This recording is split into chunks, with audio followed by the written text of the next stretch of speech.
Bienvenue, bon retour. It is my duty to inform the House that vacancies have occurred in the representation.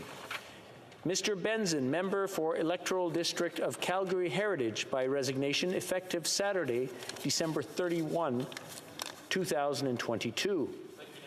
Mr. Mackenzie, member for Electoral District of Oxford, by resignation effective Saturday, January 28, 2023.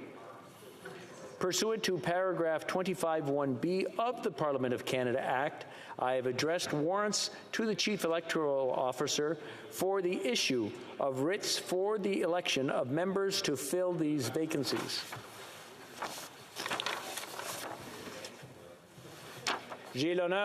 I have the honor to inform the House that a message has been received from the Senate informing the House that the Senate has passed the following bill to which the concurrence of the House is desired.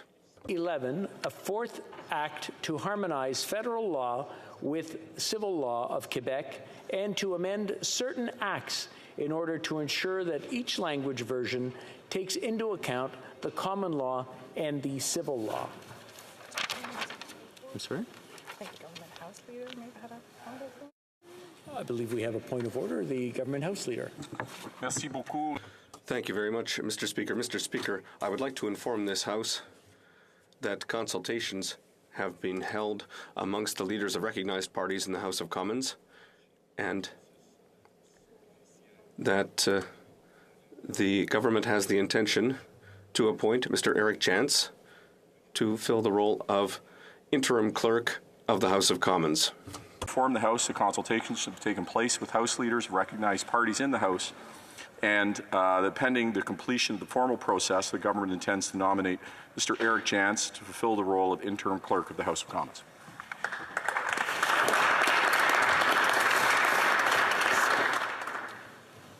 It being 11:02 or 11:03, the House will now proceed to the consideration of private members' business as listed on today's order paper. Government orders.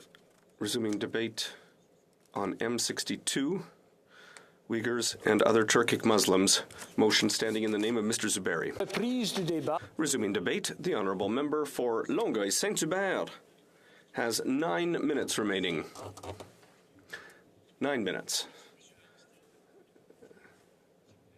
All right. Thank you. I'm honored to be the first member of this House to speak here in 2023. So I would like to wish everyone a Happy New Year. Happy New Year to all of my colleagues from all parties. We hope that this will be a prosperous year, an efficient year, a year in which good bills that make a difference will be tabled. We'd like to see strong action on language in particular. We want to see strong action on climate change. We think that that's very important. We'd also like to see strong action for our seniors, structural measures for housing, things that will really make a big difference in the lives of people. And we'd also like to hear a little bit less triple in this House. I think everyone would be happy if we heard that expression a bit less. So, Mr. Speaker, I'm very happy to rise to speak on M62, and I'd like to thank my colleague from Pierrefonds-Dollard, who I've had the chance to work with on the Subcommittee on Human Rights, which has done excellent work. And I think that this motion is very important. In the world right now, there are a number of humanitarian crises. There are human rights crises, and I know my colleague is aware of this as well. But the situation with the Uyghurs right now is particularly a subject that must be spoken of. I'd like to note the presence in Ottawa on the Hill this morning of Mr. Duncan Isa, who is the president of the World Congress of Uyghurs, Mr. Omar Kanat, who is the executive vice president of the World Council of Uyghurs, and Mr. Mehmet Totsi, executive director of Uyghur Rights Advocacy Project, who are here on the Hill this morning. And also there are many members of the Uyghur diaspora who are on the Hill today. So thank you for being on the Hill right now. That's going to allow us to put more pressure. More pressure. Yes, hello. I hope it's going to help put pressure on this government. I think that we need to see this pressure. So first of all, I would like to warn my colleague, for those who have sensitive ears, that because when we talk about the situation facing the Uyghurs, it's truly a horror story. It's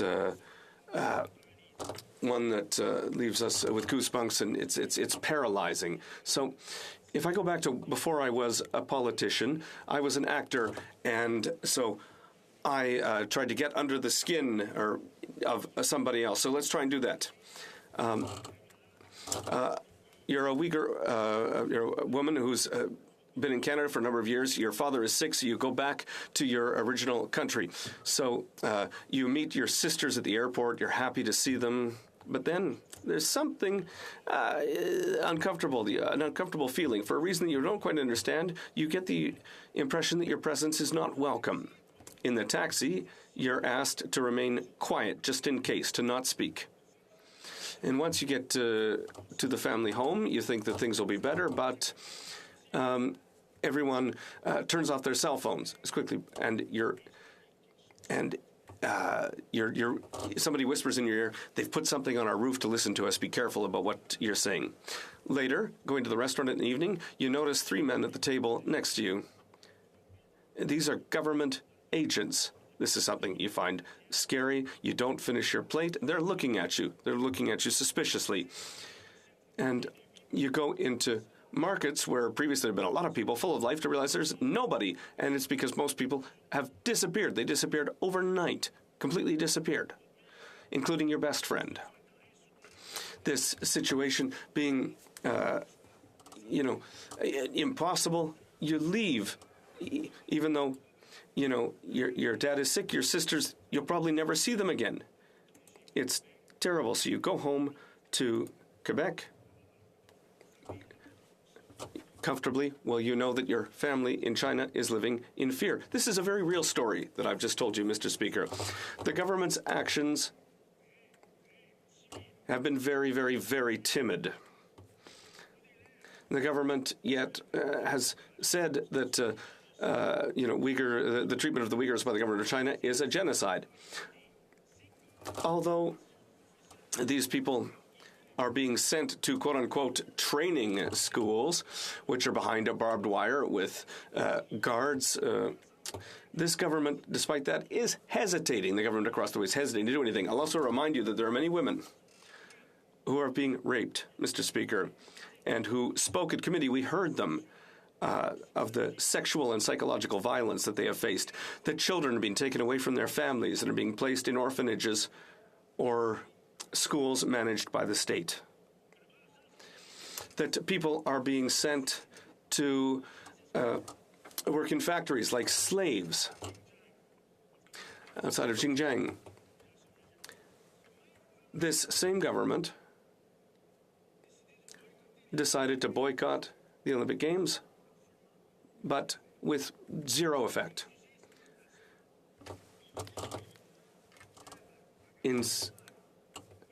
Now, it's as if, with the way that we treated the Olympics, as if the government is saying, no, we can accept a little bit what's happening because, we don't need sanctions, they're saying, because they think we can negotiate with people suffering. And, Mr. Speaker, it's very important that I say this morning.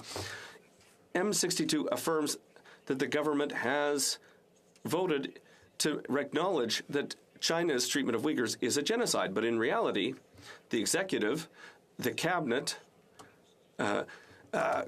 in a cowardly gesture, abstained from voting on this motion.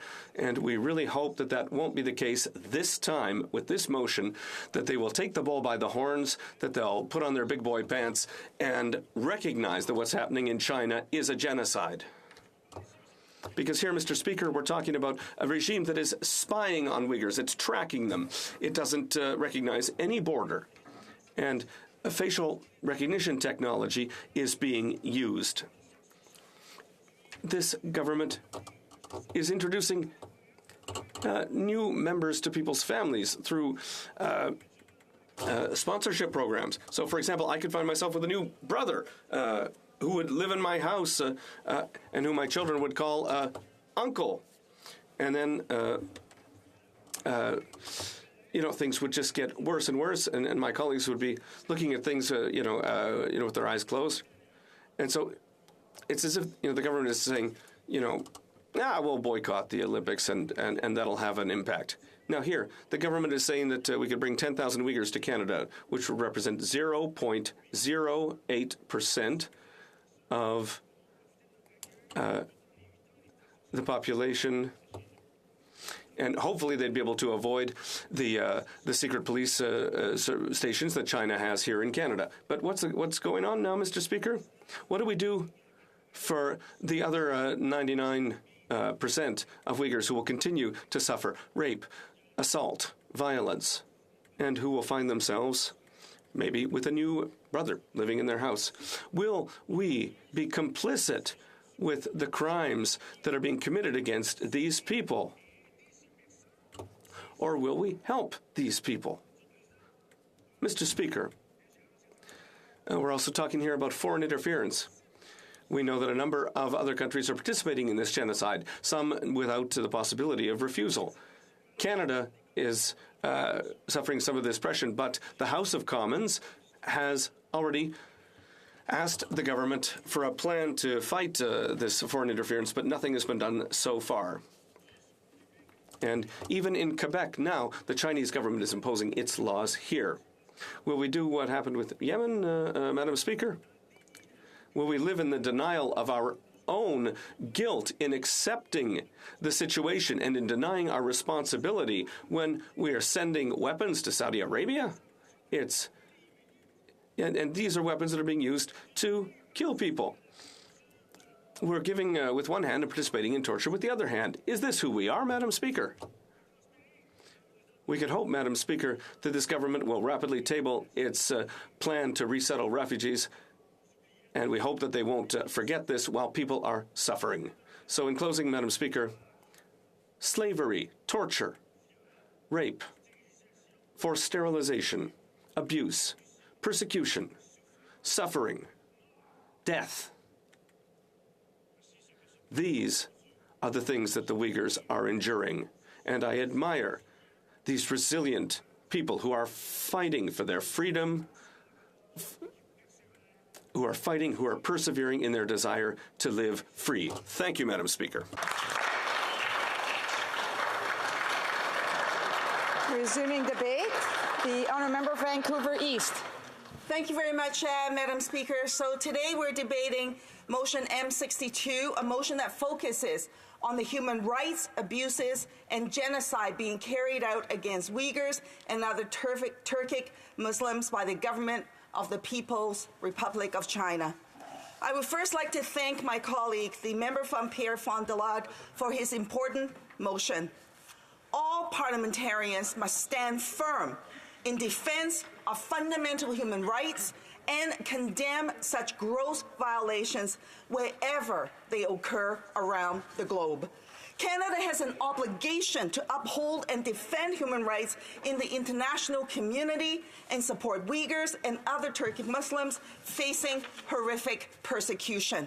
I want to send a clear message that New Democrats support this motion and stand in solidarity in their fight for human rights. The Subcommittee on International Human Rights of the Standing Committee on Foreign Affairs and International Development has studied the human rights situation of the Uyghurs. The subcommittee heard witness testimony documenting the mounting evidence of human rights abuses, including mass arbitrary detention, separation of children from their parents, forced sterilization, forced labor, torture, and other atrocities. It was the subcommittee's conclusion that this organized and systematic persecution, including the largest mass detention of a minority since the Holocaust, constitutes a genocide, as per the Genocide Convention. Back in 2018, the Subcommittee on the International Human Rights stated, and I quote, "If the international community does not condemn the human rights abuses in Xinjiang province by the government of China, a precedent will be set and these methods will be adopted by other regimes.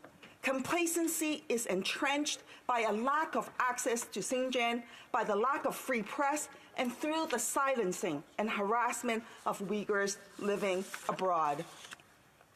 Sadly, since then, the human rights abuses have only intensified, and the situation has become even more urgent, demanding greater action.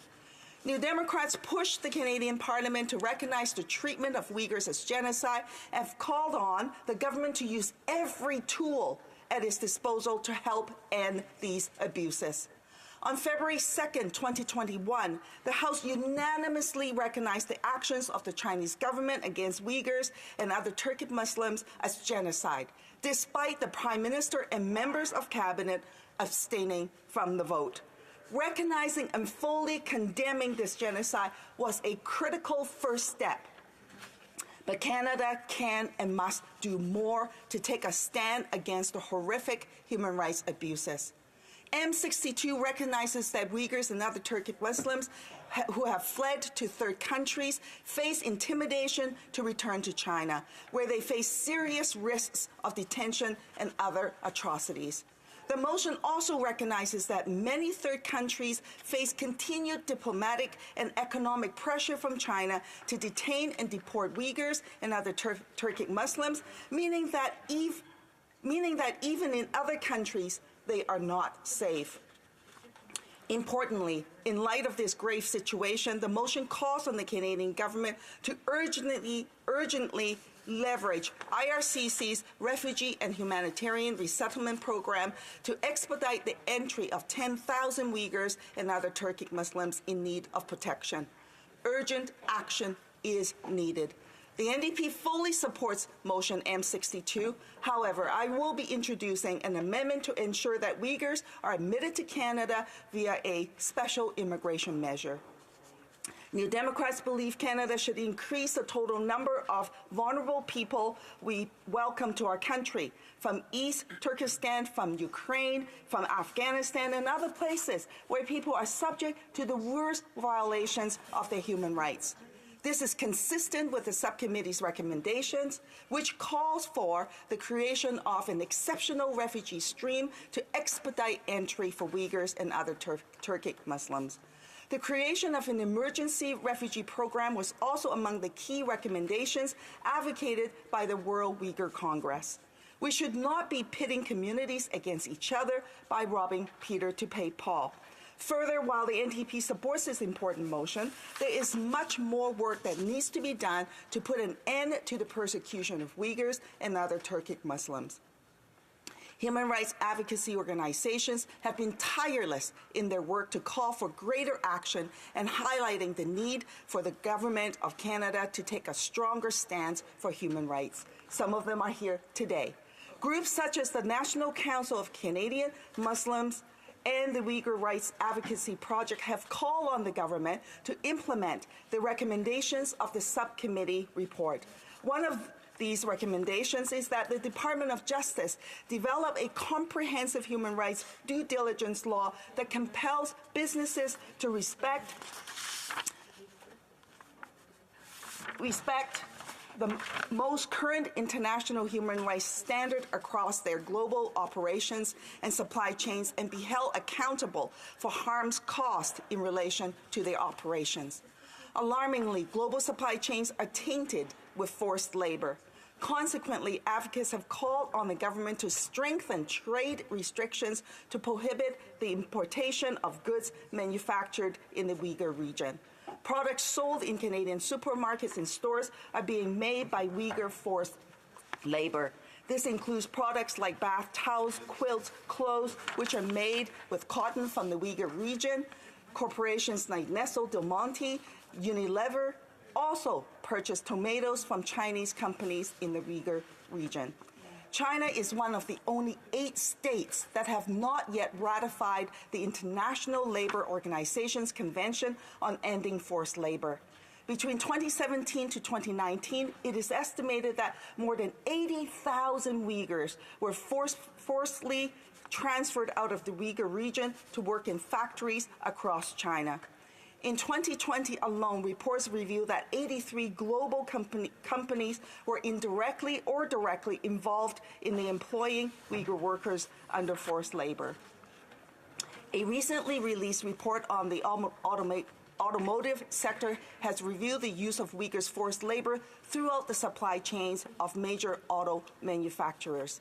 The report found that more than 100 international automotive parts or car manufacturers have some exposure to forced Uyghur labor-made goods. It is completely unacceptable that companies are allowed to profit off of persecution and that supply chains of the products we purchase are manufactured using forced labor. Advocates are also calling on Canada to push to end the arbitrary detention of Uyghur human rights defenders in China. Canada should be working with civil society organizations and to advocate for the release of human rights defenders who have been imprisoned. New Democrats have also called for sanctions to be imposed on the government of China officials responsible for the perpetration of grave human rights abuses. This is also consistent with the recommendations of the Subcommittee on the International Human Rights. The creation of a special immigration measure to expeditiously bring Uyghurs and Turkic Muslims to safety is an essential part of Canada's role in defending human rights and taking a firm stand to denounce this ongoing genocide.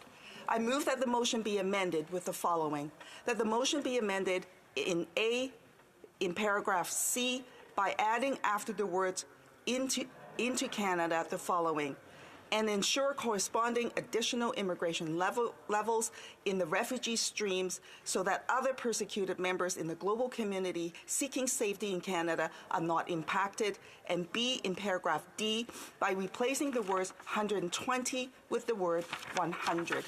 Madam Speaker, I think that this is essential if we're going to move forward as a first step towards supporting Uyghurs. For Canada to take this action to show this leadership in the international community. Thank you, Madam Speaker.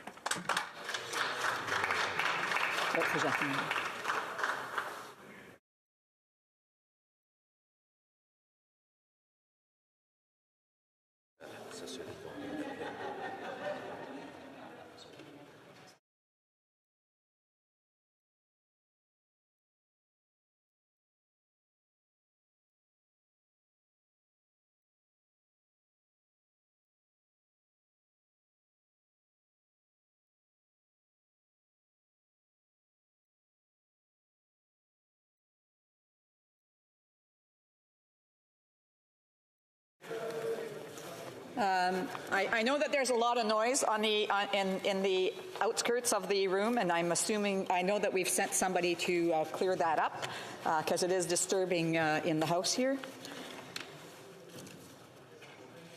It is my duty to inform honourable members that pursuant to Standing Order 93.3, no amendments may be proposed to a private member's motion or to the motion for a second reading for a private member's bill unless the sponsor of the item indicates his or her consent. Par conséquent, je demande. Accordingly, I would ask the honourable member for Pierrefonds Dollard whether he consents to the motion to amend this motion.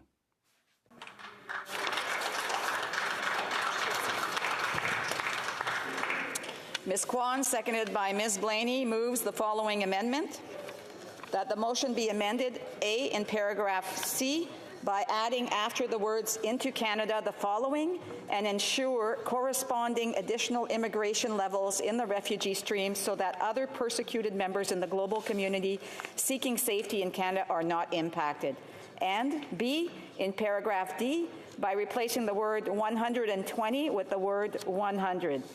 The amendment is in order. Resuming debate, reprise de débat, the honourable member for Scarborough Centre. Thank you, Madam Speaker. Madam Speaker, I appreciate the opportunity to speak to motion 62 by my friend, the MP for Pierrefonds Dollard, regarding Uyghurs and other Turkic Muslims. I want to thank him for his leadership on this and many other issues of human rights around the world as chair of the Subcommittee on International Human Rights of the Standing Committee on Foreign Affairs and International Development. The bipartisan support we have seen for this motion is a testament to his hard work across party lines. and I'm pleased to add my voice and my vote in support of this important motion. What does the motion speak to do? Madam Speaker, it consists of four primary components. The first clause asks us to recognize that Uyghurs and other Turkic Muslims that have fled to third countries face pressure and intimidation by the Chinese state to return to China. The evidence makes this an undeniable truth. In the second clause, we are asked to recognize that many of the third countries these refugees fleeing persecution and genocide are residing in face strong diplomatic and economic pressure from the Chinese government to deport these refugees. Again, there is ample evidence to support this undeniable truth. The heart of Motion 62 comes in the third clause, which calls for Immigration, Refugees and Citizenship Canada and this government to undertake steps to expedite the entry of 10,000 Uyghurs and other Turkic Muslims in need of protection over 2 years, starting in 2024, into Canada. This is such an important measure. Madam Speaker, I have served on the Immigration Committee since I was first elected in 2015, and I know that we can't solve the global immigration crisis through resettlement alone. We need a multifaceted approach that includes humanitarian aid and diplomatic pressure to improve conditions on the ground. And many refugees want to stay near their country or origin. Hopeful conditions will improve to allow a safe return. So we need to support those refugee host countries who often lack the resources to care for large refugee populations. But the Uyghur community is facing an ongoing genocide. I was proud to stand with the yes votes in 2021 when this House of Commons voted to recognize this sad fact. Canada agreeing to accept these 10,000 Uyghur refugees fleeing genocide and most in need of protection is our responsibility as a free and prosperous nation. It is our duty as a democratic nation that tells the world we are a voice for human rights. It's a signal to China and to the world of who Canada is and where we stand, and hopefully also encourages like-minded countries to step up and do the same. Canada has always done our share in times of crisis. In the late 1960s, we welcomed 1,100 Czech refugees fleeing from the Soviet invasion. In the 1970s, 7,000 Chilean and other Latin American refugees found safety in Canada after political upheaval. We welcomed Iranian refugees after the overthrow of the Shah, Bosnian Muslims escaping ethnic cleansing in the Yugoslav civil war, and more than 60,000 so-called boat people following the war in Vietnam. And more recently, we resettled more than 25,000 Syrian refugees, are providing safe haven for thousands of Ukrainians, and are well on our way to resettling at least 40,000 Afghan refugees. Canada punches above its weight, Madam Speaker, but this isn't simple altruism. Refugees make Canada better. They enrich our nation, our economy, and of course, our lives. People whose families came to Canada through previous waves of immigration are today members of this House of Commons. They are giving back to this country with their service. In my community, the first waves of Syrian refugees found jobs in grocery stores, restaurants, and landscaping companies. Now, more than 5 years ago, they are opening their own businesses, running their own restaurants, hiring people, and providing employment to others. And they are becoming Canadian citizens. I've spoken here before about 2 Syrian success stories in Scarborough Centre.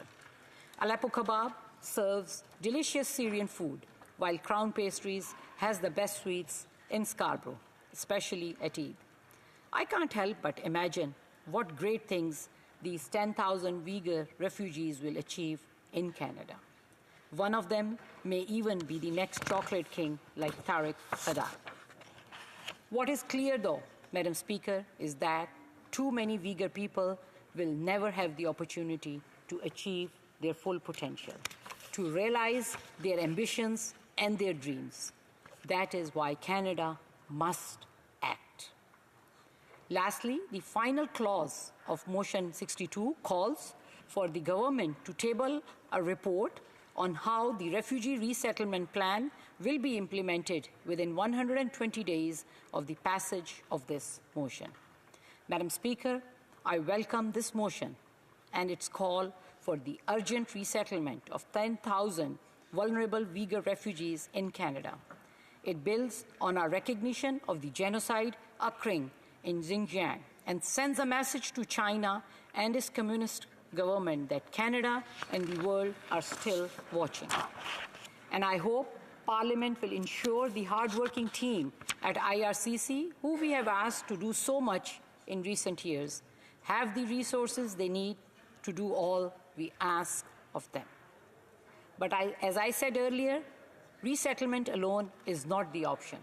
Canada must go further to keep the plight of the Uyghur people in the public eye, to keep up pressure on China, and to rally our allies and the international world with all diplomatic means in defense of the Uyghur people. When the government released its new Indo-Pacific strategy, some pundits complained there wasn't enough attention paid to China. Indeed, the goal is to diversify our commercial and diplomatic interests in the region. And I recognize this may not be helpful to some of those with vested business interests.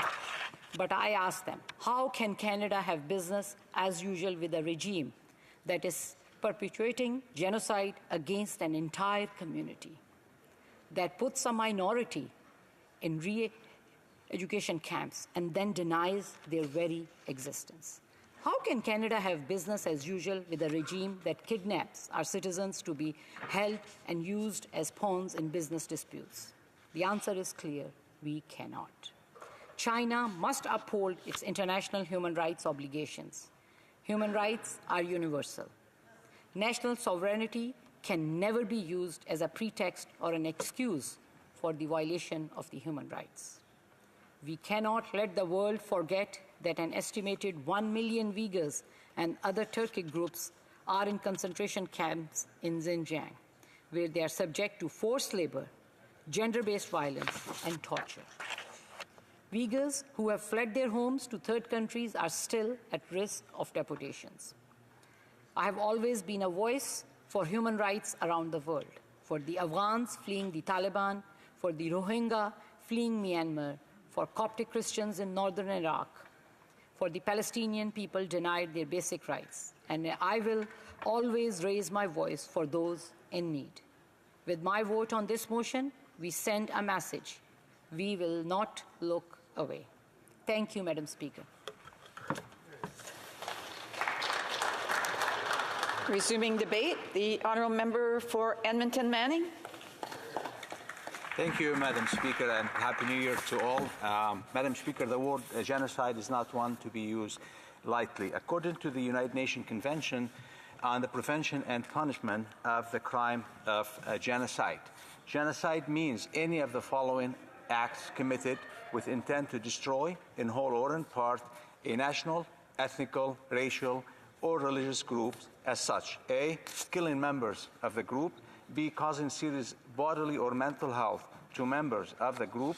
C, deliberately inflicting on the group conditions of life calculated to bring about its physical destruction in whole or in part. D, imposing measures intended to prevent births within the group. And C, forcibly transferring children of the group to another group.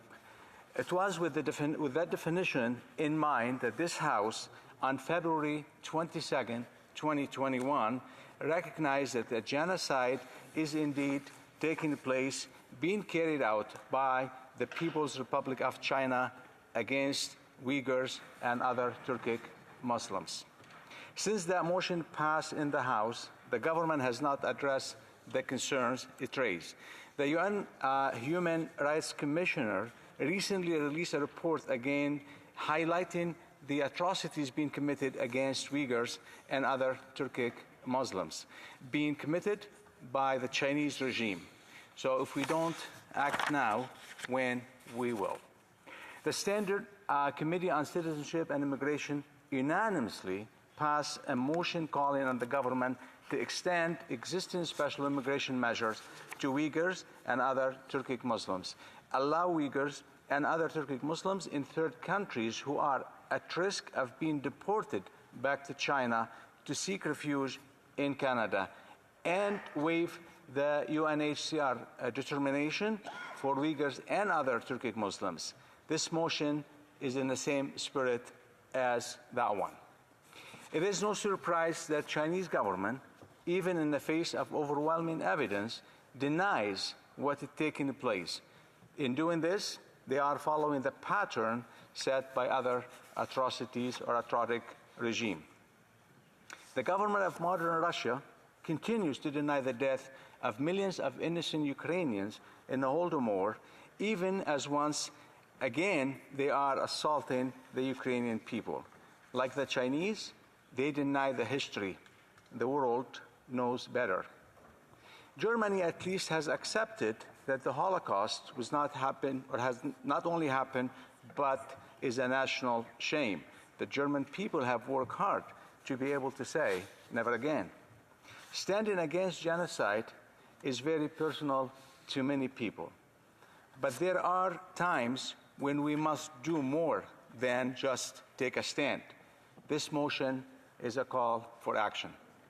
Given the situation the Uyghur face, this motion calls on the government to, I quote, urgently leverage immigration, refugees and Citizenship Canada's Refugees and Humanitarian Resettlement Program to expedite the entry of 10,000 Uyghurs and other Turkic Muslims in need of protection over 2 years, starting in the year 2024 into Canada. This House has already stated that the crimes against the Uyghur people are a genocide. The time has come to do more than just offer words of support. Unless we want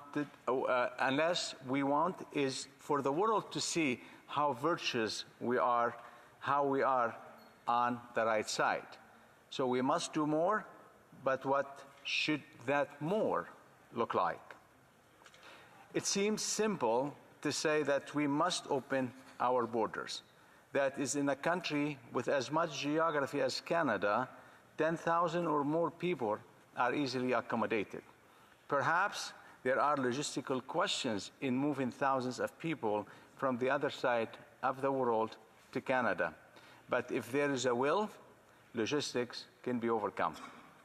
However, we need to remember that there is more to this equation than geography. That seeing how many people can fit into a particular space. We are not talking about numbers here. We are talking about people. People who have been driven from their homes in fear of their lives, who have been persecuted in ways that many of us cannot imagine. If isn't that they want to leave China, but faced with the choice of life or death, they have chosen life. A new life in Canada can offer hope. Hope for a new life in a peaceful land where they will not suffer for their ethnicity or their religion. I know firsthand that is possible, for I have experienced Canada as a welcoming place. But should it be the first choice? Has anyone thought to ask those fleeing the genocide if coming to Canada is their first choice, or their second, or their third? Maybe starting fresh in Canada seems more appealing than life in the refugee camps. But do they know the reality of what life look like in Canada? I applaud the spirit of this motion, but I wonder if we have explored all options.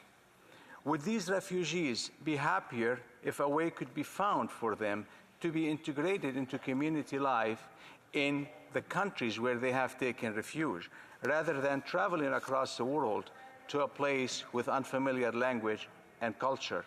Could Canada help with that? Government is not very good at hands-on compassion. Ask any recently arrived immigrant. Many who come here find that Canada isn't that promised land that after all. But the truth is that people fleeing conflict zones and attempting genocide need more than just a roof over their heads and a few language lessons.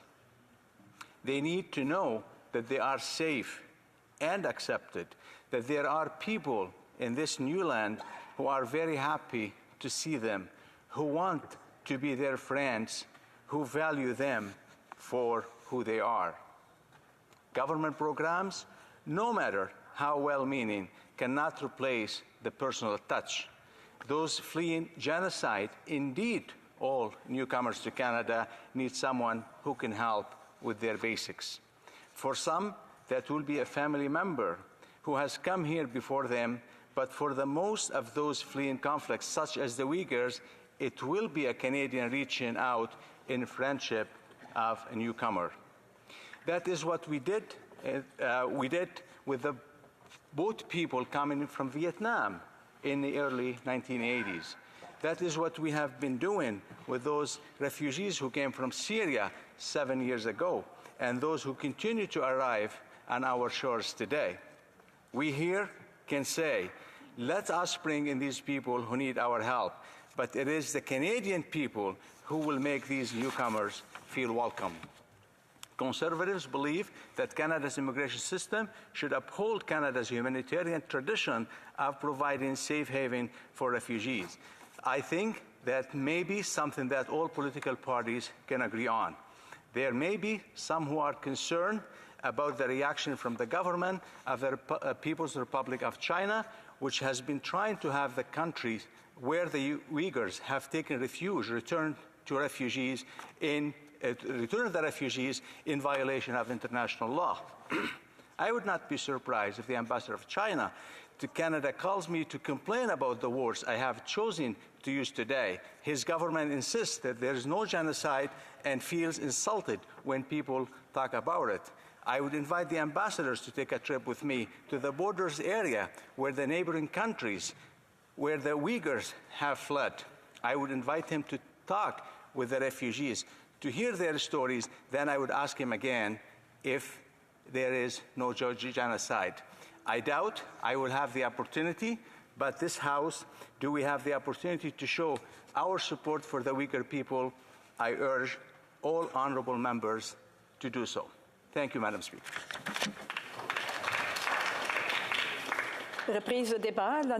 Resuming debate. The honourable member for Berthier-Masquinongé. Thank you very much, Madam Speaker. I am very pleased to rise to speak to M62. But it is also a heavy responsibility, Madam Speaker. When I rise to speak to difficult topics like this one, I feel that it's important to bring people together. And I would like to seize that opportunity to wish a very happy New Year to all my colleagues here in the House and my constituents in Berthier-Masquinongé, of course. We want to work in a non-partisan fashion here without considering the interests of separate political parties. Madam Speaker, I dream of a world where an election campaign only lasts as long as the election campaign and where subsequently we work together for the common good. That is what we should always aim for, and it is what I aim to do. Not perfectly, perhaps, but I promise that I'm trying, and I would invite all my colleagues to do the same. And I would also like to take this opportunity, Madam Speaker, on this very serious question, to remind us that Uyghur advocates are on the Hill today. For example, the president of the World Uyghur Congress, as well as other members of the organization, which advocates for Uyghur rights, as well as many other members of the Uyghur diaspora from Quebec or Canada, are all present. I would like to send them a message of the very greatest respect. We respect you. We are here to try to help you. And I would invite all parliamentarians standing here to try to step into their shoes for a few moments. They have come to the Federal Parliament of Canada in a world of freedom where people have the right to exist in accordance with their values and beliefs. They are thinking about their families, about their nation, people who don't have that same luck. We should all think about it. We should all think about it in depth. That's why I'm leaving a little bit of silence. We need to step into their shoes. Imagine your brother, your uncle, your grandfather, your daughter, your wife. Imagine a family member left to themselves all alone while you are forced to go to a re-education center, which is actually a concentration camp. This is extremely serious, and it's not something I'm saying lightly, because we have evidence. We have heard from people horror stories about what they experienced. My colleague for Longueuil-Saint-Hubert drew an apt analogy earlier.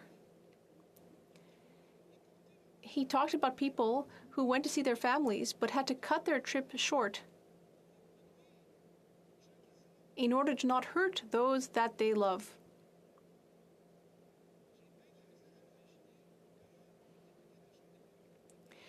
It's hard to imagine how a member of the House of Commons could sleep at night after voting against a motion like this one. That is what I feel, Madam Speaker. So clearly the Bloc Québécois will be voting for this motion, stepping aside from all partisanship and wishing to protect those who are oppressed. Of course, we can't do everything. My conservative colleague raised some important questions earlier about whether people want to come to Canada and other concerns. Of course not. People who are proud of their nation want to stay home and participate in the collective social, cultural, political development of their nation. They want to be able to represent their nation throughout the world and ensure that the entire world can benefit from the values, from the progress and advances of the nation, and ultimately better the world. Everyone aspires to that. But here, we're in a situation where people are having to flee in order to not be taken away and shut up in camps. People are fleeing so that they don't end up in a situation where they are tortured, or to avoid having their wife be raped, or having their daughter be forcibly sterilized. Just think about that. Forcibly sterilized. Yes, China is an important country and an economic partner, but at a certain point, you have to stand up for what you believe in. You have to take concrete action, as best we can. And supporting people who are running these risks is really the minimum that we can do. Let's do it. And let's not be afraid to do so, while holding our head high. And I hope that all members in this House, including, of course, Cabinet, because we all recall, Madam Speaker, that in 2022, we adopted a motion recognizing the Uyghur genocide. And when it came time for the vote, members of Cabinet abstained. That sends a very upsetting message. We need unanimity on this topic, or at least to be as close to unanimous as possible in this House. And I would ask government members to have the necessary courage to affirm our values and to say, yes, we recognize what's happening and we are going to welcome these people.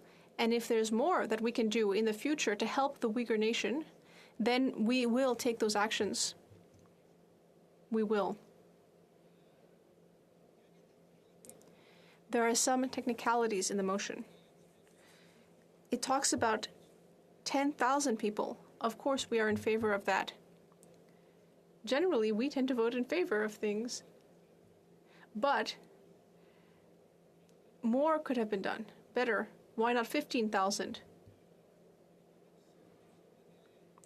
There's also a mention of 120 days for implementation. The person who drafted the motion from the government, who I would congratulate on this motion, the member for Pierrefonds-Dollard, I believe, if I'm not mistaken. Well, I would like to congratulate him on that. And he's part of the government. He mentioned 120 days because he knows that this government doesn't move quickly. Now, it's been amended and brought to 100 days, and we agree with that with the help of the NDP, but it could have been even better.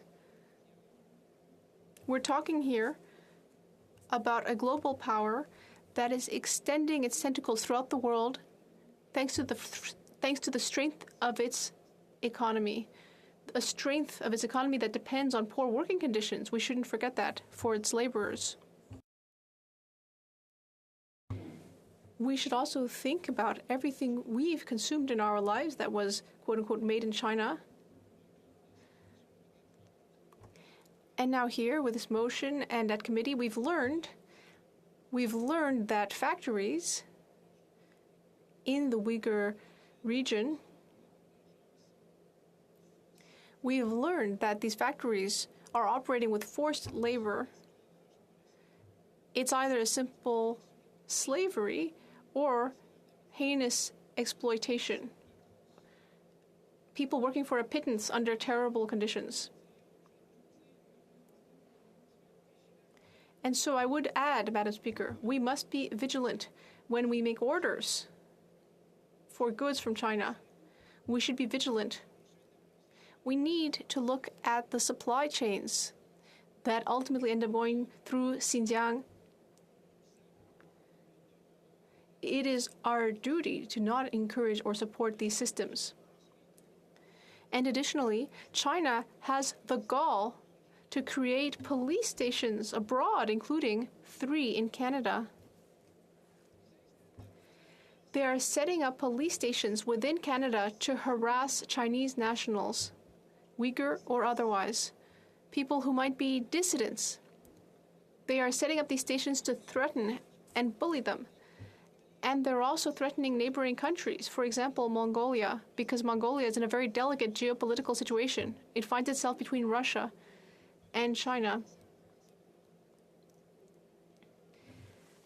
It undergoes all kinds of pressure. So we need to stand up proudly and say no to that. How is it that these police stations haven't been closed down? That should be done immediately, and I ask everyone to adopt this motion. Thank you. Reprise de débat. Resuming debate. L'honorable député de Pierrefonds-Dollard a 5 minutes de réplique. Merci, Madame la Présidente. Merci à... Thank you, Madam Speaker. And I'd like to thank everyone who rose to speak to this motion. When we hear voices united together, echoing with one, as one, around this particular motion, a motion to help our human family, to address a pressing issue. The issue, whether one views it as genocide or grave and serious crimes against humanity, an issue that must be addressed with clarity. This motion will be looked at not only by Canadians, but also the international community. It's critical that we are clear on this, that we take leadership on this, and I hope and expect each and every member of this chamber, regardless of position, regardless of party, to vote for this motion. Why do I say that? We need to lead. Canada is a middle power. We have the ability to move concretely the needle on things in this world. Those who are making a decision right now on how to vote, I ask you to take a deep and hard look at the information that you have access to. Some have information that is only public, and others have information that is more confidential and classified. I ask those individuals who are reflecting on this decision right now to take a look at the information and see what is actually happening. We know that at least 1 million Uyghur and other Turkic minorities are within concentration camps, forced into labor. Their identities are being erased. They're being forced to become people that they're not. This is abhorrent. We have seen this in history. We've seen this happen to different people. We've seen communities wiped off the face of this earth. The Uyghur people are suffering that today.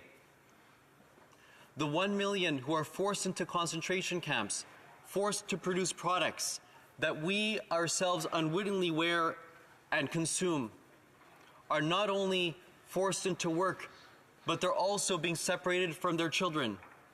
Hundreds of thousands of children are being made into wards of the state permanently. They don't return home in summer. They stay permanently as wards of the state. Women are being forcibly sterilized with IUDs, so horrible and terrible that when physicians try to remove these IUDs, the whole womb has to be removed because the IUD is so crude that it's fused in with the womb, and no longer can these women have children. As a result, eminent jurists have said this particular issue, the issue of sterilization, has led legally to what's happening to the Uyghur people to meet the level of genocide. But let's not debate too much on terms.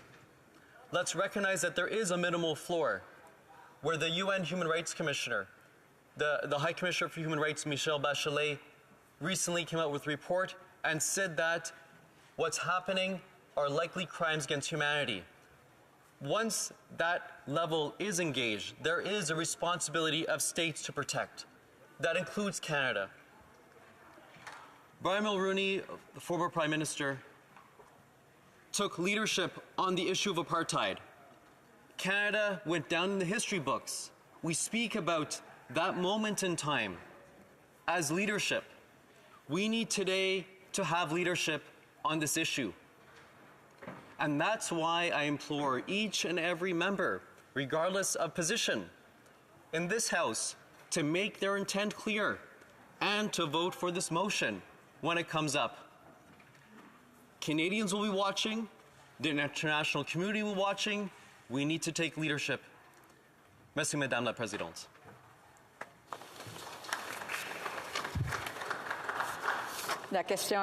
The question is as follows. Mr. Zuberi, seconded by Ms. Bendayan, moved that, given the motion adopted unanimously by the House on February 22nd, 2021, recognizing that a genocide is currently being carried out by the People's Republic of China against Uyghurs and other Turkic Muslims, in the opinion of the House, the government should... Shall I dispense?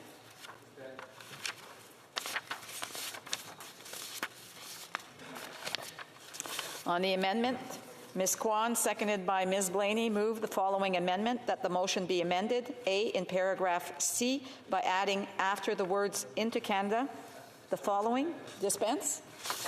Okay. If a member of a recognized party present in the House wishes that the amendments be carried or carried on division, or wishes to request a recorded division, I would invite them to rise and indicate it to the chair. The Honourable Member for Pierrefonds-Dollard. Division. Pursuant to order made on Thursday, June 23, 2022, the division stands deferred until Wednesday, February 1st, 2023, at the expiry of the time provided for oral questions. Oh. Okay.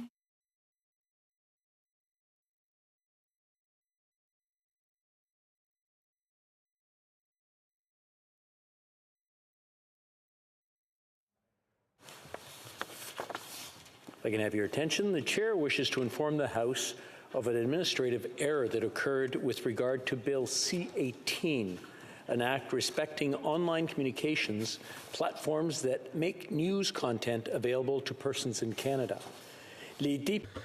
Members may recall that the Standing Committee on Canadian Heritage made a series of amendments to the bill, and these amendments were presented to the House in the committee's fourth report on December 9th, 2022. The committee also ordered that the bill, as amended, be reprinted for the use of the House at report stage. The House concurred in the bill, as amended, at report stage on December 13th, 2022, and adopted the bill at third reading the following day.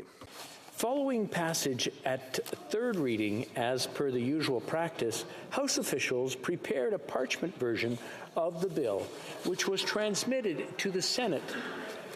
Due to an administrative error in the committee's report, which was also reflected in the version of the bill that was reprinted for the use of the House at report stage, the report and the bill both included a sub-amendment adding a new clause, 27(1.1), to the bill, which had been negatived by the committee and should not have appeared in the bill. Given the tight timelines between the presentation of the report and consideration of the bill at third reading, the error went unnoticed before the bill was passed.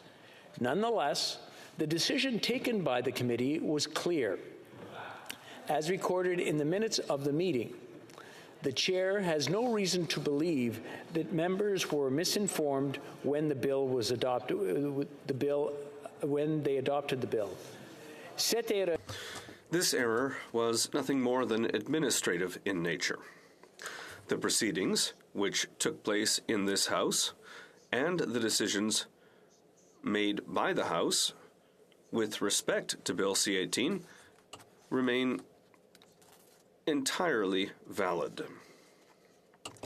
The records of the House relating to this bill are complete and accurate. However, the documents relating to Bill C-18 that were sent to the Senate included an error and were not an accurate reflection of the House's intentions. Similar situations have been addressed by my predecessors, such as in a ruling on April 12, 2017, found at page 10,486 of Debates. Guided by this precedent and others, similar steps have been taken to address the current case. Detected. House officials immediately communicated with their counterparts in the Senate to inform them of the situation. The chair then instructed House officials to take all the necessary steps to correct the error in both the committee's report and the bill itself, and to ensure that the other place has a corrected copy of Bill C-18. A revised version of the bill will be transmitted to the Senate as per the usual administrative process. Furthermore, the chair has asked that rectified as passed by the House of Commons version of the bill be printed and that the fourth report of the committee be corrected accordingly. À la lumière. In light of this situation, the Senate will be in a position to make its own determination as to how it will proceed with Bill C-18. I thank all members for their attention. Thank you. We have a point of order coming from the honourable member for Calgary-Shepherd. Thank you, Speaker. Thank you for making that clarification on C-18. While you were making this statement, there's a defect in the design of this House that there is so much noise outside of it, quite disrespectfully while you're trying to inform us on the corrections that are being made to this bill.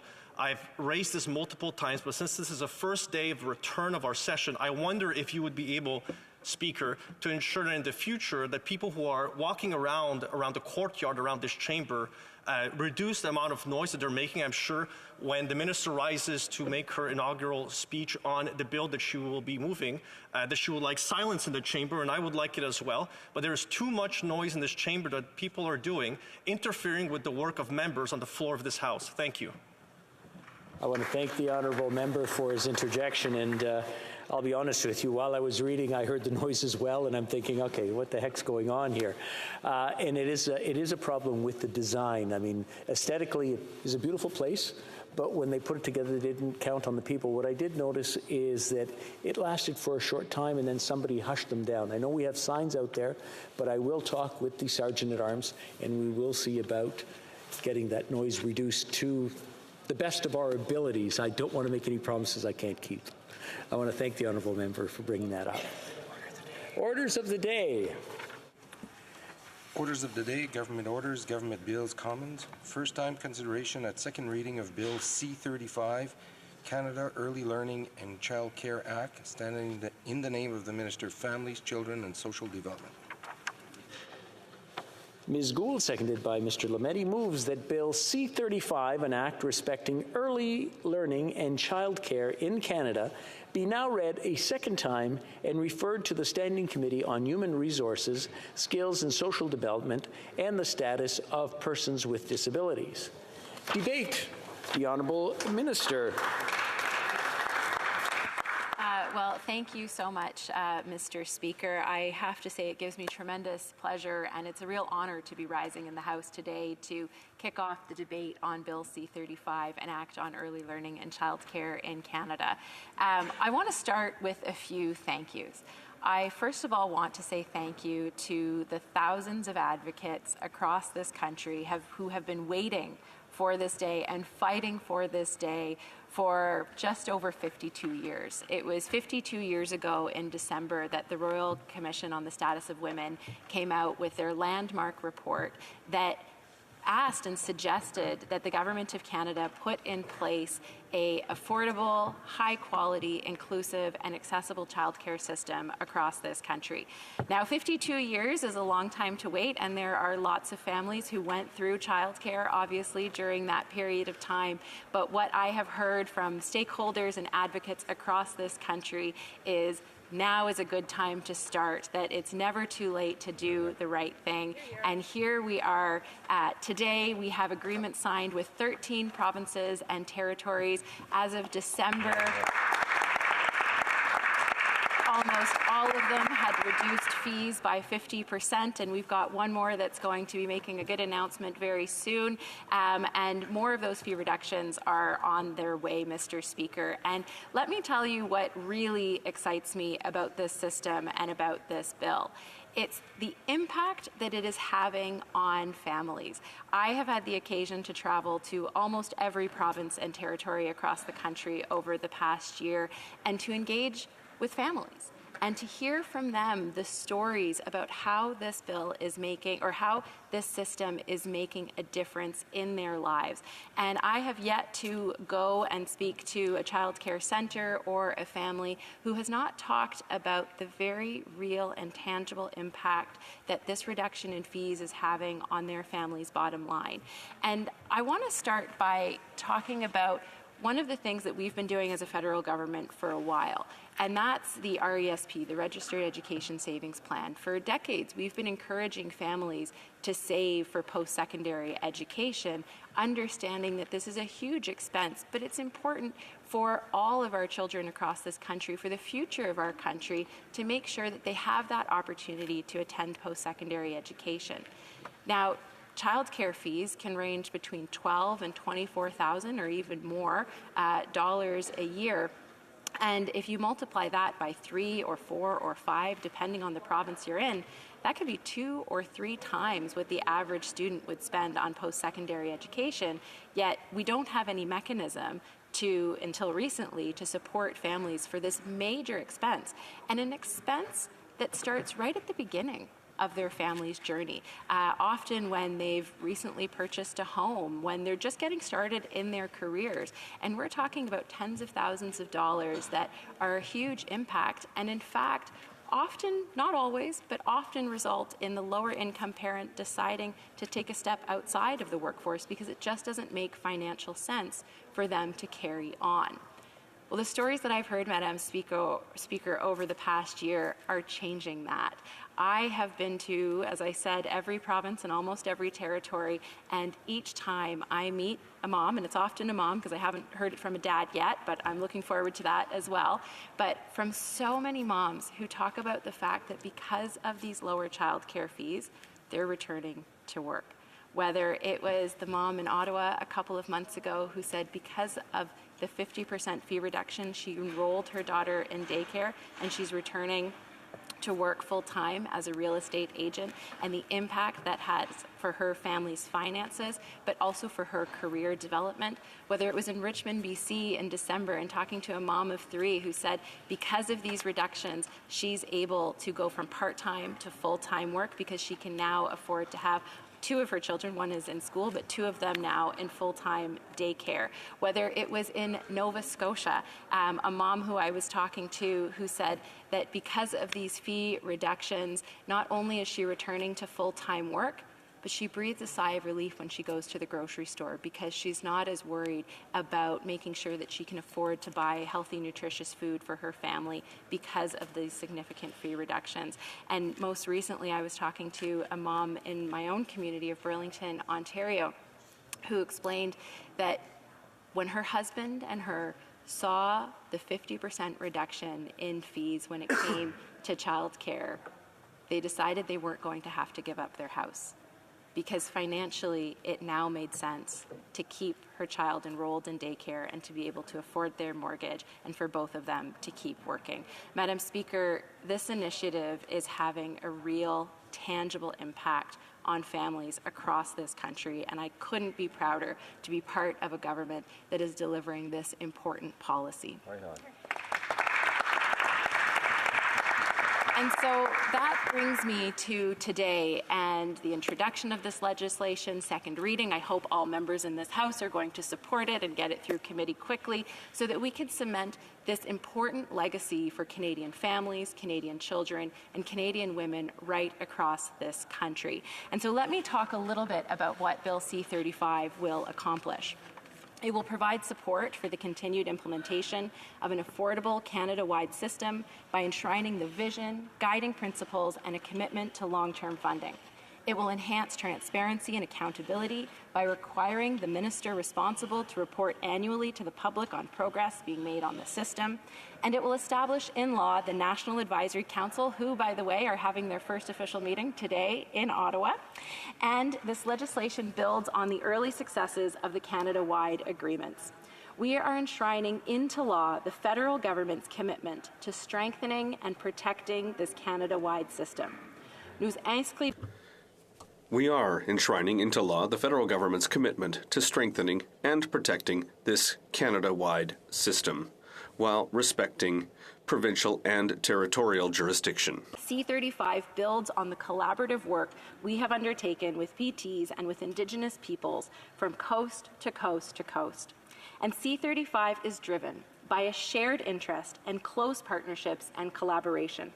It respects provincial and territorial jurisdiction, and the co-developed Indigenous Early Learning and Child Care Framework that was jointly released and endorsed in 2018 with the Assembly of First Nations, Inuit Tapiriit Kanatami, and the Métis National Council. By enshrining these principles and vision into federal law, we are building stability into the child care system.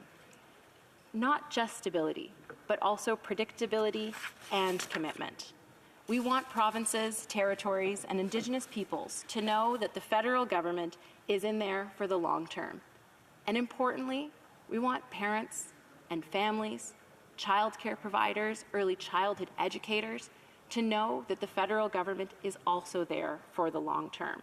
And that's so important with C-35 because we've seen in the past, unfortunately back in 2006, when then Prime Minister Stephen Harper ripped up the child care agreements with the provinces and territories, one of the first acts that the Conservatives did when they came into government. We need to make sure that we're doing everything we can to make it harder for any future government, but a future Conservative government, to take that away from families, to take that away from our children, and take that away from the Canadian economy. Madam Speaker, let me talk a little bit about the Canadian economy, because childcare is one of those amazing policies that is not just good, smart, feminist social policy, it's good, smart, feminist economic policy. For every $1 invested in childcare, the economy sees a broader return of $1.50 to $1.80. The Canada-wide system, it is estimated, could raise real GDP in our country by as much as 1.2% over the next 2 decades. And an OECD report shows that improvement in gender equality and family-friendly policies has boosted growth in per capita GDP by between 10 and 20%. In Sweden, for example, when they brought in universal affordable childcare, female employment rates increased by almost 30%. The IMF estimated that closing the participation gap between Canadian men and women in the workforce could raise Canada's GDP levels by 4% in the medium term. Madam Speaker, that's $92 billion. Gender equality, making sure that women have access to economic opportunities, making sure that our children get the best possible start in life, that's not just good for us as a society. That's excellent for our economy. That's right. And let's talk about a little bit what that means in real terms. So we talk about the macro picture, but when we look at what that means, we have an example here in Canada. Quebec is celebrating 25 years of universal daycare.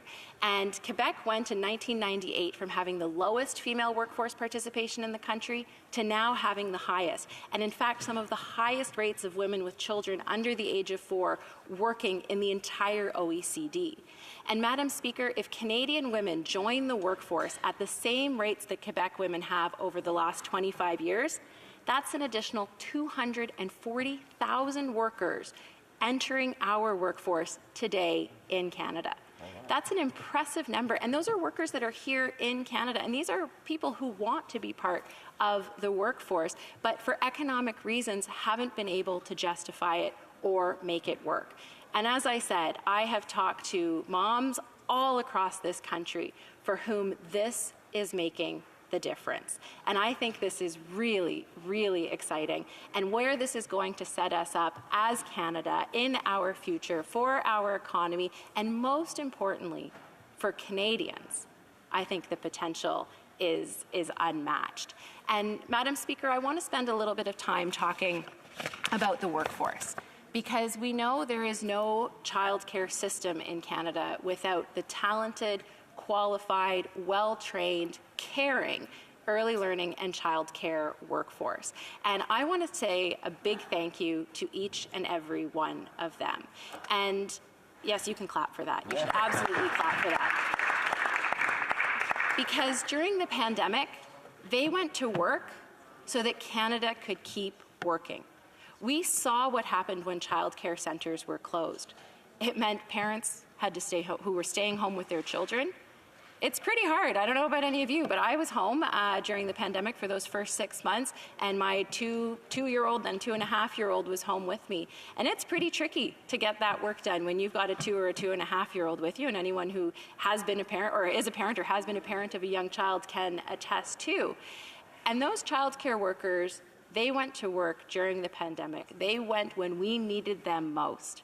And we need to recognize that. We need to say thank you, and we need to ensure that we have the system in place to support them with good wages and to make sure that they have an environment in which they can thrive and in which they can grow and develop their careers as well.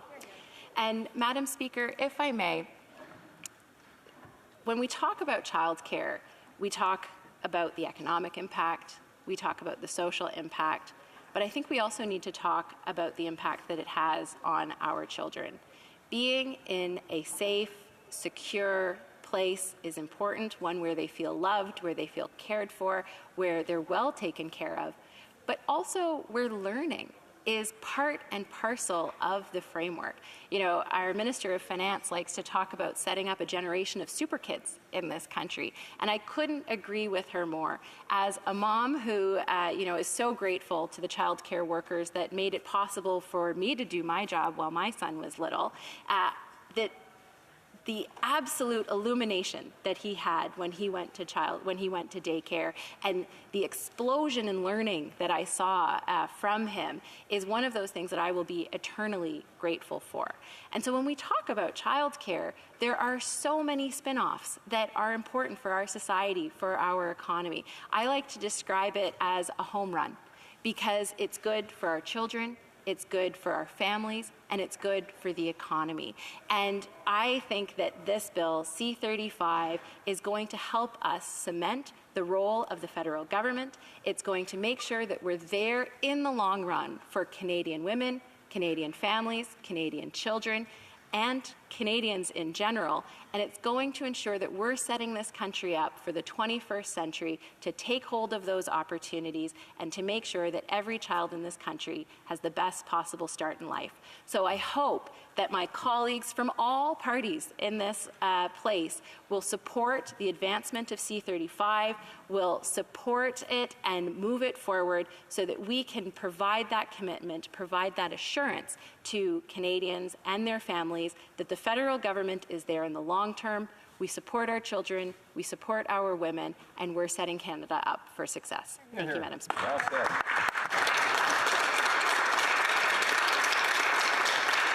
Questions et commentaires. The honourable member for Peterborough-Kawartha. Thank you, Madam Speaker, and Happy New Year to everybody. Nice to be back. I thank the Minister for her intervention. And I guess my question to start off with, it was wonderful to hear so many positive stories. And that is great. But it's not the reality of all of the other parents who cannot access childcare. So my question to the Minister is, how many of those families has she spoken to? What are the answers she's giving those families who've been on wait lists for years, who can't go back to work because they cannot access affordable, quality childcare? The Honourable Minister of Families, Children and Social Development. Well, thank you, Madam Speaker, and I thank my honourable colleague for the question, and I hope she will be supporting this bill and the advancement of childcare in Canada. It's an extremely important question, and it forms part and parcel of the agreements that we signed with provinces and territories across this country. I myself was one of those parents that was on a wait list, nervous about whether or not I was going to get a space for my son. So I understand what that's like, and it's why we have committed with our provincial and territorial counterparts to increase the number of childcare spaces by 250,000 over the course of these first 5-year agreements that we've signed. And in fact, I've been, in many provinces and territories over the past year announcing thousands of new additional spaces that have been created thanks to the $30 billion of federal investments that we've put in place. Obviously, making sure that access to these spaces is a key pillar, and it forms part of our initiative. Thank you, Madam Speaker. Questions et commentaires. L'honorable député Pierre. The honourable member for Pierre Boucher. Thank you, Madam Speaker. I'd like to congratulate the Minister on her arguments in favor of children and families. We're pleased to see the sensitivity to this, but I still have to point out that when it comes to managing childcare, that should be a matter of provincial jurisdiction, not federal. That's clear. We already have a daycare system in Quebec, and we're pleased to see the government exempting Quebec from this centralizing Canadian policy around childcare. I'd also like to point out that the government actually based its approach on Quebec's. So that's interesting. That's good because we see a recognition of the progressive system we have in Quebec. My question is, why in this bill is the minister excluding Quebec just for 5 years? Because we're still going to have our childcare program 5 years from now. it's still going to be a matter of provincial jurisdiction. So why, I imagine this bill will be around for more than 5 years. So why is the exemption only good for 5 years for Quebec? The Honourable Minister. Thank you, Madam Speaker, and I'd like to thank my honourable colleague for his question. Absolutely. We have great relations with Quebec City on matters of childcare and early childhood education. I've worked a lot with my Quebec counterpart on this file, and we did base our approach on the Quebec system, and we want the rest of Canada to catch up to where Quebec is. And we negotiated a deal, an asymmetrical deal with Quebec for that very reason.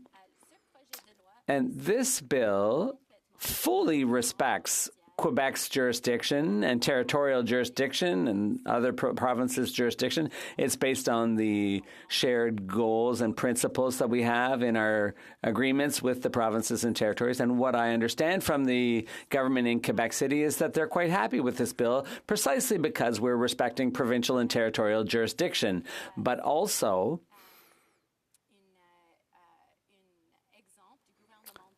this is an example. It shows that the Government of Canada will be there for the long run, not just for 5 years. But I have to leave time for other questions and comments. The Honourable Member for Winnipeg Centre. Speaker, and I'd first like to start out by saying how nice it was working alongside the Minister in the drafting of this legislation. An area of concern, certainly it's a good piece of legislation, not perfect. And one of the areas I've brought up many times in this House is how early childhood educators historically, and I would say even now, have been underpaid and undervalued. And I'm wondering, noting that this is critical work, noting that this is work that is vital for women across the country, does the member support adding an explicit commitment to fair wages and working conditions for staff in the sector to Bill C-35? Thank you, Madam Speaker. Honourable Minister. Great. Thank you, Madam Speaker, and thank you to my honourable colleague. I have to say it is a pleasure working with her, and I would note that she started her career as an early childhood educator, so her input has been invaluable in this regard. As I think it's important to reiterate, this legislation is complementary to the agreements that we've signed with provinces and territories, and each one of those agreements does have a commitment to a wage grid, to benefits, to making sure that we're supporting the early childhood workforce. Of course, that is very much within the provincial and territorial jurisdiction, and provinces and territories decide what those wages are. However, we are in constant dialogue with them, and I would say that based on the last FPT meeting that we've had, there is a concerted interest from all of my counterparts at the provincial and territorial level to make sure that there are fair wages, to make sure that the workforce is included and supported, because they all understand that that is going to be key to having a successful childcare system. And comments, the Honourable Member for Kitchener Centre. Thank you, Madam Speaker, and I want to start by agreeing and appreciating the Minister for bringing forward this legislation so early in this session and how important this legislation is. I also appreciate her comments about the importance of investing in the workforce. As we've heard from our colleague from Winnipeg Centre, this is an ongoing concern. I'll speak to the specifics in Ontario. The estimates are that we will need an additional 14,700 early childhood educators in Ontario by 2025-26. In the current agreement, which the federal government signed with the province of Ontario, the wage floor is $18 an hour, rising by $1 per year until 25.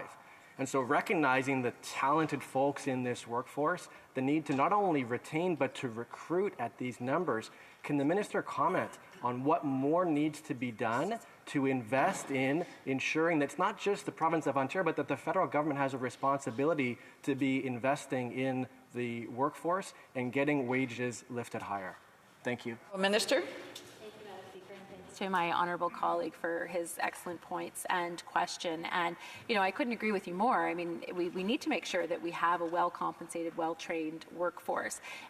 In the $30 billion that the federal government is transferring to provinces, territories, and Indigenous organizations, there is room for provinces and territories to ensure that wages are, keeping up and in some cases exceeding what expectations are to maintain that workforce. And I'll give you a couple of examples. So in the Yukon, for example, they've set a minimum wage for ECEs at $30 an hour.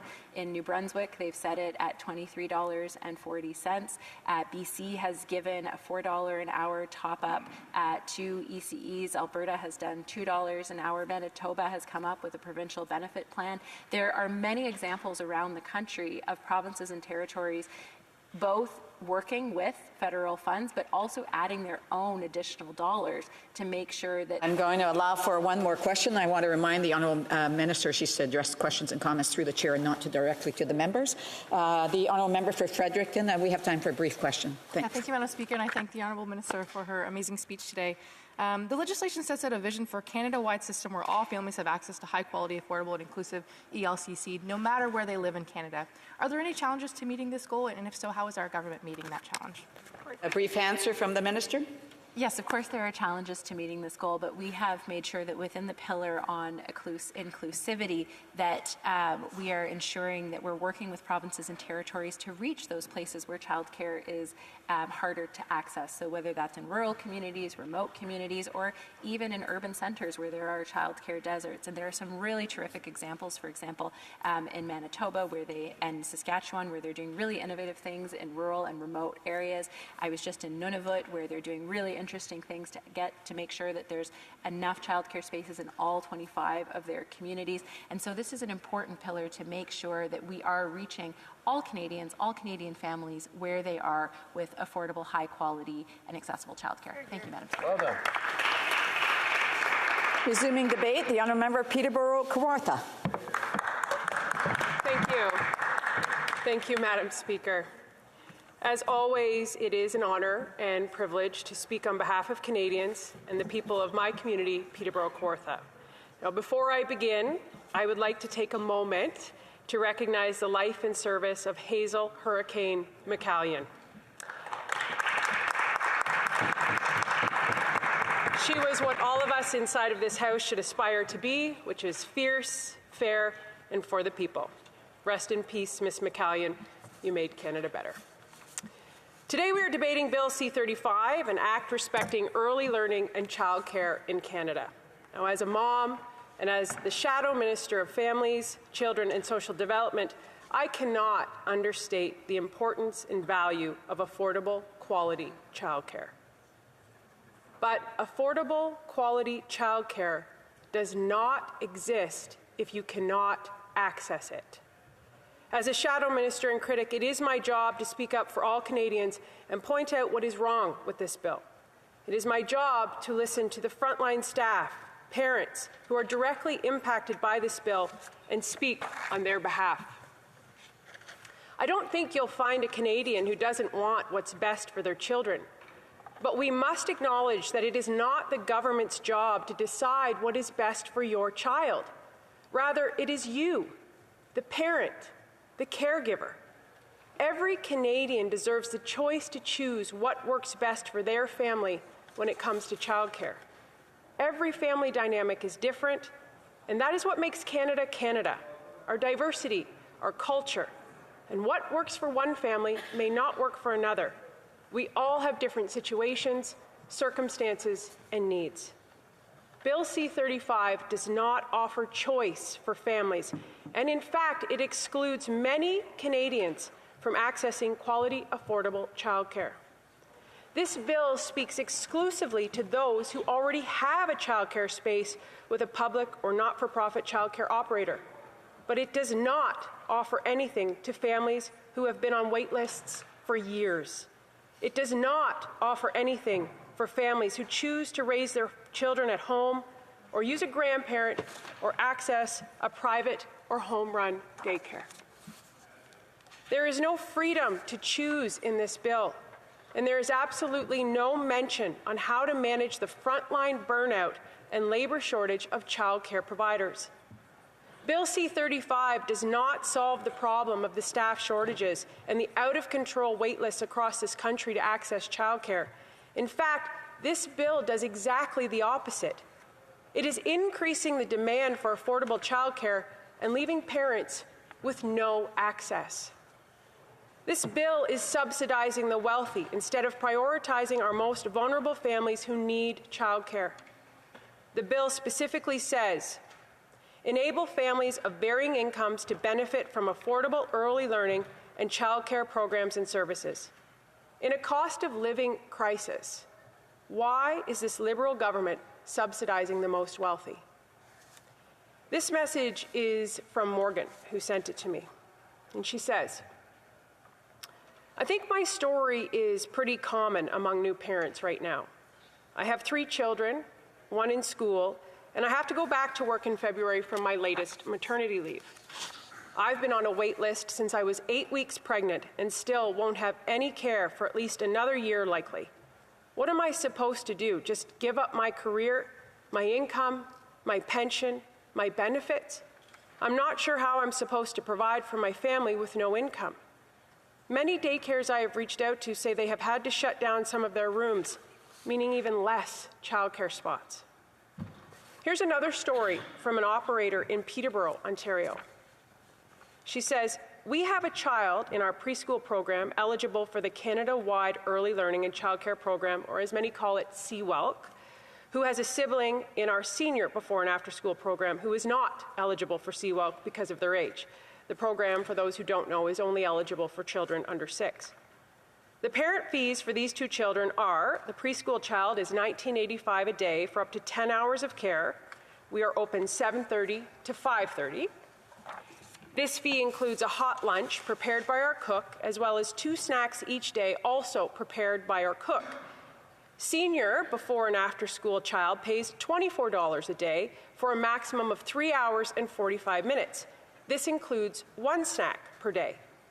She goes on to ask, where is the equity in this? Families who have children over 6 are not entitled to CWELC program fee reduction fees, and therefore are paying more for under 4 hours of care than our families who are entitled to a full day of care without a hot lunch and 2 snacks. Now, this example points out one of and many of the flaws in the bill. For one, what about parents who work shift work, or who are entrepreneurs, or who work weekends? Where can they take their kids for childcare? Secondly, how does this bill create more spaces when this childcare operator who's written this letter is located in a school and there is physically no more spaces to put in the school? Also, how does this bill help with the labor shortage? There's no labor strategy in this bill. Matthew Lau's synopsis of this bill and the Liberals' failed attempt at childcare is spot on. He writes, the challenges are the same across the board. There aren't enough qualified staff to keep all existing childcare centres running at full capacity, let alone staff new spaces. Bill C-35 has nothing in it to fix these problems. Andrea Hannon is the Executive Director of the Association of Daycare Operators of Ontario, ADCO, and gives many examples of what we can expect with this Liberal flawed bill. Taxpayers and the families who use the program will wind up paying more and more for it, while all children will wind up getting less and less. This bill is like most Liberal policy. It says a lot of really nice things, but it gives 0 details on how any of these nice things will be delivered or how they will be achieved. The Liberals love to promise unrealistic expectations and then act shocked when they can't achieve them. They also love to tell taxpayers to just trust them. Well, after 8 years of this Prime Minister and seeing how badly Canadians are suffering, we don't trust them. The Financial Accountability Office of Ontario says there is a committed shortfall of $1.2 billion in 2026-2027 based on the minimum federal and provincial commitment. We've barely started, and you can already see there is no sustainability plan here. Here's another quote. There's been a giant frustration in Alberta about the lack of communication. Everybody doesn't know what's going on and doesn't know where funding is coming from, doesn't know where they're going to get the money. That's from Susan Cake, the chair of Childcare Now Alberta, an advocacy organization. I want to take a minute right now. This is very important to listen to because, as you may have heard earlier, the minister talks about how this is such an advancement for feminism. This bill does exactly the opposite. This is feedback from the Association of Alberta Childcare Entrepreneurs. And this is what she has to say. The majority of private childcare in Alberta is operated by women, with a large number being immigrant women. The impact of this agreement and the intention of the federal government to prioritize the business model of childcare rather than the affordability, accessibility, or quality of care is having the opposite effect on women. We are seeing a woman-led industry targeted and pushed out of business. Women across our province are facing bankruptcy and losing their homes because they signed into this agreement because they wanted and advocated for affordable childcare. It has also created a two-tiered childcare system. A great example of this is from one of our directors who has a centre in Grand Prairie. She had a wait list of over 400 families, so she decided to expand even though she understood the new spaces wouldn't have access to the affordability program. So now, in her centre, she has her original 120 spaces with families paying an average of $13 a day and 86 new spaces with families paying an average of $65 a day in the same centre getting the same care. This is an unintended consequence of this program. She goes on to write, you also have new centres who are sitting empty. They are fully operational and licensed, but because of their choice to be a private operator, they can't access subsidies for families. There are centres who have wait lists of 100 families, but only 4 children attending because the other families need the subsidy and can't access it in that centre. These women who have invested their savings and taken the initiative to open a centre and meet the needs of their community are going bankrupt. They likely have signed a 10 to 20-year lease with a personal guarantee of their family home and assets, but the federal government is restricting them from having access to a fair market to operate their business. The message this sends is that the choice of these parents doesn't matter, and that these women are collateral damage to meeting this Liberal campaign promise and an NDP coalition. As the Association of Alberta Childcare Entrepreneurs has pointed out, we must have private childcares alongside public and not-for-profit centres to meet the demand and to offer the choice to fit what is best for families. But the language and intention of this bill clearly leaves private childcare operators in the cold. Here's the exact language from the bill.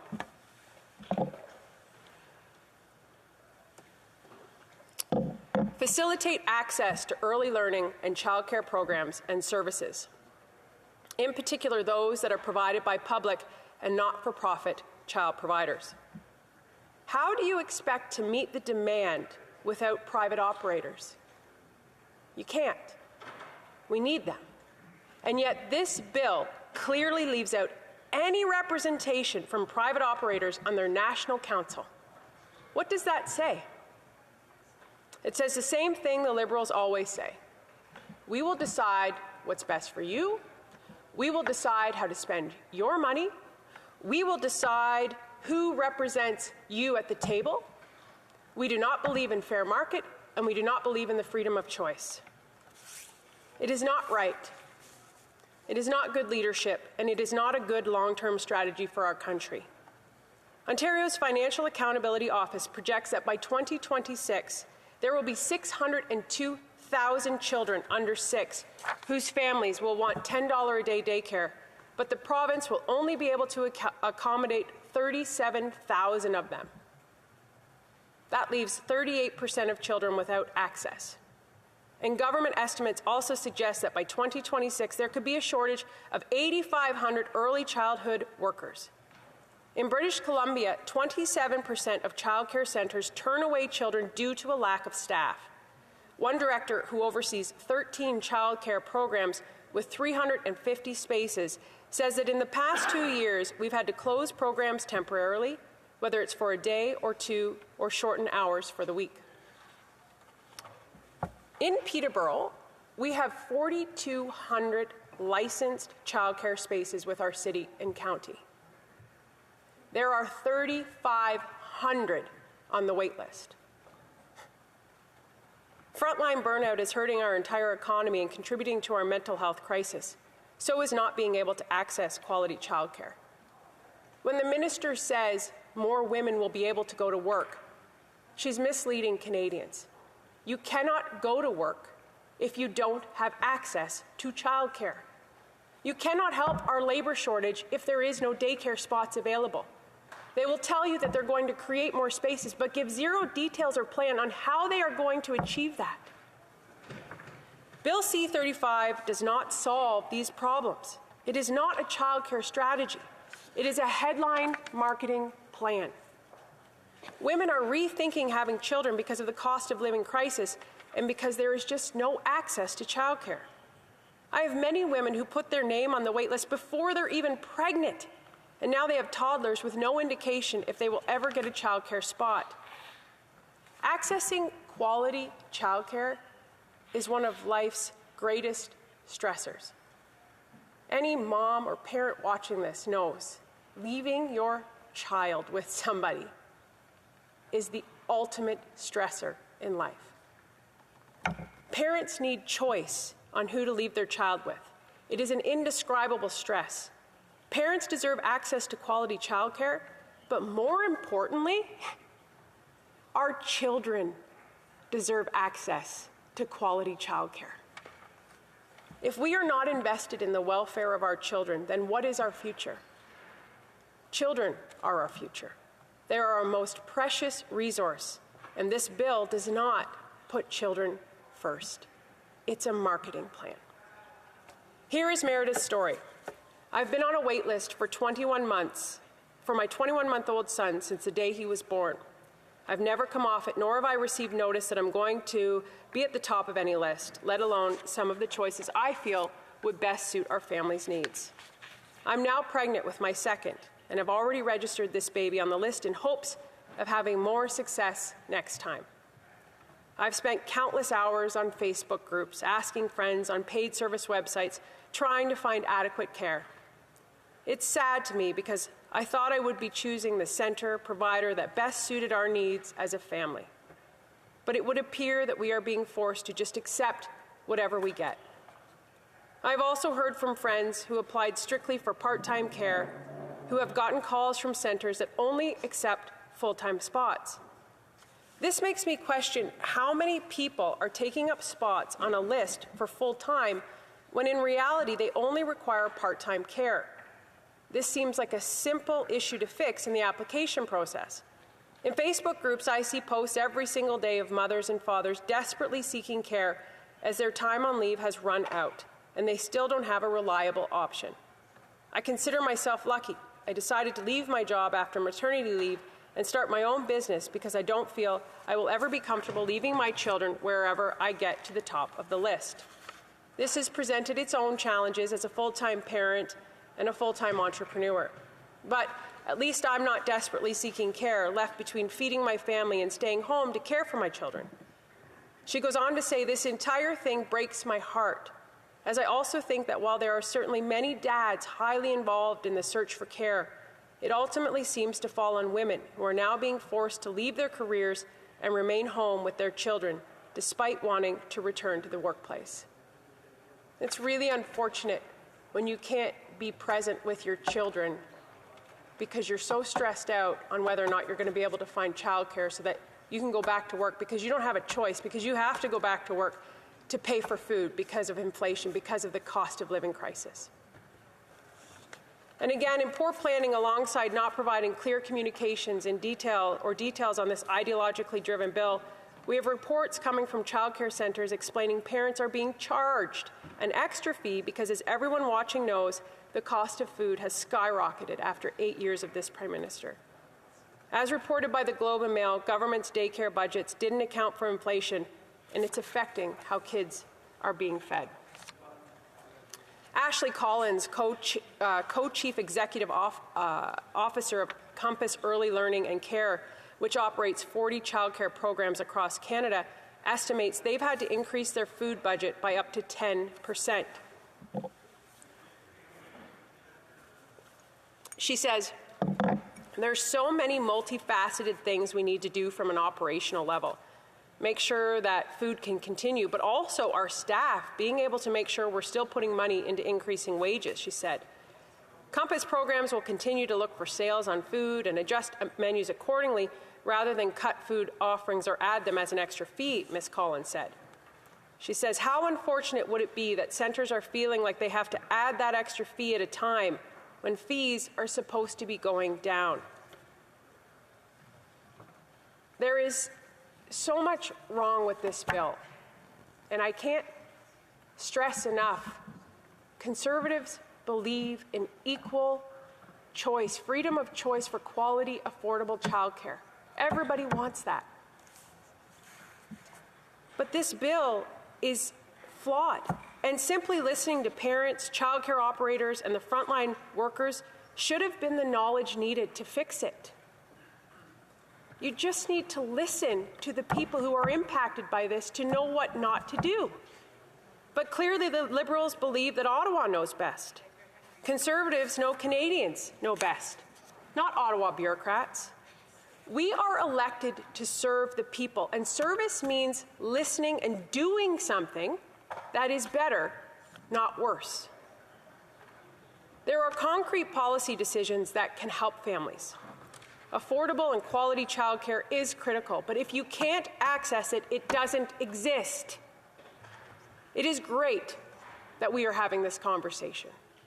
It is great that we are recognizing how important affordable and quality childcare is, but this bill falls very short on achieving results and details in providing equal opportunity for families to access quality, affordable childcare. Because we have listened to parents, frontline staff, and operators across this country, Conservatives believe we can fix this. We don't want to leave you with no hope. We know how important hope is. We can offer the freedom for families to choose what is best for them. Conservatives will put forth strong amendments to address these glaring shortcomings in this legislation and ensure all Canadians get access to affordable, quality childcare. Your children are important. I'm sorry, the time is up. The honourable questions and comments. The honourable Minister of Families, Children and Social Development. Great, thank you, Madam Speaker, and I want to thank my honourable colleague for her speech because she pointed out for the past 20 minutes exactly why this bill is important. That's right. All of the issues that she raised are issues that have arisen because we didn't have national leadership on childcare. There was no system before, and the system that was there was a patchwork, and it didn't provide the needs for families across this country. Wait lists have existed before, they exist today, but that's why we're committed to creating 250,000 new spaces. But there was no affordability. So this is actually an opportunity for the Conservatives who, if they do truly care about these issues, to join us in supporting this bill. Right on. And my question to the Honourable Minister is, can we count on her support to improve this for families across Canada? Thank you, Madam Speaker. The honourable member for Peterborough-Kawartha. Oh, I think I just got called an honourable minister, so thank you for that. Listen, I think the reality is there's nothing in the bill that shows any solutions. Yes, we are addressing the problems. This is what the whole speech was dedicated to do. How are you going to build 250,000 spaces when many of these locations that have daycares physically don't have the spaces? How are you going to increase the labor force? There's no national strategy in this bill. Why is private not represented? Why is there no private at the National Council? Yes, affordable quality childcare is critical, but if you can't access it, it doesn't exist, and this bill doesn't cover it. Thank you. Questions et commentaires. L'honorable député de Abitibi-Baie. The Honourable Member for Abitibi-Baie James Nunavik EU. Thank you, Madam Speaker. I'd like to thank my colleague for her speech. It's very clear that the vision in the western part of Canada is not the same as in Quebec. we heard about parents wanting to decide, but we need to consider that in Quebec, child care is extraordinary and it really contributes to remarkable child development, also sociologically and educationally. So we heard about private child care. How much will that cost and who will have access to it in the rest of Canada? I would remind the member to address the question through the chair and not directly to her colleague, the honourable member for Peterborough-Kawartha. The question, and it is wonderful to be able to examine Quebec. I think that's really beneficial for a lot of us. You know, sometimes you have to have really hard conversations, and the reality is what we all want, and utopia is lovely, but you have to figure out the cost analysis of everything. And so if it's not a fair market value, absolutely, public, licensed childcare changes some children's lives, especially those children who don't have the option for anything else, especially those children who don't have something at home. This is absolutely critical. But this bill doesn't meet the demand. It's going to increase the demand for waitlist and not close the gap. And so we need that private representation. Questions and comments? The honourable member for Winnipeg Centre. Thank you so much, Madam Speaker, and it's always a pleasure to work with my colleague on the Status of Women Committee. But she spoke a lot about the need for-profit care. And this was a little bit concerning to me because we know research has shown for-profit care is not good for workers and is paid for on the backs of parents and families. I know in Ontario the PC government has quietly removed some of the profit caps, allowing for the expansion of for-profit care. And we know that this is problematic and is not supported by main national childcare organizations or unions. Childcare Now, Childcare Resource and Research Unit, unions, NUPG, CUPE, Unifor. We see unions backing workers. The NDP has always been the party of workers, and unions are saying we need public, not-for-profit care. I'm wondering, does the member believe that federal funds should be used to expand, as she indicated clearly, for-profit care at the expense of public non-profit care, something that has been supported by unions and national child care organizations across the country? Thank you, Madam Speaker. The honourable member of Peterborough-Kawartha. Thank you, Madam Chair, and thank you to my colleague. Yes, it is a pleasure to work with her on the status of women. You cannot meet the demand without both sectors, and every stakeholder will tell you that. So you cannot access quality, affordable childcare if it doesn't exist. But I think the key here is that I think what I would pull out of that comment, which is concerning, is that many of these private-run daycares are women. So to say that it's hurting the work, these are women who are trying to make a living, trying to provide for their family by offering daycares, who are opening access to their community. So we need to come to the table and find a solution here, because cutting them out is not fair. It's not equal access. Questions and comments? Questions et commentaires? The honourable member for Lambton, Kent, Middlesex. Yeah, you got it. I'm just waiting for a cam. Thank you, Madam Speaker. I'd like to thank my honourable colleague for her question. And you really did hit the nail on the head when you said, how can we create more spaces if we don't have the labour force to back that up? And I hear that in rural Canada, Madam Speaker, in my riding, where mothers, parents, they're waiting and waiting and waiting on lists for years to find childcare, but this bill doesn't address the shortage of childcare in rural Canada. So I'm wondering if my colleague can if she would comment on this, on what kind of a strategy that Conservatives would do to help families who are in need of childcare across this country, especially in the rural areas of Canada. The honourable member of Peterborough-Kawartha. Thank you so much, and thank you to my colleague for the question. It's absolutely right. I mean, there's this promise, this wild promise of 250,000 childcare spaces, and I haven't heard one detail on how that's going to be achieved. Not one. It's certainly not in the bill.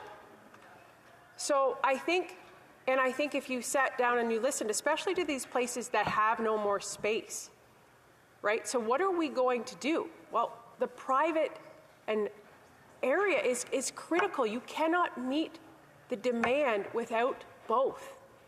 You have to have equal access. You have to have fair access. Parents need to be able to choose. And then we need to figure out the labor strategy. There's no mention of a national labor strategy in this bill. And until that's addressed, this problem is not going to go away. It's going to get worse. Thank you, Madam Speaker. Questions and comments? The Honourable Parliamentary Secretary of the Government House Leader. Yes, thank you, Madam Speaker. I'm actually disappointed in the Conservative Party. Here we have a very progressive policy for the children of our country. An opportunity for the Conservatives to reverse a position they had taken in the last election where they said that they would get rid of the child care program. A child care program that has been signed off by provinces and territories. It's an opportunity for Canadians to actually have affordable child care. This legislation that we are voting on today isn't meant to provide the details that the member is looking for. Look at the agreements. It's in the agreements, Madam Speaker. It's the framework. Why is the Conservative Party sticking to their election platform and throwing out a national child care program when, in fact, this is the type of program we should all be supporting? They're the only party in the chamber that's voting against this legislation. The Honourable Member for Peterborough-Kawartha has 1 minute to respond. Well, I think he was listening to a different speech, Madam Speaker, because nowhere did we say we're throwing it out, and nowhere did we say we were voting against it. Thank you. We have time for a very brief question. Time for a very brief question. The Honourable Member for Berthier-Maskinongé. A very brief question. Thank you, Madam Speaker. Listen, I listened to my colleague's speech, and there were a lot of objections. We'll be able to hear the question if there is conversations going on with the government on the other side at the same time. So I would ask her maybe to listen to the question so she'll be able to answer it. The Honourable Member for The Honourable Member for Berthier-Maskinongé. A brief question, please. Thank you, Madam Speaker. And I see that you see that I'm getting better at speaking while others are speaking. That's 3 years of MP training for you. Listen, I listened to my colleague's speech, and she raised a lot of doubts and questions, but has she observed the progress that we've had in Quebec after the daycare program was put in place?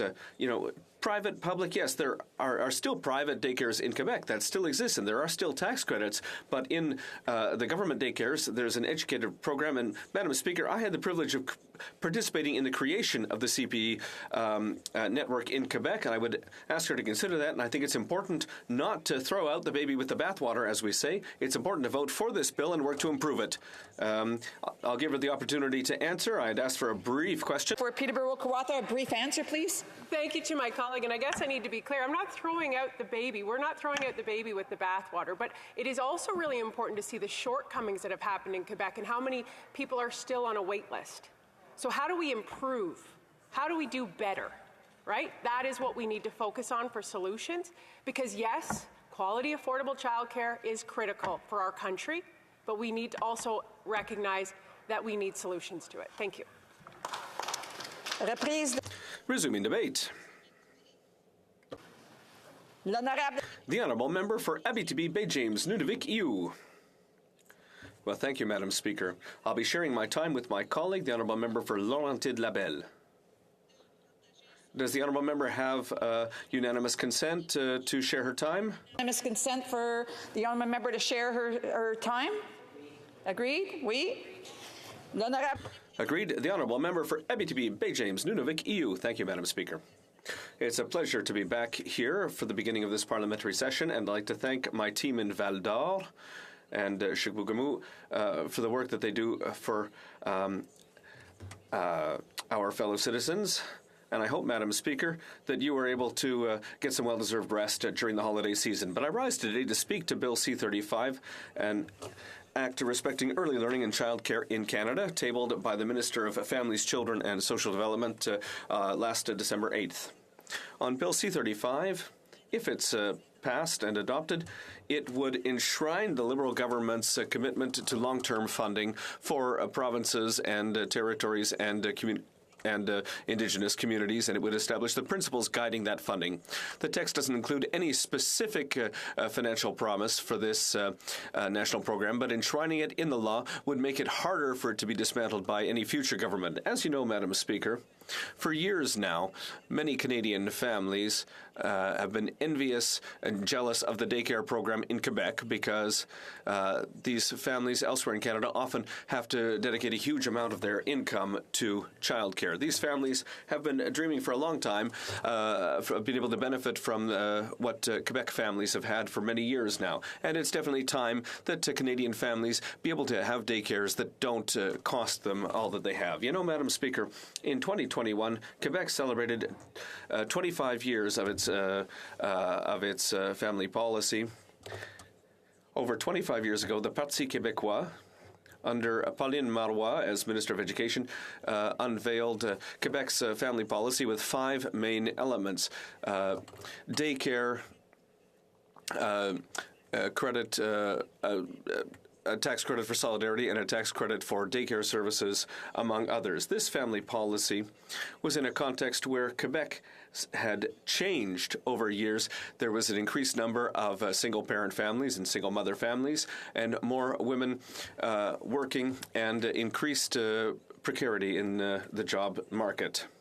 This policy allowed Quebecers to benefit from better work-life balance, access to more generous family and parental leave, and also offered more support to workers with atypical schedules. And this is a program that is of great pride for all Quebecers. Early childcare, learning, and daycare was a major part of this new policy.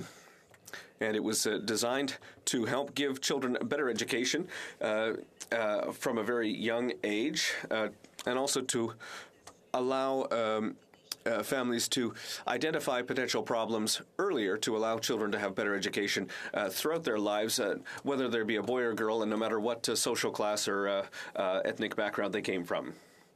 The CPEs, the provincial daycares in Quebec, are one of the most obvious successes of this policy, and they remain supported by families and are an important part of the new social economy. In Quebec, early childhood learning centers and daycares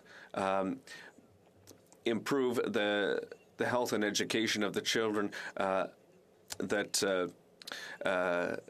attend them. They stimulate development, facilitate entry into school, and allow for the early identification of behavioral or educative challenges facing each child.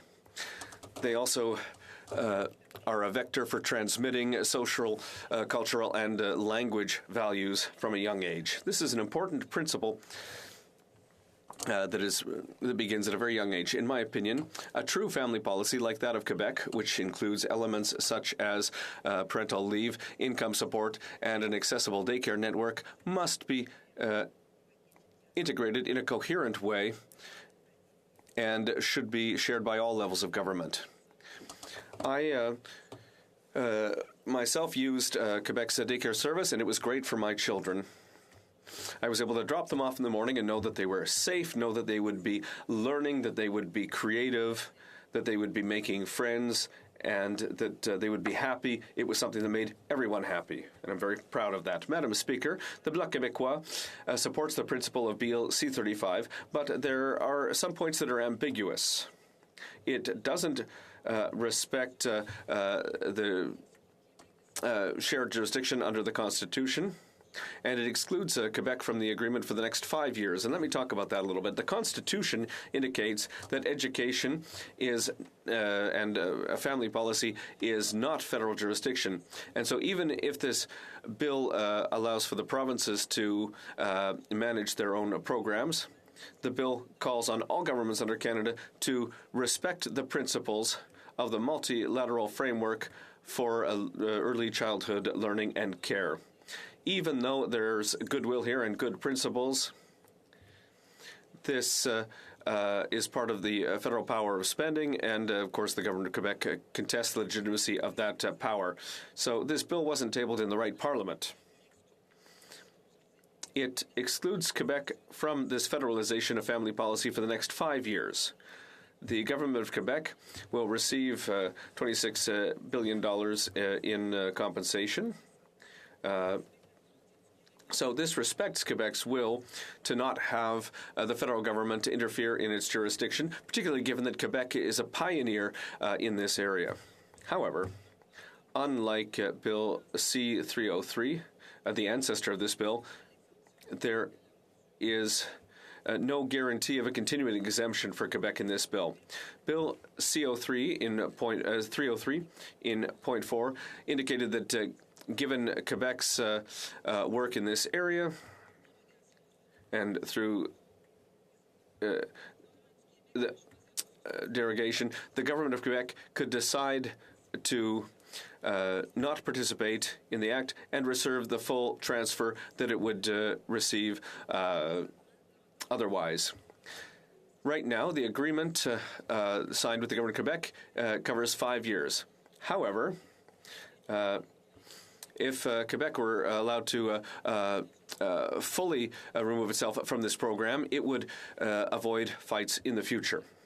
Madam Speaker, when the federal government and the government of Quebec, the Legault government, announced this agreement, the federal government indicated that it would continue to help Quebec and that the agreement would respect Quebec's jurisdiction.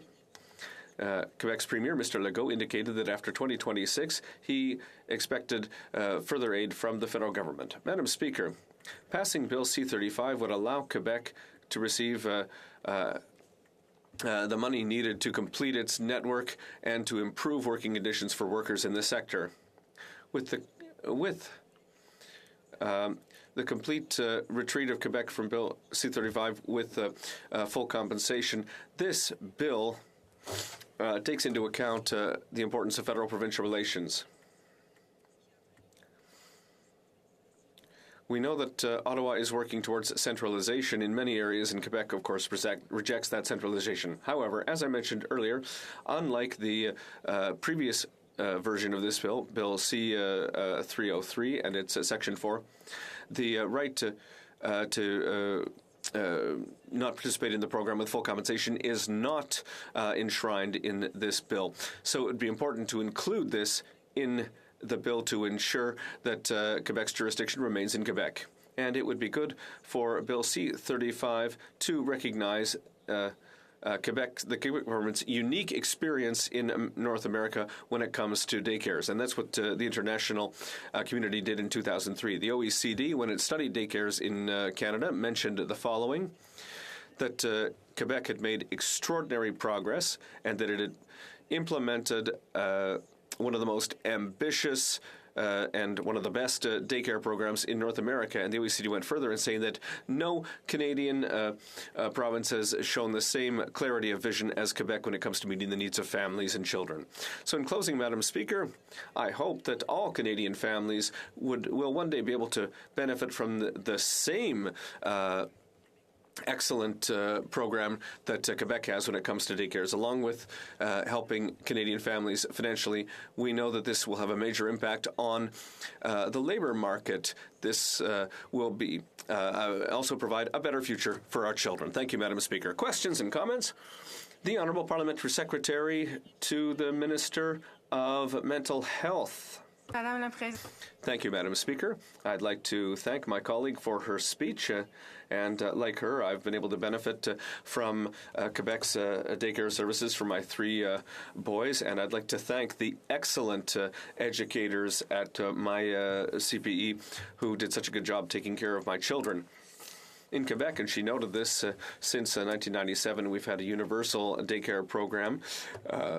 And studies have shown that this has had a major positive impact on having women participate in the labor force. So I'd like to ask my colleague to say if she agrees with me when I say that this allows women to return to the labour market or to their studies, that it's important that we invest in women and that this can improve their financial situation and maybe even get them out of a violent situation at home. The Honourable Member for Abitibi, Bay James, Nunavik EU. I'd like to thank my colleague for her question. And indeed, this will allow women to return to the workplace, and it will allow families to support them, because we know very well that the costs involved in childcare can be very heavy. So this service will help families and young children with their learning. Member for Sherwood Park, Fort Saskatchewan. Well, thank you, Madam Speaker. One of the trends we're seeing really accelerated by the pandemic is flexible work, people working from home, people looking to be able to combine family life with work in different ways, and therefore still very much needing childcare, but looking for more creative options that may be in their neighborhood, that may be at odd hours, may reflect the particulars of their work situation. And one of the concerns I have with the government's one-size-fits-all approach to childcare is that they're funding a particular kind of childcare model that's not consistent with the way many families live, and in fact, as technology changes, the government's program is not keeping up with this evolution in how people are trying to combine work with family life. I wonder if the member could talk about whether she agrees with that. The government's approach is failing to be flexible and accommodate all families in terms of the way it's structured. The Honourable Member for Abitibi, Bay James, Nunavik EU. Well, I'd like to thank my colleague for his question. And, you know, we've looked at what's happening in Quebec with our daycare service, which allows families to have access to better services and provides a better chance of success for kids. I tend to agree with the government's point of view in this and not the colleague who asked the question, because Quebec is a model in this area. The Honourable Member for Nunavut.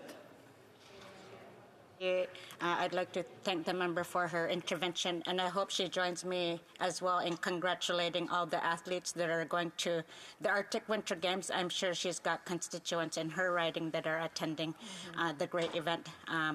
As well, I wanted to ask her, I've read the bill, and it's great to see that there are provisions specifically for Indigenous peoples, Indigenous governance, and also implementing the United Nations Declaration on the Rights of Indigenous Peoples.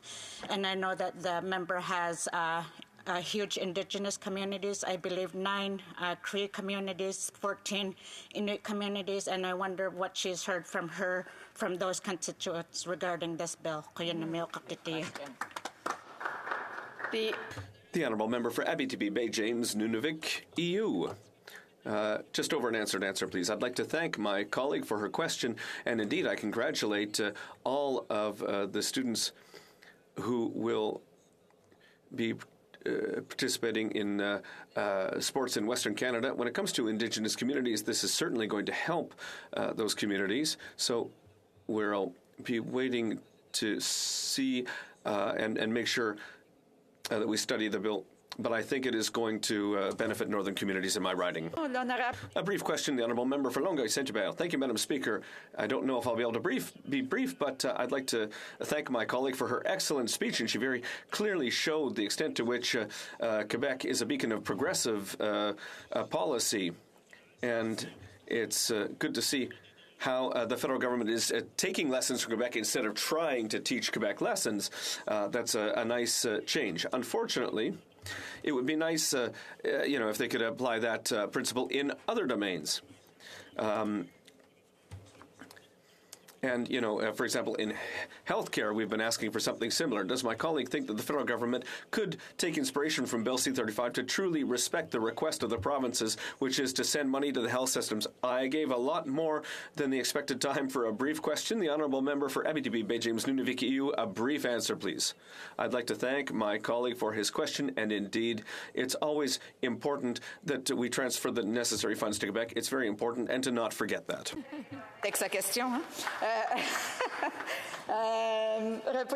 Resuming debate, the Honourable Member for Laurentides-Labelle.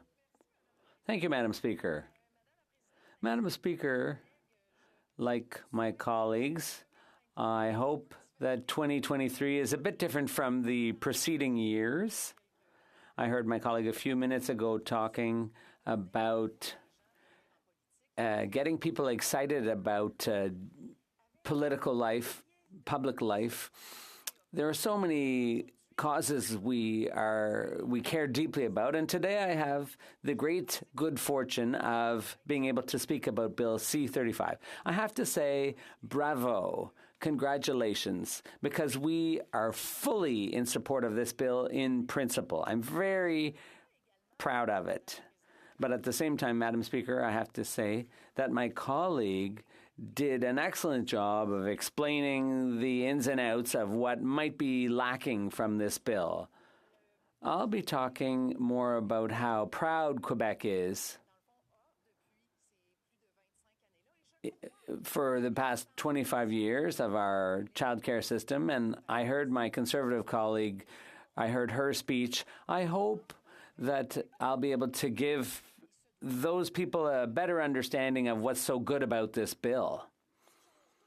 So let's back up for a second, because I want to talk about my pride. The first premier to present family policy was very avant-garde. And yes, it changed life for so many families.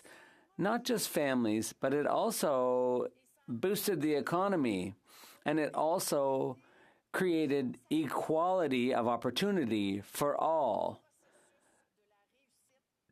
And it was good for starting kids off on a good path towards education. So how did this all happen in Quebec? And how was this done without impoverishing families? Well, it started with $5 a day daycare. So now it's almost $9 a day. But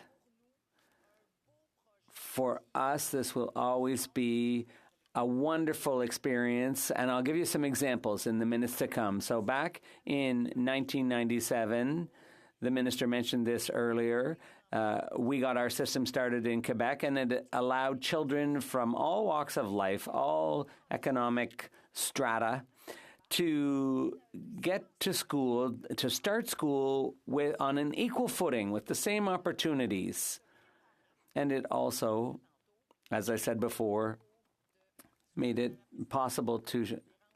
Excuse me, my colleagues are really distracting me, Madam Speaker. I thought we were going to have a minimum of respect here. Perhaps people could have their conversations elsewhere, but right beside me, it's very distracting. I had to mention that, Madam Speaker. Okay, I expect that people who want to have chit-chats, they could go into the lobby to hold those conversations, while others are attempting to make their speeches here in the House of Commons. It's the kind of respect we should show all members here. The Honourable Member for Laurentides-Labelle.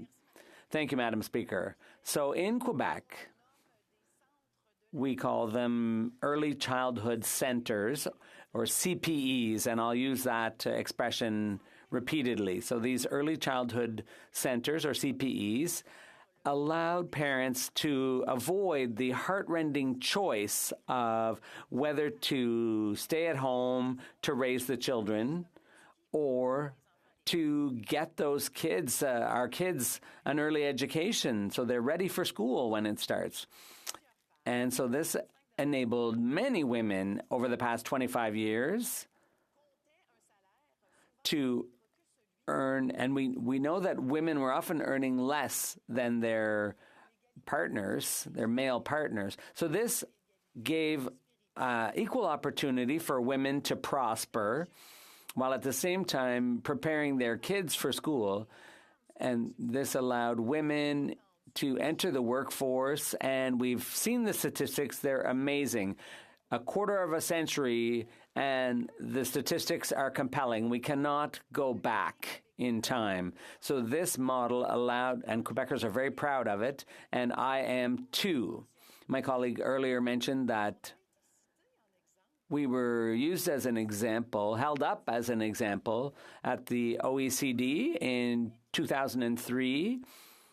It was mentioned that Quebec had implemented one of the most ambitious and promising policies around education and childcare in all of North America. So the studies show, and this really, I want to drive this point home to my conservative colleagues. Studies show that for each dollar invested in early childhood, it brings back almost $2, $1.75. So the return on that investment in tax revenue is $1.75 for every dollar spent.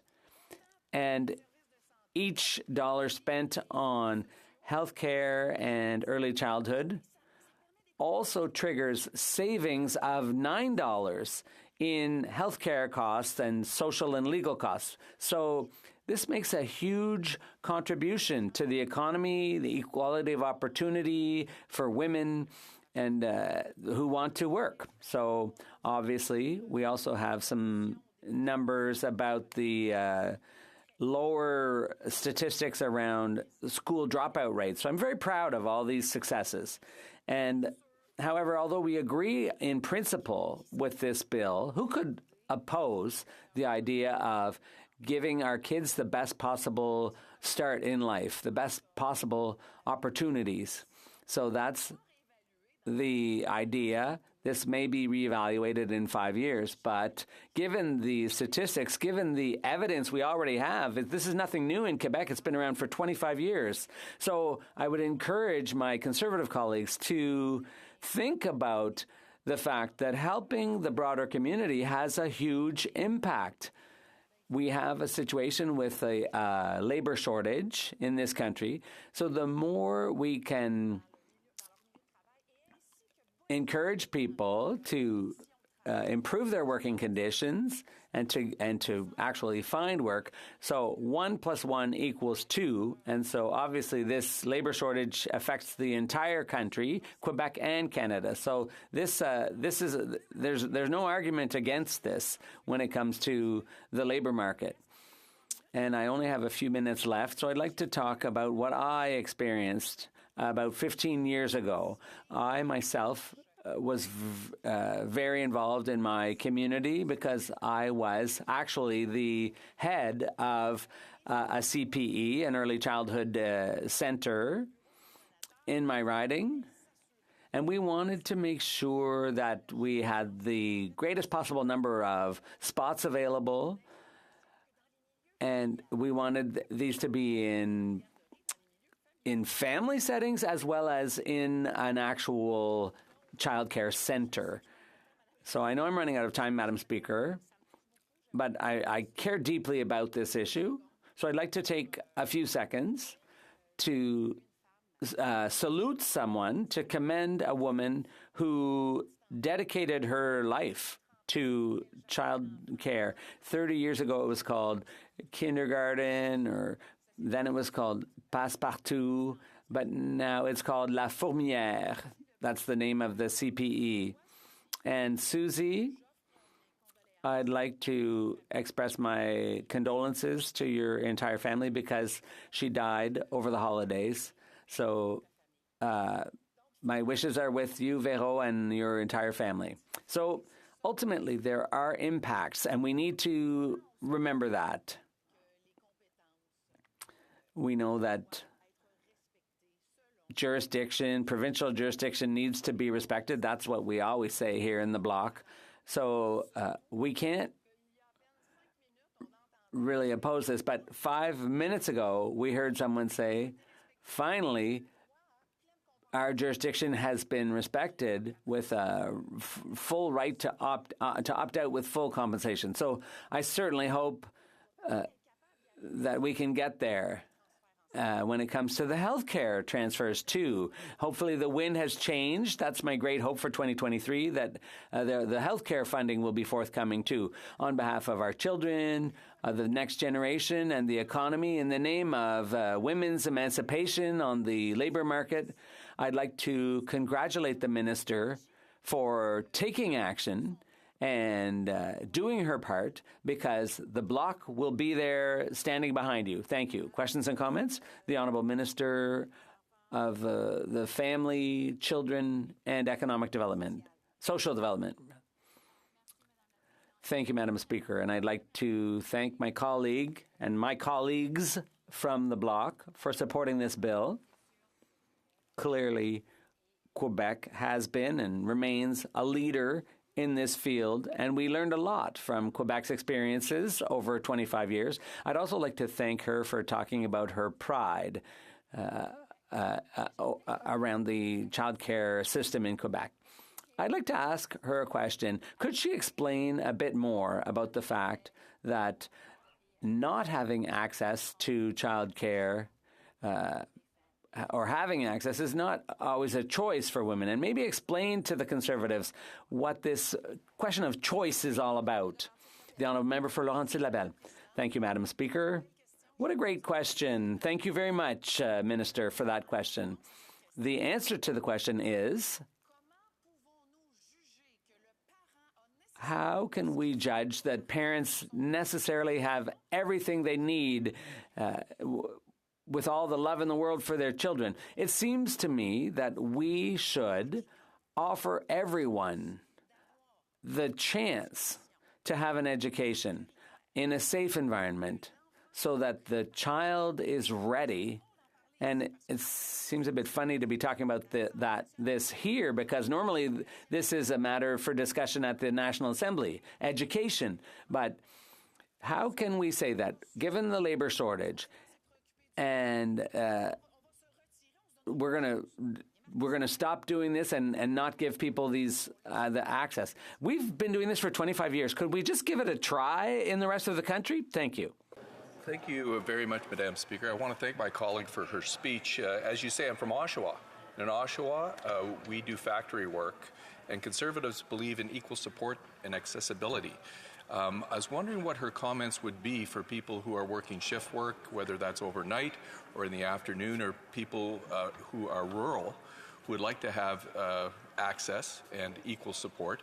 It's very important for me. My wife has her ECE, and it's very important for all Canadians, but this idea of accessibility and equality, I was wondering if she has some input and some advice maybe for the government.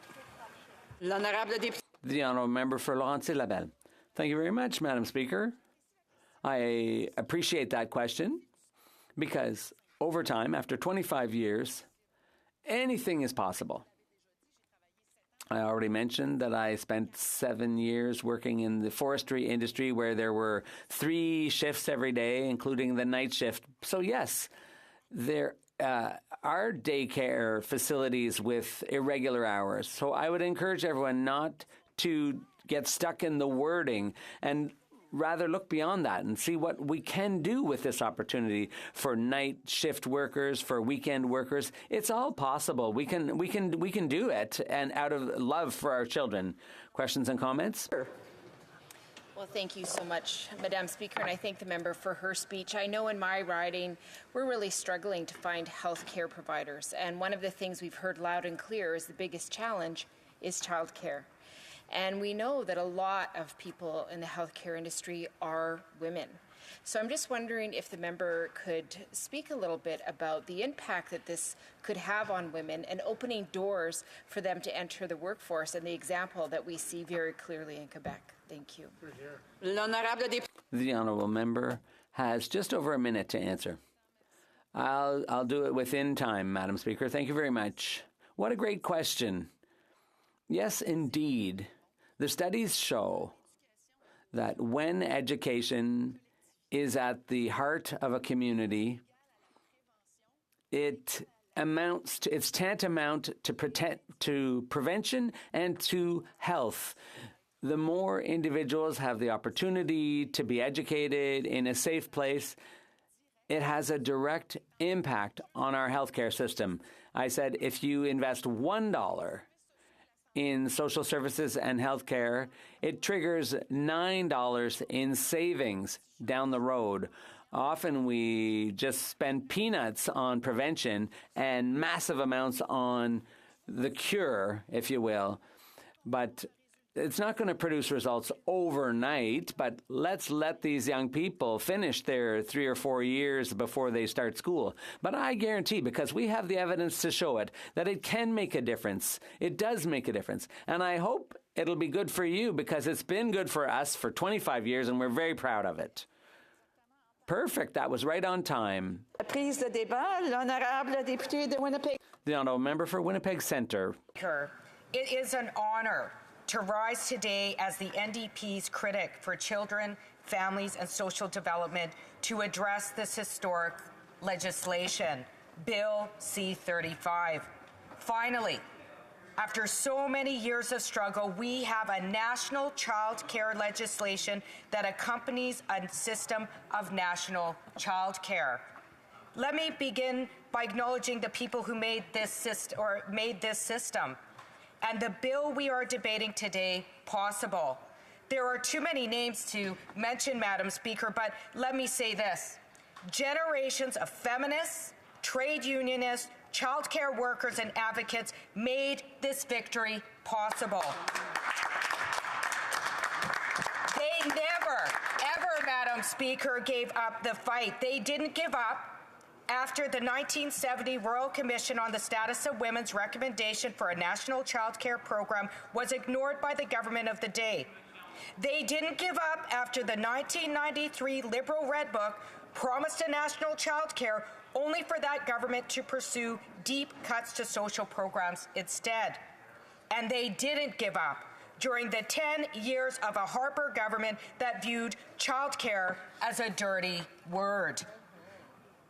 It has been 30 years since the Liberals promised a national childcare program, and as a result of their relentless advocacy, we finally find ourselves here today. And I, a proud New Democrat, along with my colleagues, am proud to stand here today in support of Bill C-35 on behalf of our party that has always prided itself in being a feminist movement and a vocal advocate for affordable, accessible, universal child care program. Our party prides itself on standing alongside organizations, advocates, and unions in their demonstration of courage and their commitment, even when the possibility of a national child care seemed so unlikely. It's because of their tenacity, their refusal to quit even when the odds were against them, that we are here today. I stand on their shoulders. We stand on their shoulders. I also want to acknowledge the role that our party, and particularly women in the NDP, have played in getting us to this point.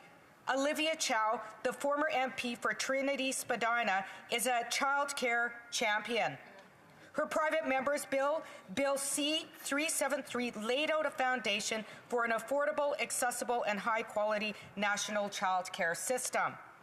More recently, my colleague MP for London Fanshawe built on these efforts with her own Bill C-311. I am grateful to them both, Madam Speaker, for their work in moving this issue forward and demonstrating what a positive role for the federal government in ensuring families can have access to child care they need, when they need it, looks like.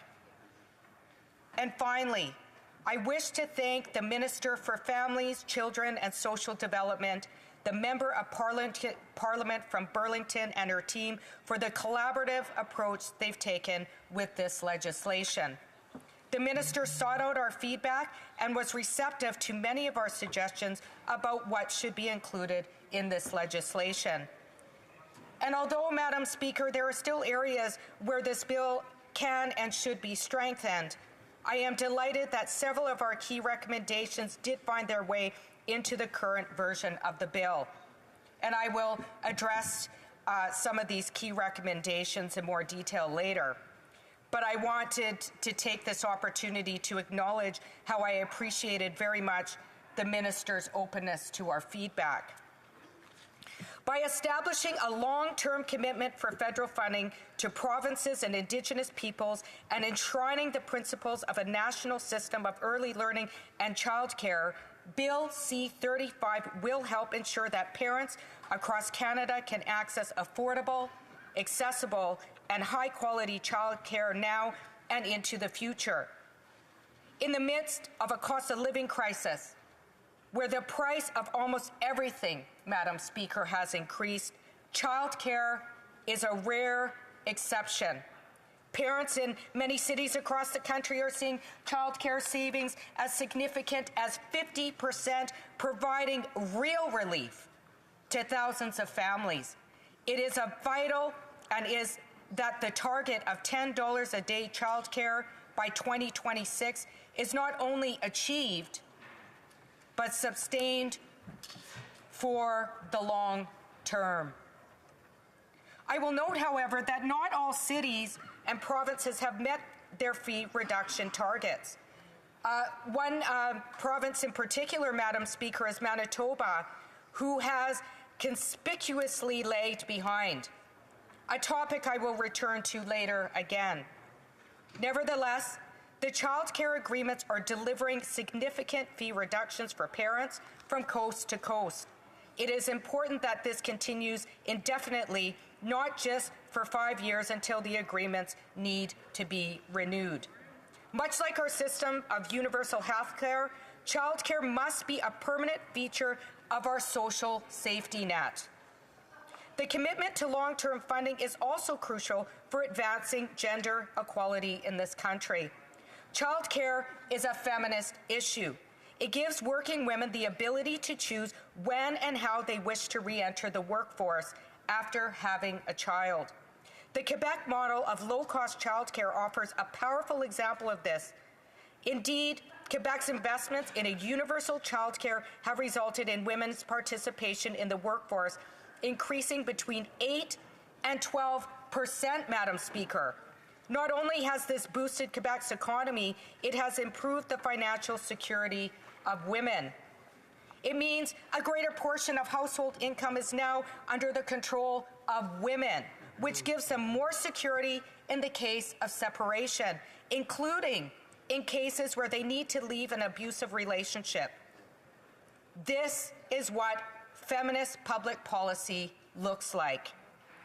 And I often hear members of Parliament sharing stories about the struggling single-parent mother trying to make ends meet. In fact, the member from Carleton and now leader of the Conservative Party of Canada often invokes the experiences of single moms in Parliament. Now, I can be certain that he has never been a single mother, Madam Speaker. If he had been, maybe he wouldn't be so quick to oppose a national child care program which will help thousands of single moms and children across this country have a better life. Because, Mr. Speaker, I in fact was a single mom. I was very fortunate at the time to have stable employment teaching in a post-secondary education at the time. However, even on an academic salary, I often had difficulty making ends meet, paying up to $650 a month at the time in monthly child care expenses. This resulted in me having to take on more employment, which resulted in me having less time with my precious son, something that I have lasting mother's guilt about, having to leave him so that I could provide for him.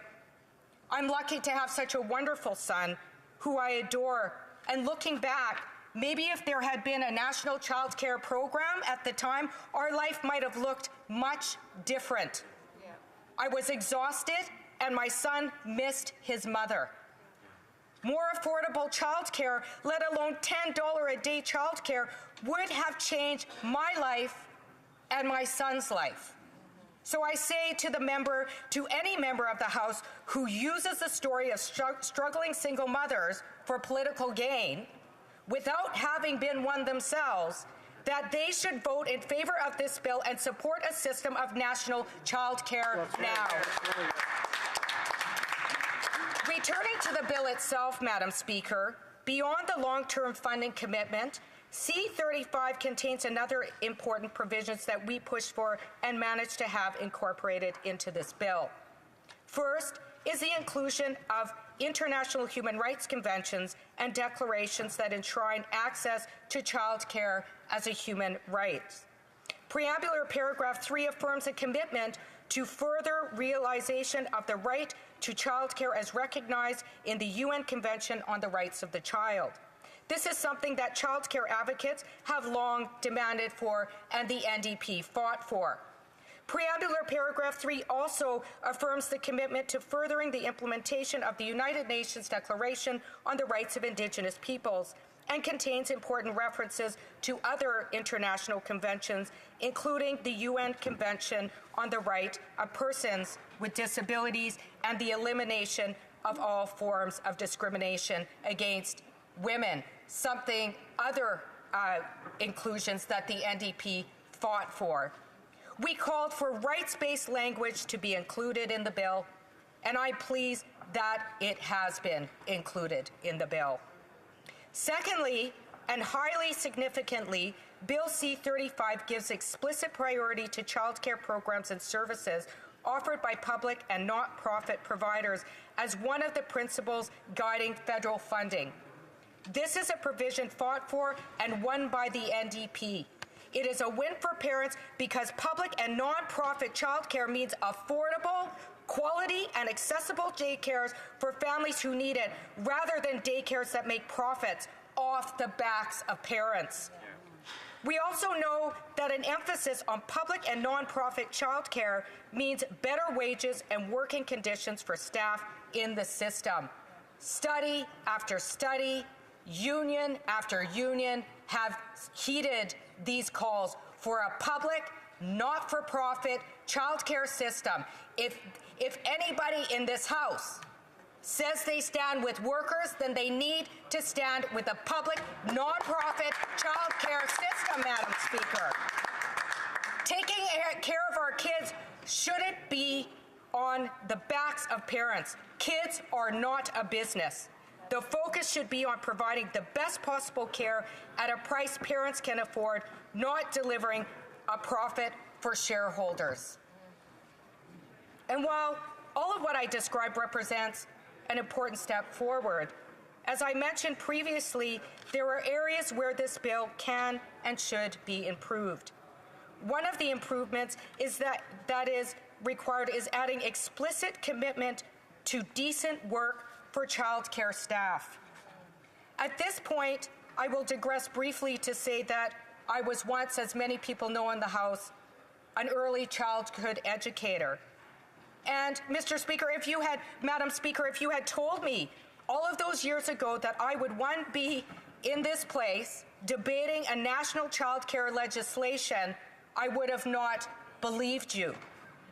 Workers are at the heart and soul of a national child care system, but far too long, child care workers have been grossly underpaid and undervalued in spite of the fact that they perform some of society's most critical work. That's why I left the profession, even though I loved the kids that I was teaching every day. I loved the work, but I couldn't afford to continue in a profession that did not pay a living wage or provide good benefits. A national child care program will only be successful and sustainable if the workers who make it possible are treated with dignity and paid fairly for their labor. That's why I support the Canadian Labour Congress's call for the legislation to include clear commitment to decent work for child care staff. Every child care worker deserves to earn a living wage with benefits that they can support their family with. And as an aside, it is also vital for the federal government to develop a workforce strategy to address staffing shortages in the sector. When we talk about creating new spaces, the building is not the most important element. It's having trained staff to look after the kids in these new child care spaces. A workforce strategy that can help ensure that we are continuously expanding childcare options where the demand is greatest. The bill can also be strengthened in terms of the accountability and transparency it provides. While the creation of a National Advisory Council is welcome in terms of the expert advice that it will provide, it does not have enforcement power to ensure that the provisions set out in C-35 are followed. It is important for the bill to include strong accountability mechanisms so that the commitments it contains are upheld. The reporting requirements on the progress being made in establishing a national child care and federal investments in the sector lack detail, stating only that the minister is required to make an annual report. This is too vague, and the bill should specify the specific metrics, including new spaces being built, new child care workers being hired, and other quantitative details. It is vital that members of the public at Parliament have access to this crucial information. It should also establish conditions on a federal child care funding, real accountability for when provinces fail to deliver on fee reductions, or an expansion of public not-for-profit care. I'm deeply concerned that Manitoba is the only province where we have not seen an average reduction in fees. Instead, the government has made changes to who is eligible for the subsidy. This is unacceptable. Also concerning is the Ontario government's decision to remove profit caps, paving the way for an expansion of for-profit care. I know that this government has said there are accountability mechanisms built into the bilateral agreements, but either they are inadequate or not being properly enforced, or both. I'm also aware that Bill C-35 doesn't supersede the bilateral agreements, which are legally binding, and so can't impose new terms on top of these existing agreements. However, I am hoping that the bill can be amended to provide stronger conditions that apply on an ongoing basis or on a going forward basis to future agreements after the current ones expire 5 years from when they are concluded. Right now, the bill says nothing about how future agreements will be enforced to ensure accountability for the funding, and this is a notable gap that we should address. While there are more opportunities to weigh in on the bill at committee and in this chamber, I want to conclude again by acknowledging the gravity of what we are discussing today. We have progressed from being a country where child care was seen as the sole responsibility of mothers, unpaid labor with which our society could not function, to a country where child care is now just an individual responsibility, but not just an individual responsibility, but a collective one. A country where we will finally have national legislation underpinning a national system of child care in every province and territory.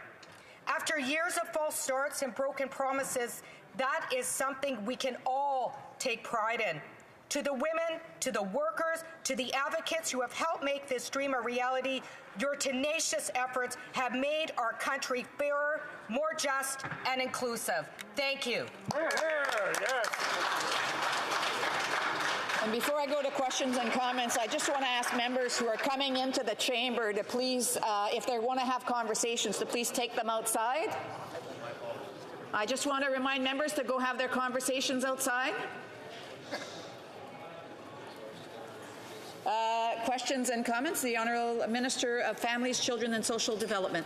Thank you, Madam Speaker. And I want to begin by thanking my honourable colleague from Winnipeg Centre for her remarks and also the really positive and I think constructive working relationship that we've developed over the past year. I also want to say thank you to her colleagues in the NDP for your support of this legislation.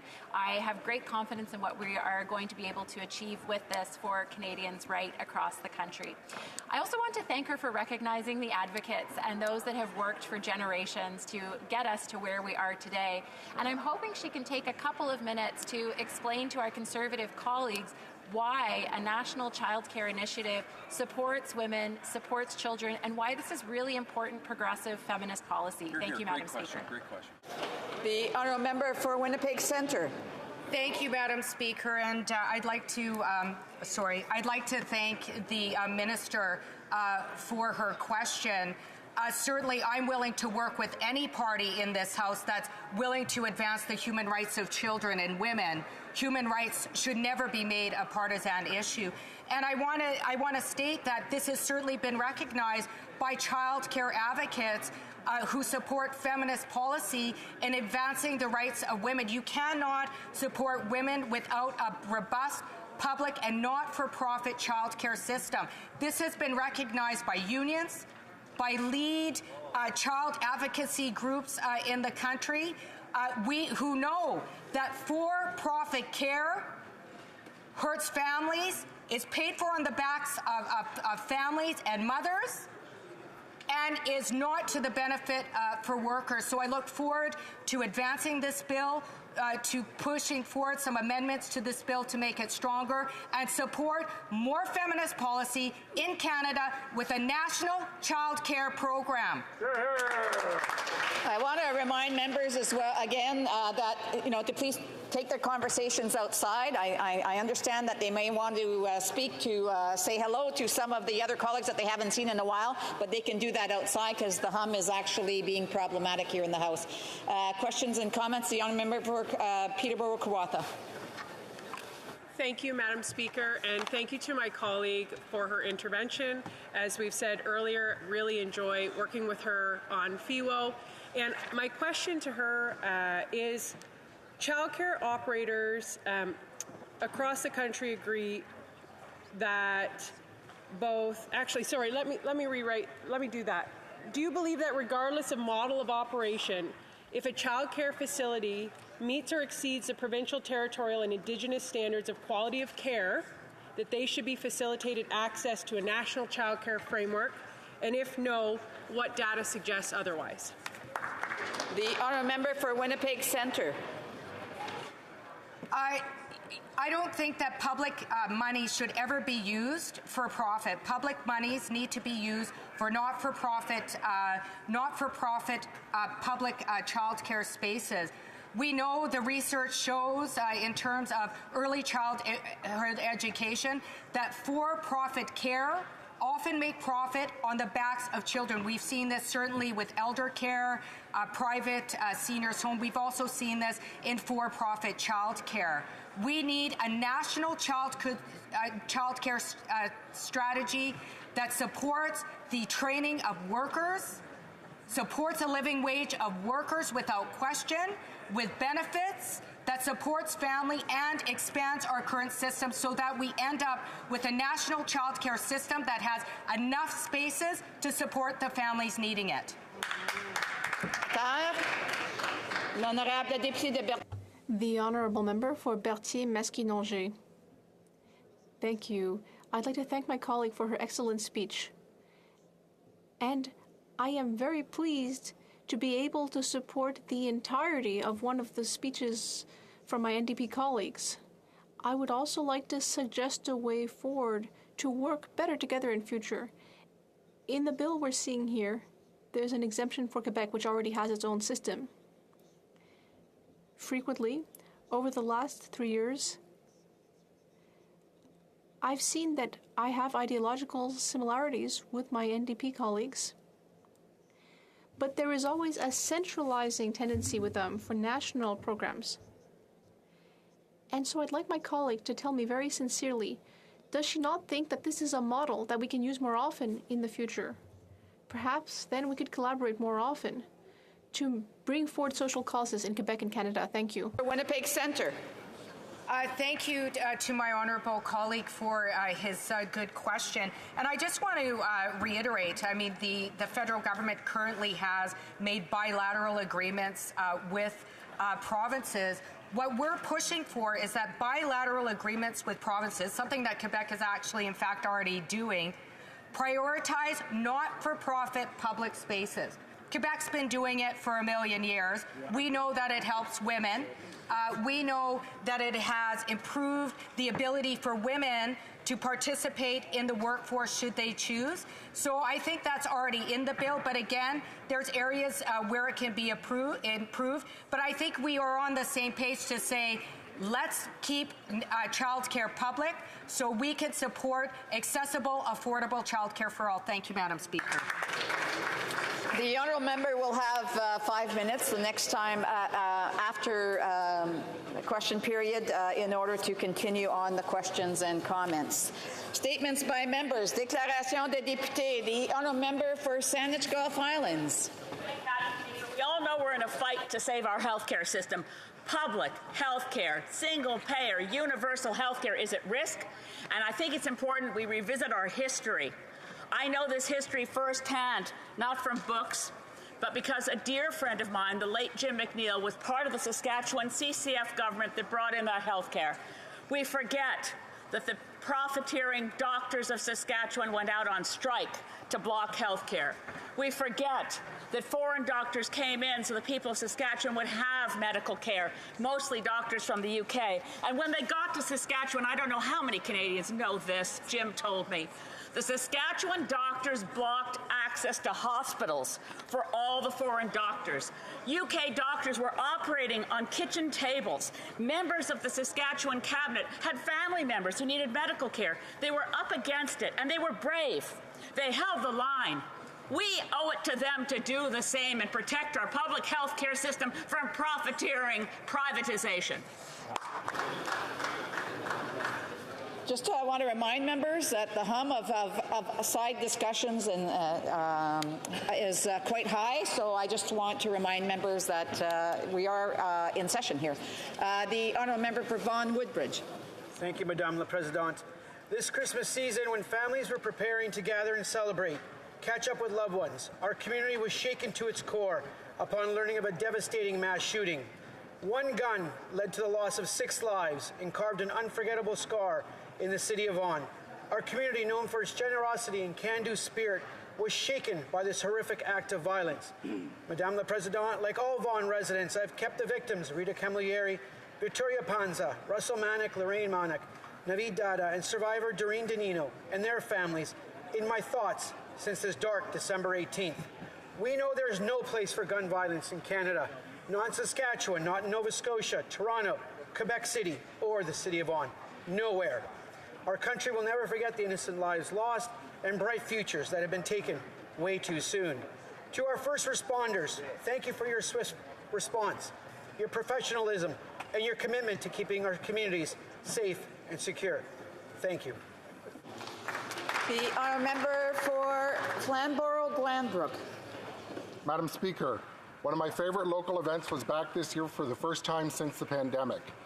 Joe Loweth and Sons Dairy Farm in Copetown held their annual open house on December 27th, so that people from the city could learn more about where their food comes from. Other Hamilton area dairy producers pitched in to help with a crowd of nearly 1,000. Robotic milking, feeding, calving were all on full display. But what's more exciting is they were already showcasing a bright new building just steps from the dairy barns. This summer, it will open as a thriving new farm-to-table business and the latest agritourism attraction. Not only will Summit Station Dairy and Creamery be a landmark that celebrates local heritage, it's also entrepreneurialism at its best. Congratulations to Ben, Jen, Carl, David, and the entire Loweth family for their contribution to the local economy and generations of innovation in the dairy industry. The honourable member for Halifax West.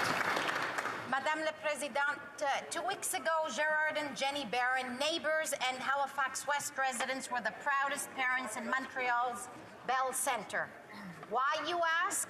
Because for the first time ever, they got to watch their boys go head-to-head as the only siblings from Nova Scotia to ever play in the NHL. Morgan plays for the Winnipeg Jets, while Justin plays for the Montreal Canadiens.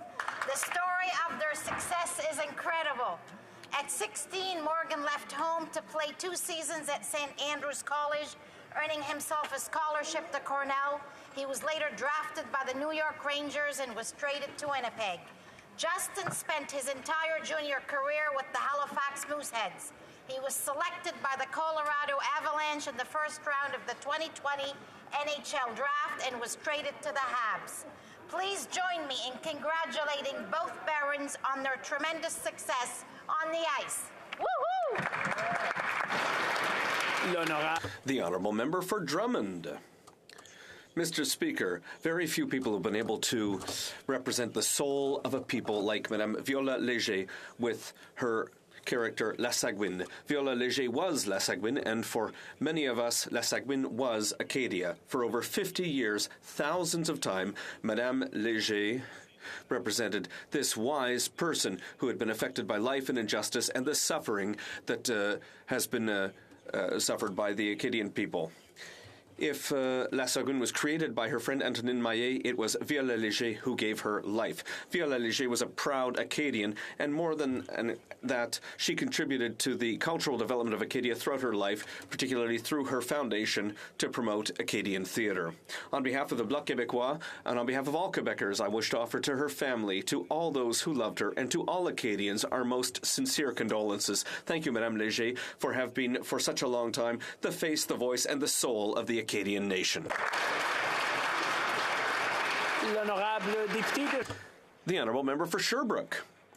Mr. Speaker, at the recent Hockey World Juniors, 5 members of the Sherbrooke Phoenix QMJHL team stood out. Team Canada's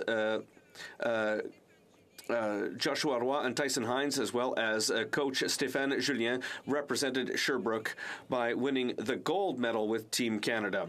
And 2 other Phoenix players, David Spejcik and Jacob Brabenich, deservedly brought home silver medals with the Czech team.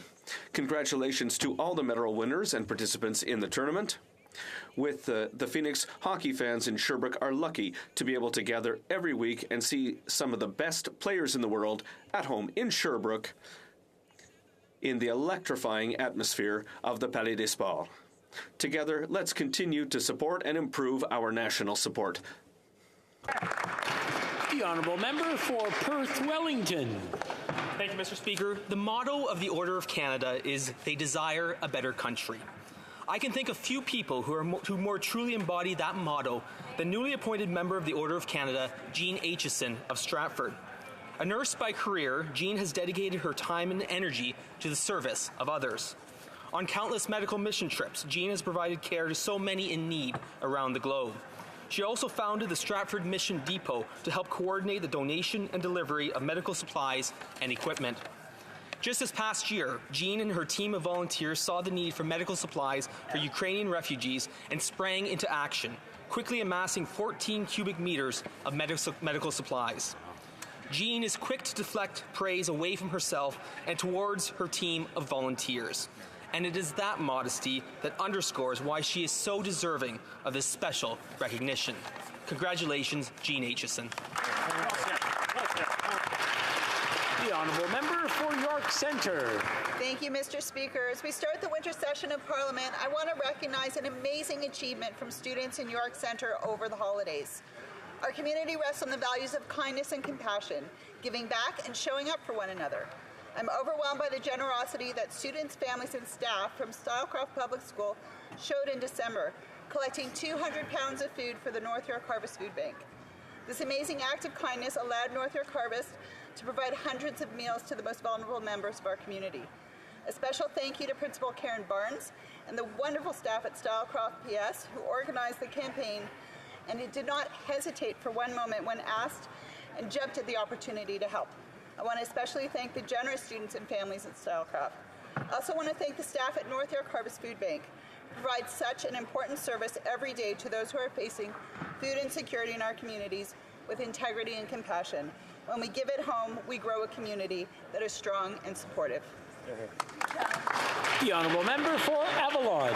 Speaker, I rise today to pay tribute to the life of Mr. Dwight Petton, who passed away earlier this month after a short but valiant battle with cancer at the young age of 56.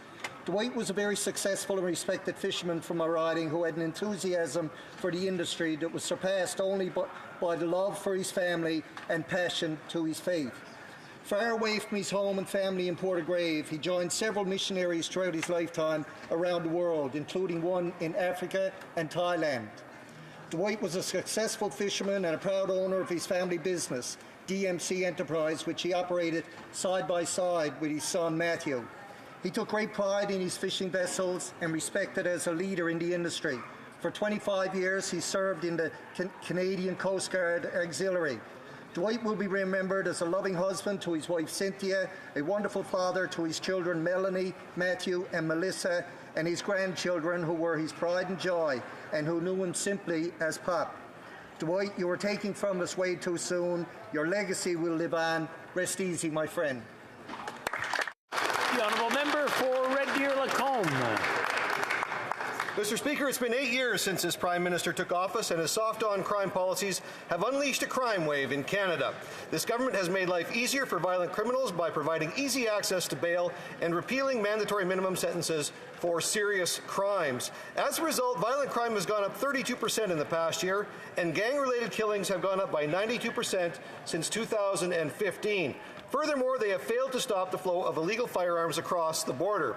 As a consequence, 5 police officers have tragically lost their lives this past fall in the line of duty. Our communities feel less safe, and this government is making it worse. Despite their dismal record, Liberals recently initiated a ban on hunting rifles and shotguns, making thousands of these firearms illegal. Hunters, farmers, and target shooters are not the problem. Liberals are the problem. This Liberal, made-in-Canada crime wave must stop. Only a Conservative government will do what is necessary to keep violent criminals off our streets. The honourable member for Richmond Hill. Anger, pain, misery, and violence. Mr. Speaker, these are the words that have shaped the experience of Iranians, especially brave women of Iran, as they are fueled by their hope and courage in the face of the regime, tyranny, and oppression for the past 4 decades. When no words are powerful enough to describe the atrocities, we can respond with powerful actions. I, alongside my colleagues in York Region Liberal Caucus, have sponsored 7 environmental activists. Going beyond our borders, I have joined members of the Italian and German Parliament, Laura Bolderini and Carmen Veggi, to sponsor Armita Abbasi.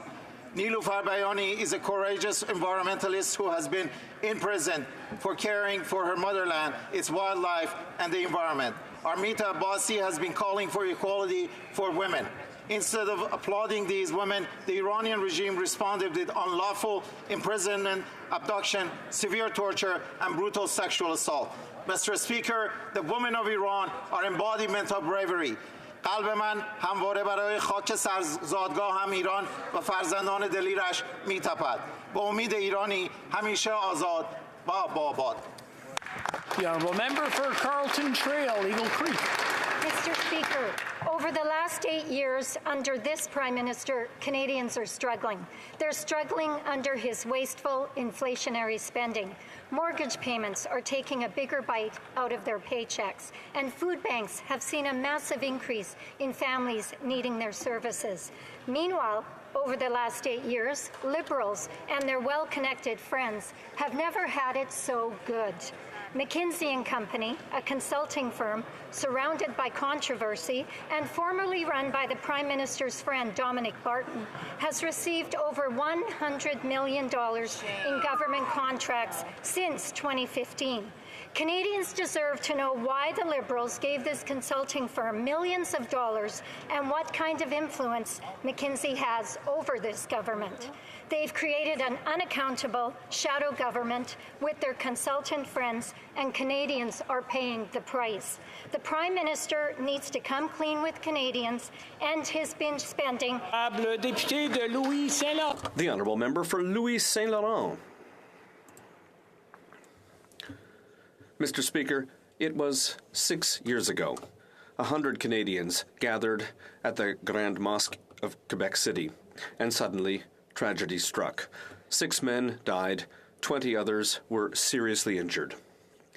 They died for one reason and one reason only, because they were Muslim, because they were united by faith. This horrible attack showed the ugliest side of humanity. This is born of racism, and this is why we must support dialogue with all. We must unite and not divide. Unite through words, through action, and through humanity. Speaker, 6 years ago at the Quebec Mosque, 6 men, 6 Canadians died because of their faith. This tragedy reminds us that we always have to be cautious, and we shall condemn any violence based on faith and ethnicity. It's our duty to be careful of any sign of racism, because there is no small racism. We shall unite, not divide. Unite by words, by action, by humanity. Merci, Monsieur le Président. The honourable member.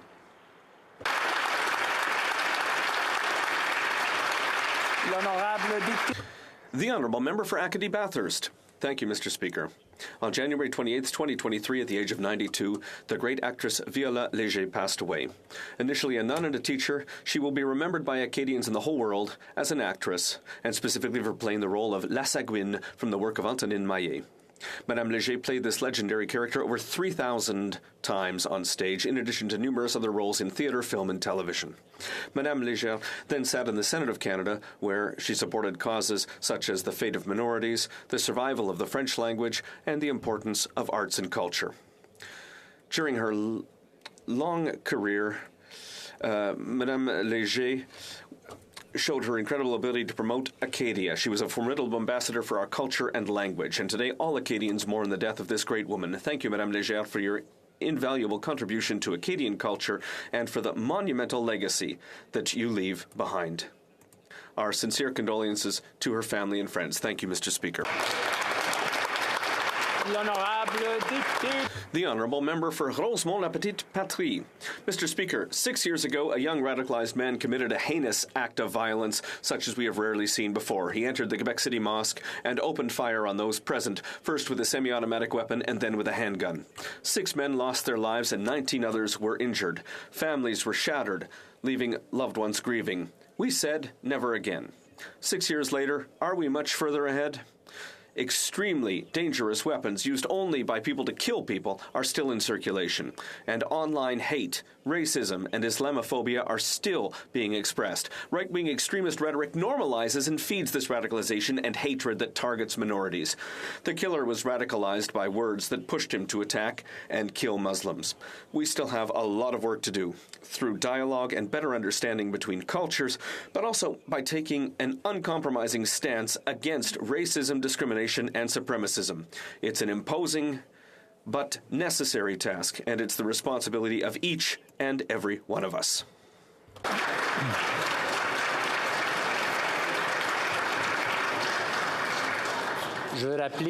I would like to remind the honourable members that we need to be quiet so that we can hear the words of our colleagues as they give their SO31s. The Honourable Member for Beauport-Limoilou.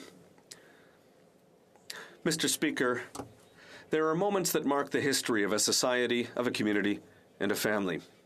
Tragically, January 29th, 2017 is one of those moments. Families and friends lost loved ones who were cut down by gunfire in the attack on the Grand Mosque of Quebec City, cut down because they were Muslim. Yesterday was the 6th time that we've gathered to commemorate these men whose lives were cut short by hate, a moment to reflect together, but also a moment of hope. Hope that we can live and grow together on the path of understanding and mutual respect. Ibrahima Bari, Mamadou Tanou Bari, Khaled Belkacemi, Abdelkrim Hassan, Azzedine Soufiane, and Aboubakar Tabti. They wanted to live in peace, happily, without a care for tomorrow. We must ensure that all can live in a way that was stolen from these men. We must insist on the right of every Quebecer to practice the religion of their choice in safety, dignity, and freedom. And every day, we must fight hate in all its forms. Thank you, Mr. Speaker.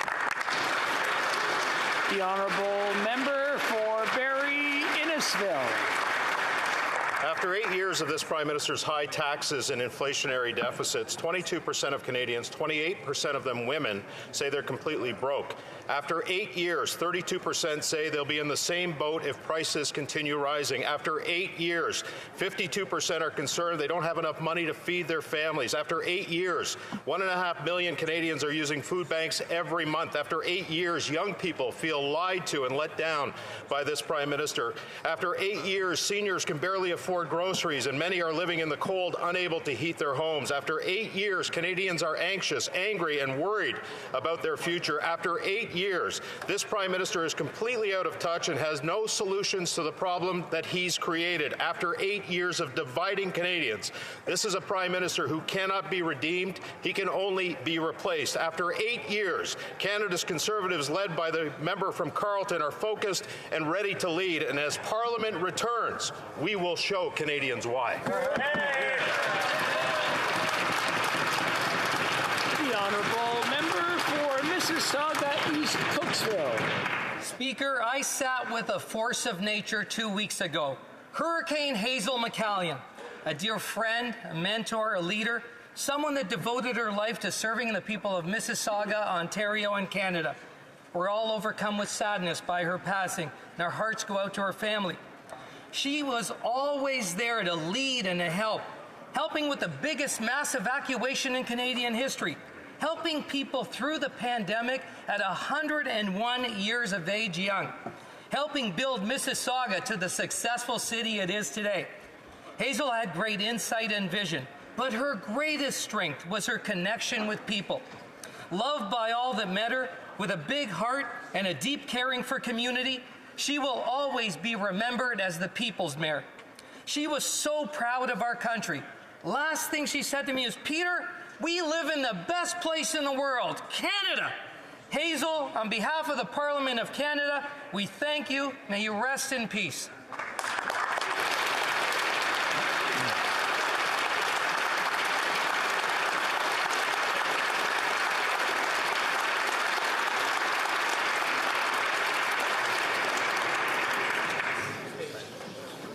I have the honor to inform the House that the Clerk of the House has received from the Chief Electoral Officer a certificate of the election and return of Mr. Souza, member for the Electoral District of Mississauga Lakeshore.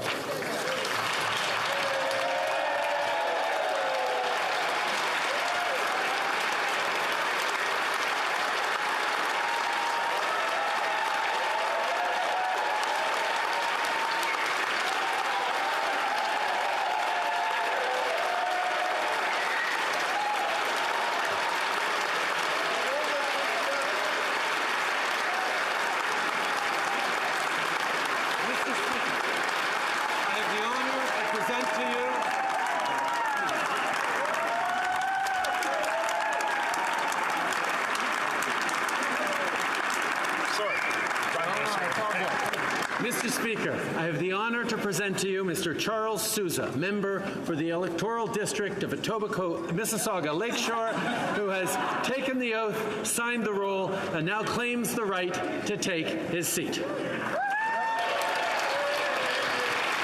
Let the member take his seat.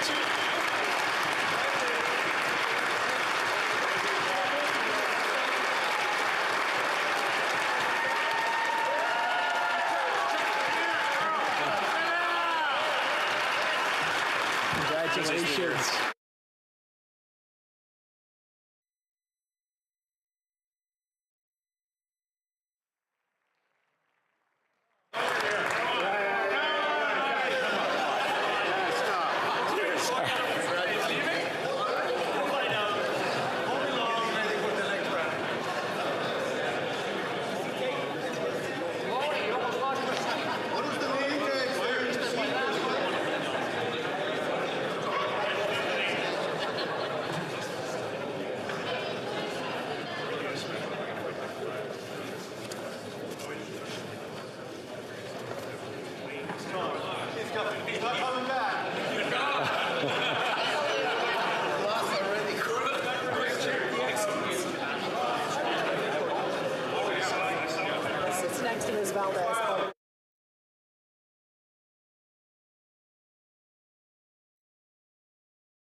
Very good.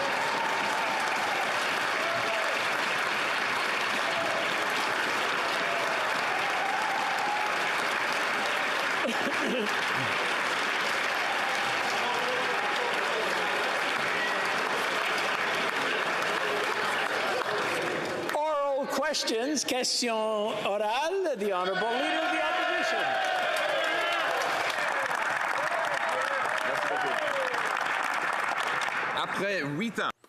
After 8 years, this Prime Minister has doubled our national debt and created inflationary deficits. And what did we get for that money?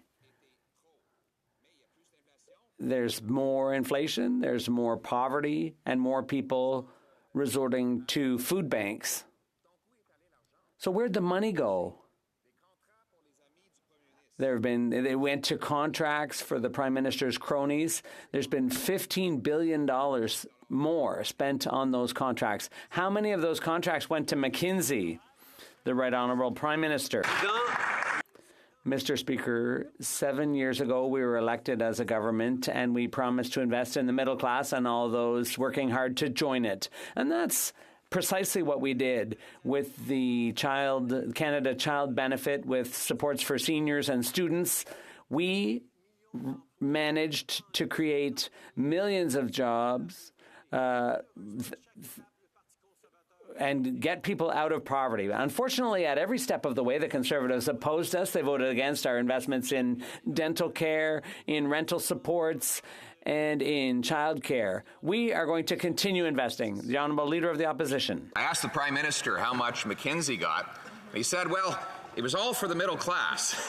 He's always had difficulty defining what the middle class is. Now we know his definition. It's his friends who make $1,500 an hour as high-priced consultants for his government over at McKinsey, where his personal friend Dominic Barton was the boss. We now know that he spent $15 billion plus per year on high-priced consultants, while Canadians are eating at food banks, living in homeless shelters, and house prices have more than doubled. Again, how much did his government give McKinsey? How much? The Right Honourable Prime Minister. Mr. Speaker, while the Leader of the Opposition snickers at the middle class, we will stay focused on supporting them. That's exactly what we did by bringing forward supports for rental, low-income renters, supports for families to send their kids to the dentist. These are things that the Conservative Party voted against, just as they stood against the Canada Child Benefit, just as they stood against help for seniors, just as they continued to stand against investments that have Canadians' backs before the pandemic, through the pandemic, and since the pandemic. We will continue to be there for Canadians. The Honourable Leader of the Opposition. After 8 years of this Prime Minister, mortgage payments have doubled, up to $7,000 per month for an average house in Toronto. Rent prices have doubled, up to $2,500 a month for an average place in Toronto. The number of people eating at food banks has gone up to 1.5 million, and crime is up 32%. So we wonder where all this $500 billion of inflationary debt actually went. Now we know. Liberal friends got the money. So I'm going to ask a third time.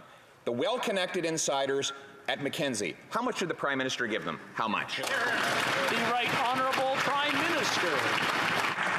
Mr. Speaker, over the past number of years, we've invested in supporting Canadians from coast to coast to coast, to lift families out of poverty, to help seniors make ends meet, to invest in low-income renters, to help people access dental care for their kids, to deliver the kinds of things that have made not just Canadians better off, but our whole economy work better. We're going to continue to step up in investing in Canadians while Conservatives continue to push cuts and austerity and not being there for Canadians. We know that investing in Canadians is the best way to build a better future. The Honourable Leader of the Opposition. Prime Minister says that Canadians have never had it so good as they face 40-year highs in inflation, as food prices are up 12% year over year after he brought in a carbon tax on our farmers, as the cost of housing has more than doubled, as students are actually living in homeless shelter. We know why, though, he's so out of touch with these people after 8 years, because the people he surrounds himself with, like the high-priced consultants at McKinsey, are doing better than ever. So I'd like to ask him again. This company did work of little or no value according to his own public servants. How much did Canadians have to pay for that? The Right Honourable Prime Minister.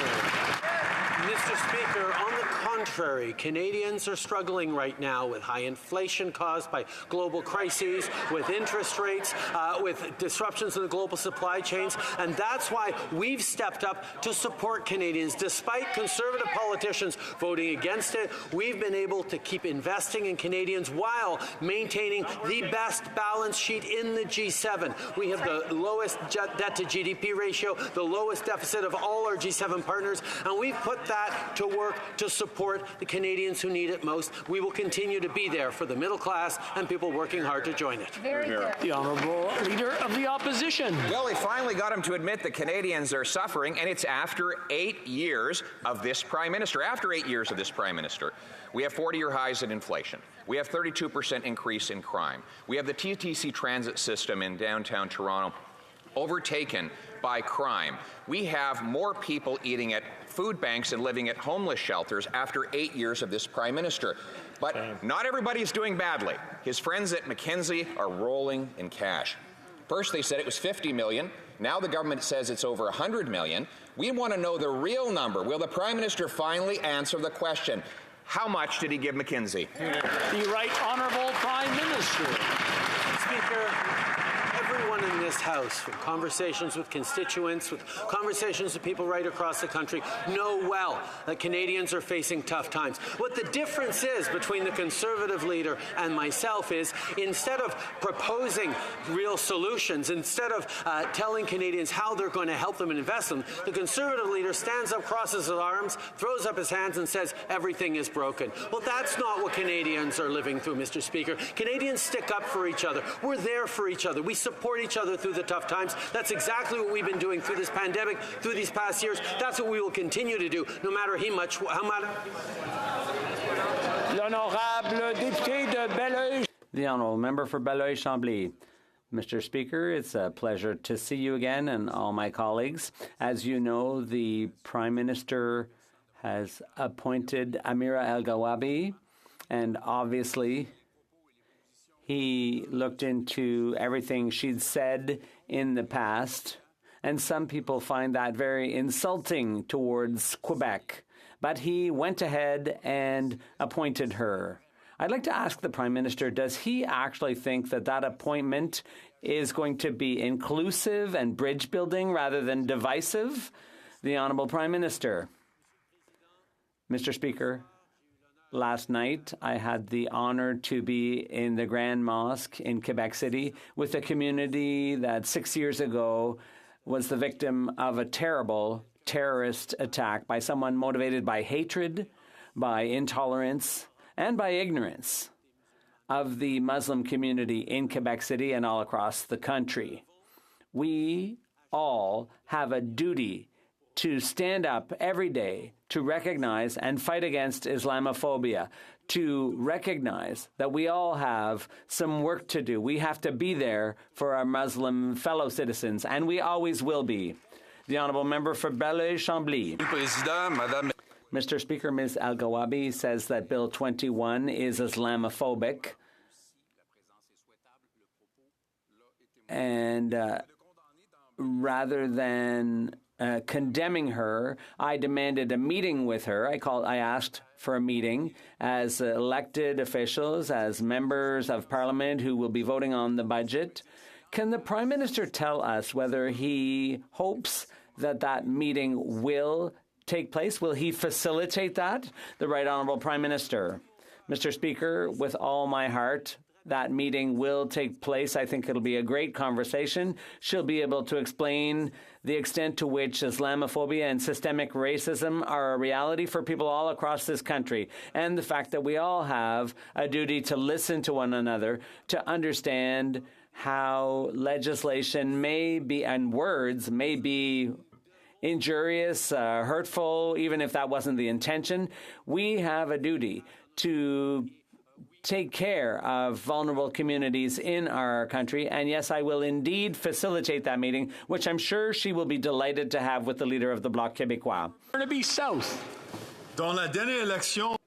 In the last election, the Prime Minister criticized the Conservatives for proposing to add more for-profit privatization in our healthcare system. But now, Doug Ford is doing precisely the same thing, and the Prime Minister calls it innovative. Why this major flip-flop?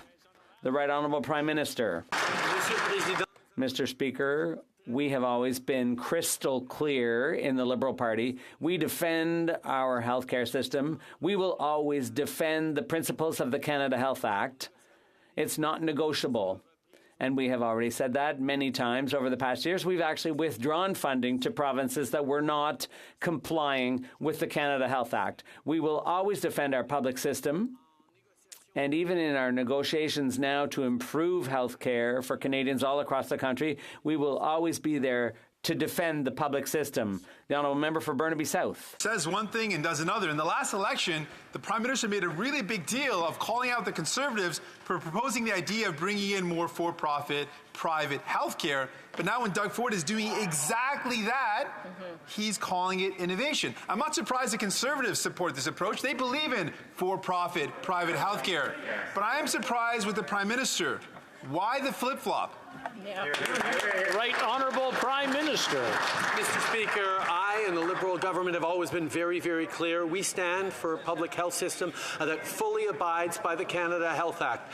This is something that matters to most Canadians, certainly matters to us, and we will continue to defend. We know that even as we negotiate with the provinces to ensure that we're delivering more family doctors, better mental health supports, moving forward on backlogs, supporting Canadians who need emergency care, we will ensure that the Canada Health Act is fully respected. In the past, this government has pulled back money from provinces that haven't respected it. We will continue to do that. The Honourable Member for Calgary Forest Lawn. After 8 years of Liberal mismanagement, 1 in 5 Canadians are saying they're completely out of money, skipping meals, and accessing charity services just to meet their basic needs. The Governor of the Bank of Canada said that the interest rate hikes were because of out-of-control, wasteful Liberal spending. Even former Liberal Finance Minister Bill Morneau had it right when he admitted that the Liberals overspent in the last 8 years. When will this Prime Minister and Canada's worst money manager in Canadian history stop breaking Canada, rein in his spending, and making the price of everything go up? The Honourable Deputy Prime Minister. Mr. Speaker, we know that many Canadians are facing real challenges. And that's why our government is there to help with a plan which is compassionate and fiscally responsible. Here's what we're doing. Doubling the GST, providing $500 to people who are facing challenges paying their rent, providing dental care to Canadian kids, eliminating the interest on Canada's student loans, and improving the Canada Workers' Benefit. And you know what, Mr. Speaker? The Conservatives voted against all of those essential measures. Hear, hear. The Honourable Member for Calgary Forest Lawn. Speaker, after 8 years of Liberal mismanagement, the only people getting help and ahead are the Prime Minister, who gets to lavish in $6,000 a night hotel rooms, his buddies over at Mackenzie, and the We Charity, who gets hundreds of millions of dollars worth of contracts, racists like Laith Maruth, who gets hundreds of $1,000s worth of contracts, prisoners and dead people who get free CERB checks. It's never been so good for those people, but Canadians have never had it so bad. And recently, Canadians were just uppercut with another interest rate hike because of out-of-control Liberal spending. When will the Prime Minister stop rewarding his Liberal cronies and actually start helping struggling Canadians? The Honourable Deputy Prime Minister. Mr. Speaker, let's talk for a minute about what the Conservatives would do to Canadians and the Canadian economy. The Conservatives are proposing to eviscerate our essential EI system. The Conservatives would endanger seniors' pension and the CPP. The Conservatives would make pollution free again. The Conservatives would deny Canadian families climate incentive checks. Mr. Speaker, those are all Conservative policies, and they would all hurt Canadians in their pocketbook. That's right. The Honourable Member for Kelowna Lake Country. Well, Mr. Speaker, after 8 years of this Prime Minister, Canadians have never found it so hard just to keep a roof over their heads. Rent increases have gone up at a record pace, and the national average is now over $2,000 a month. Young adults are finding it virtually impossible to pay these rents, and families are being squeezed. When will the Liberals reverse their inflationary policies that are driving up inflation and making it harder for everyday people to even just stay in their homes? The Honourable Deputy Prime Minister. Mr. Speaker, if the Conservatives really believed in supporting those Canadians who are having the hardest time paying their rent, they should have supported our plan to give those people $500 to help. But you know what else, Mr. Speaker? The best way to pay your rent and to pay your mortgage is to have a job. And that is why our government has been relentlessly focused on job creation. 100,000 jobs created in December alone. Today, we have recovered 121% of the jobs lost to COVID, compared to just 106% in the United States. The honourable member for Kelowna Lake Country. Well, Mr. Speaker, rental inflation is up 12%. Food inflation is up more than 11%. Any of these government's programs will just get evaporated.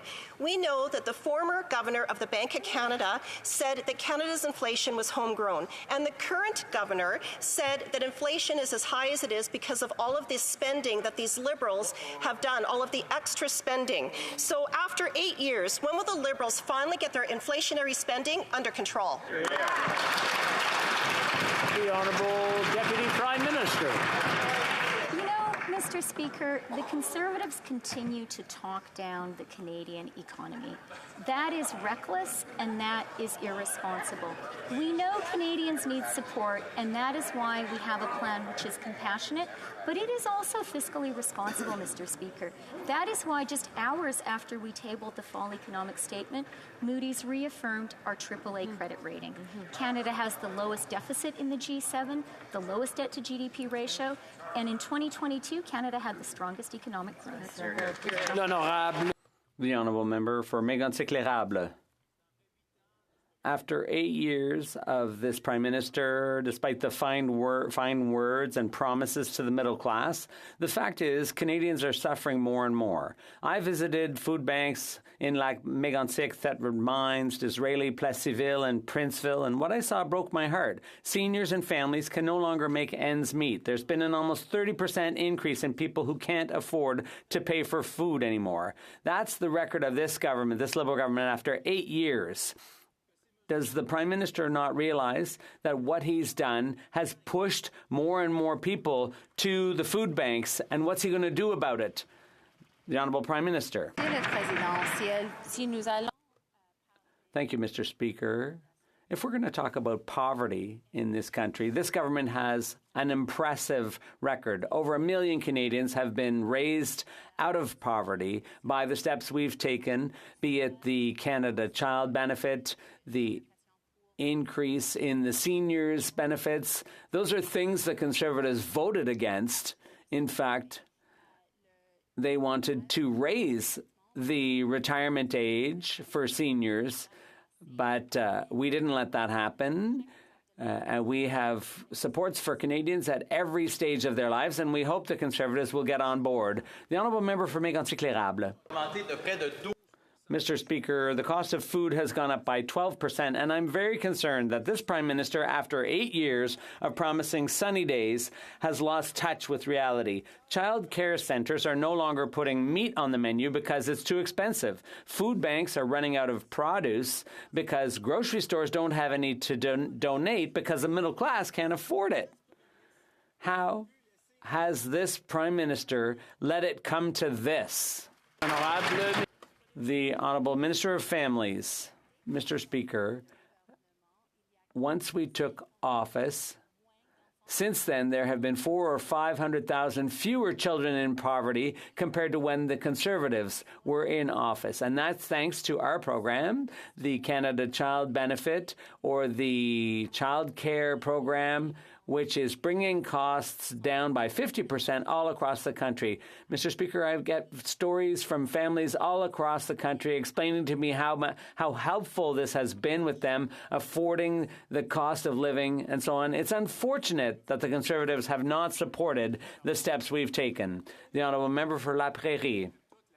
Mr. Speaker, Quebec has every right to democratically make its own choices for society. That's why it's unacceptable for the federal government to threaten to attack the Notwithstanding Clause. The Notwithstanding Clause is the only guarantee Quebec and the provinces have that the federal government and federally appointed judges won't be the only ones to decide what we're allowed to do. The Premier of Quebec was right to call this a direct attack on our nation's ability to protect our collective rights. Will Ottawa back off? The Honourable Minister of Justice. Mr. Speaker, our government has always been very clear when it comes to concerns about the use of the notwithstanding clause by the provinces. We are considering all our options. We are determined to protect rights and freedoms under the Charter. The Charter was designed to protect minorities all across Canada. We have been clear, and we will remain clear in the future. The Honourable Member for La Prairie. Mr. Speaker, I'll read a passage about the notwithstanding clause. It is a way for federal and provincial governments to guarantee that it's the elected officials rather than the courts who have the last word. That was Pierre Elliott Trudeau who said that, Mr. Speaker. And the same man was talking about the importance of a notwithstanding clause in a healthy democracy. But this government is doing the opposite. They want to give the courts the final word, the last word. Will they back off? The Honourable Minister of Justice. Mr. Speaker, Pierre Elliott Trudeau was right. The legislatures are supposed to have the last word, but when it's used preventatively, it's actually being used as the first word, not the last word. These things are supposed to be tested by the courts, and we expressed our concerns, and we will continue to do so. The Honourable Member for La Prairie. As we know, the Liberals want to challenge Bill 21 on secularism and Bill 96 on French. Their desire to attack the notwithstanding clause is just a continuation of that fight. They want to ensure Quebec can never again introduce laws like 21 and 96, that Quebec can never again defend its own collective rights, and that Quebec can never again can have its own distinct values. Is that what this is really all about? That Quebecers are different and they can't accept that? The Honourable Minister of Intergovernmental Affairs. Mr. Speaker, my honourable colleague has a lot of experience in Parliament. He knows that the Government of Canada's position hasn't changed. We've always said we had reservations about the use of the notwithstanding clause in a preventative way. My honourable colleague talked about having the last word. It shouldn't be the first word, Mr. Speaker. It should be the last resort. We accept that. We understand that. We understand how the notwithstanding clause is supposed to be used, but we will never agree to its preventative use, and it shouldn't be my colleague's view either. Speaker, after 8 years of this Liberal government, inflation is at a 40-year high as a result of this government's inflationary spending. But they have managed to spend over $100 million. Actually, we don't know how much, Mr. Speaker, because the Prime Minister will not tell us, on a single consulting firm, McKinsey & Company. So while Canadians have never had it so bad, Liberal insiders and consulting firms have never had it so good. So why doesn't the Prime Minister just admit that him and his good buddy, Dominic Barton, are running Canada and disappointing Canadians? The Honourable Minister of Public Services. Mr. Speaker, and to the member opposite for the question. The procurement of professional services is used to complement the work of Canada's professional public service by meeting unexpected fluctuations in workload and to acquire special expertise. We are committed to ensuring that government contracts stand up to the highest standards.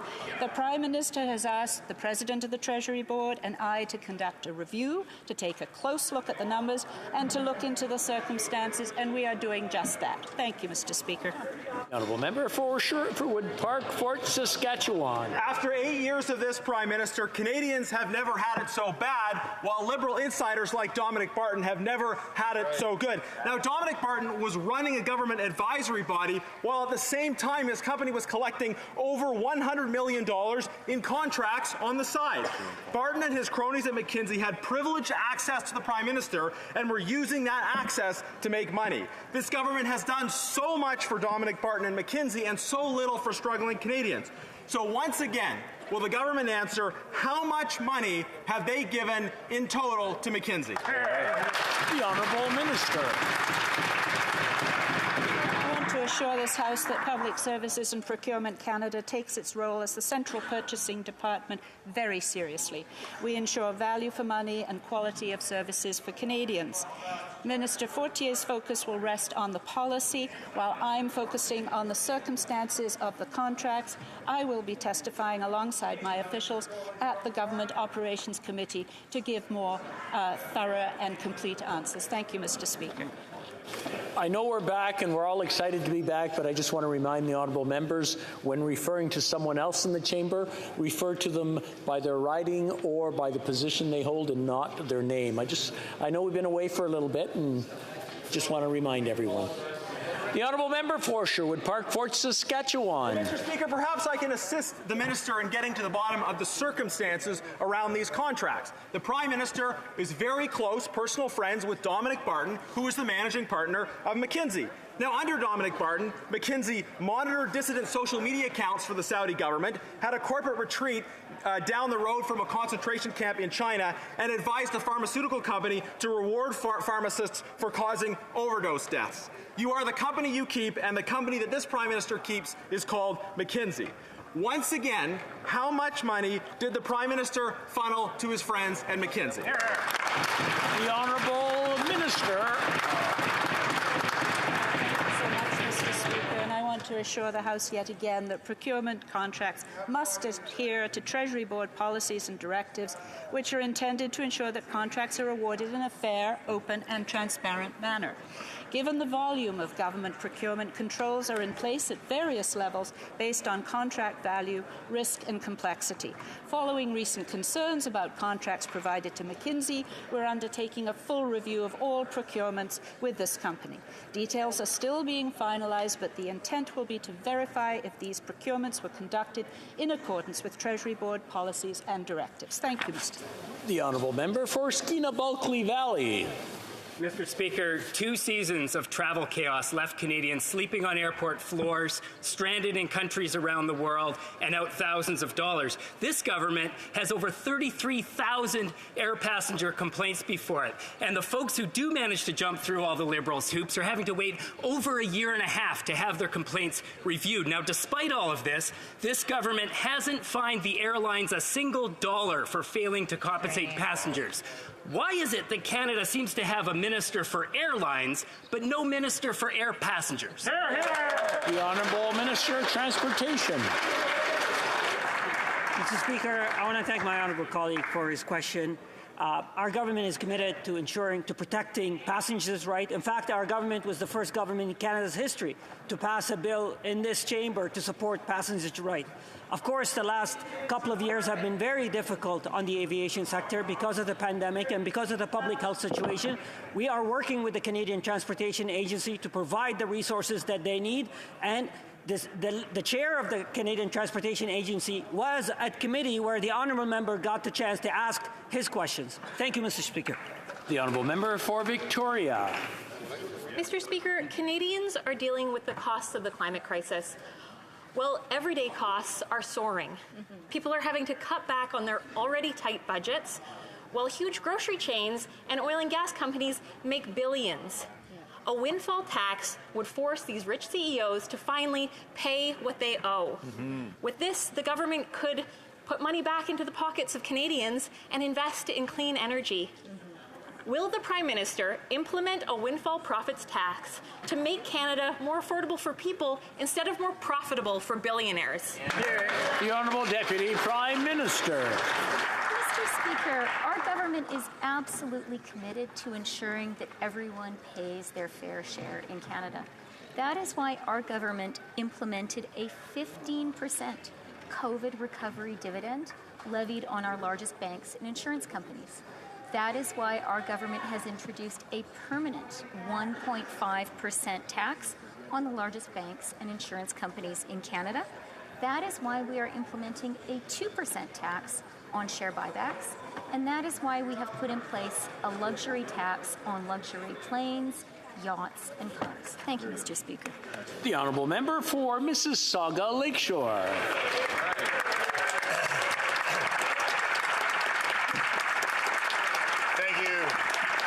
Thank you, Mr. Speaker. It's an honor and a privilege to stand before this House for the first time. Earlier today, the Minister of Families, Children and Social Development led off a debate on Bill C-35 to enshrine the Canada-wide early learning and child care system into law. My constituents all know also well how important access to affordable and inclusive health care is for our economy and women's empowerment. Could the Minister please update this House on how Bill C-35 will ensure affordable and accessible quality health care is here to stay? Thank you, Mr. Speaker. The Honourable Minister for Families. Let me begin by congratulating and welcoming my newest colleague from Mississauga Lakeshore to this House.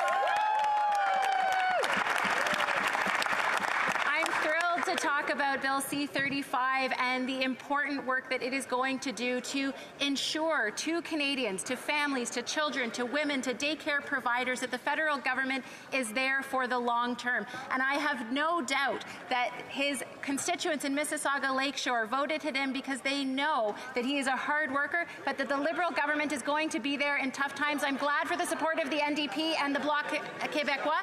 I hope the Conservatives will reverse their position. The Honourable Member for Leeds, Grenville, Thousand Islands and Rideau Lakes. After 8 years, breaking ethics laws has become as synonymous with these Liberals as higher taxes. And now, for a record 5th time, a Liberal minister has been caught breaking ethics laws at a time when Canadians are struggling to afford to heat their homes and put food on the table for their families. The Trade Minister was finding the time and taxpayer money to line the pockets of her insider friend. Another day, another lawless Liberal under this lawless Prime Minister. So will the Minister do the right thing and cut a check to make restitution for her corruption? The Honourable Minister for Small Business. Mr. Speaker, the Commissioner has reviewed this issue and has reached his consensus or his conclusion. And to this House, I apologize. I regret that I made a mistake. I should have recused myself. At the time, it was quite urgent that we communicated with Canadians, particularly small businesses, about those urgent supports that were needed. But I do regret that I did not recuse myself, and for that I apologize to this House. Thank you. The Honourable Member for Leeds, Grenville, Thousand Islands and Rideau Lakes. Well, it's unfortunate but not surprising that the Minister won't make it right after serving under this Prime Minister who has twice himself been found guilty of breaking Canada's ethics laws. These Liberals exist solely for the purpose to hold on to power. They divide Canadians, pit neighbour against neighbour, and line the pockets of Liberal insiders while they're at it. So, will the Prime Minister today ask for this Minister's resignation? The Honourable Government House Leader. No. The Honourable Member for Hastings, Lennox and Addington. After 8 years, yet again, another Liberal patronage scandal. Not content with gifting lucrative government contracts to hateful anti-Semites, now the Minister of Diversity, member for York Simcoe, handed $93,000 to a staffer's sister for public relations advice. Mr. Speaker, it's not difficult to realize that handling over taxpayers' dollars to your staff's family is a bad idea. Yet here we are again. Mr. Speaker, will the Minister do the only responsible and dignified action and pay back the money? The Honourable Minister. One of the most important duties of any Member of Parliament is to communicate with their ridings. That's why Members of Parliament are permitted to use their operating budgets to hire service providers to help them communicate with their constituents. In this case, a small business in Toronto was hired by my constituency office to offer assistance in providing communication services to my constituents. Let me be clear, the rules were followed, the contract with this organization was publicly disclosed, and the Office of the Conflict of Interest and Ethics Commissioner has advised that there is no conflict of interest. Thank you, Mr. Speaker. L'honorable député de Montmagny.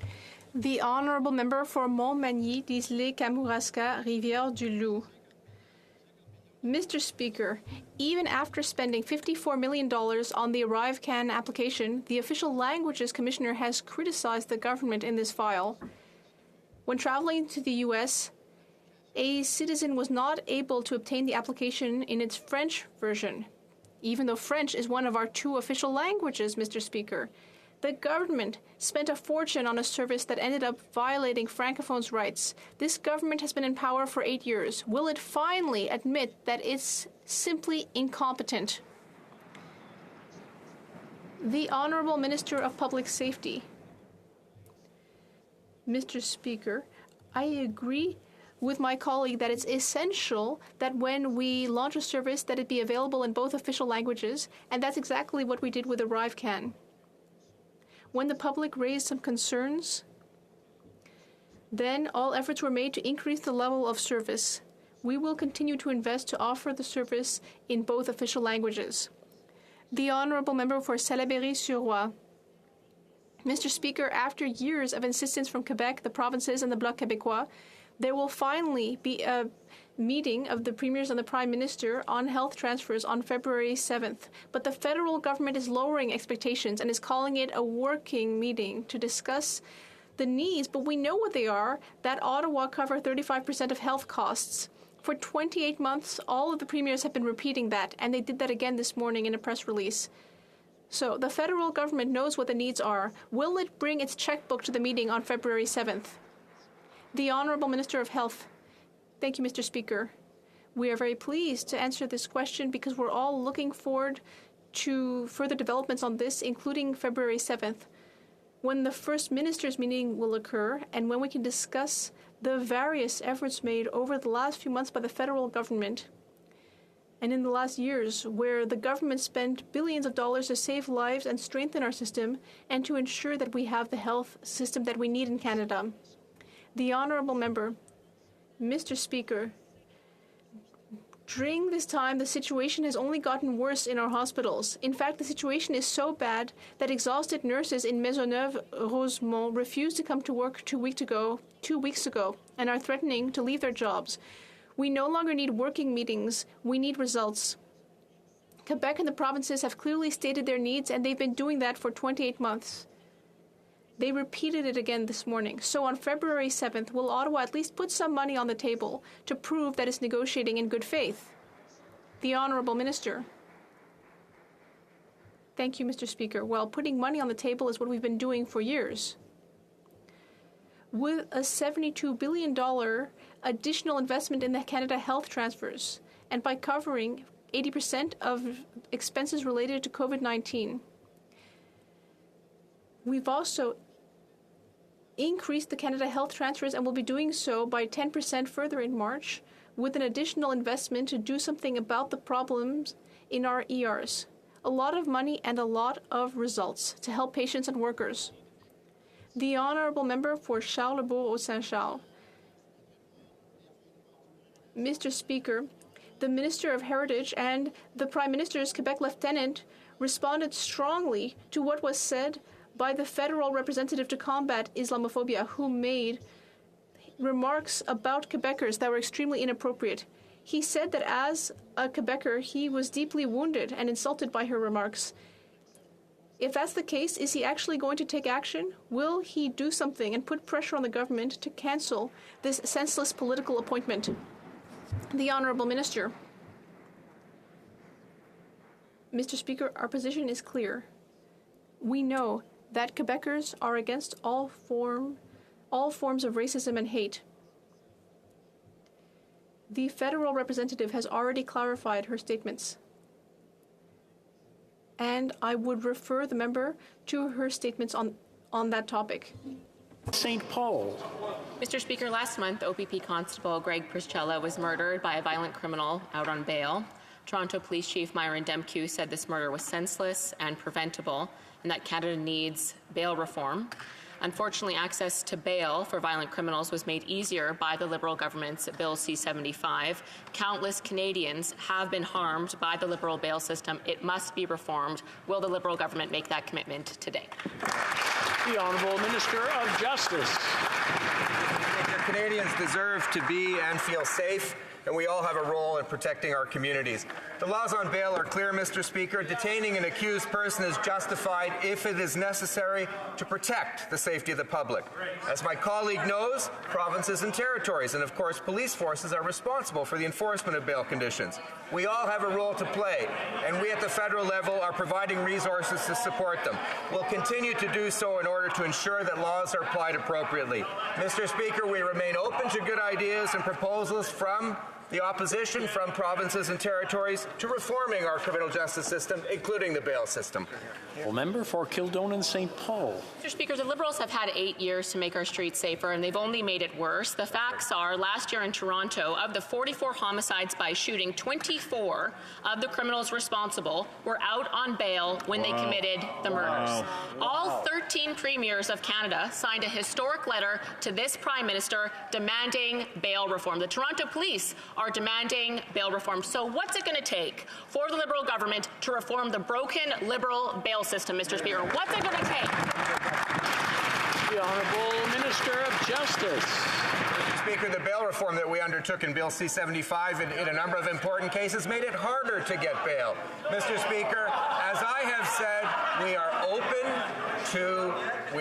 to any good proposal from the opposition, from provinces and territories. Mr. Speaker, at a federal, provincial, territorial justice ministers conference in the fall, I committed to that long before this issue became a hot issue at this House of Commons. So we are working with the provinces and territories, Mr. Speaker, to look at legitimate suggestions for bail reform. The Honourable Member for West Vancouver, Sunshine Coast, Sea to Sky Country. Monsieur le Président. Mr. Speaker, the rapid decline of biodiversity is threatening the very basis of our economy, our food security, our health, and our quality of life. It represents serious and irreversible risks for our community. Can the Minister of Environment and Climate Change tell this House about the agreement on a historic global agreement that was signed after 13 days of negotiation at COP15 in Montreal? The Honourable Minister of the Environment. Thank you, Mr. Speaker. I'd like to thank my colleague for his important question and for his activism on this important issue.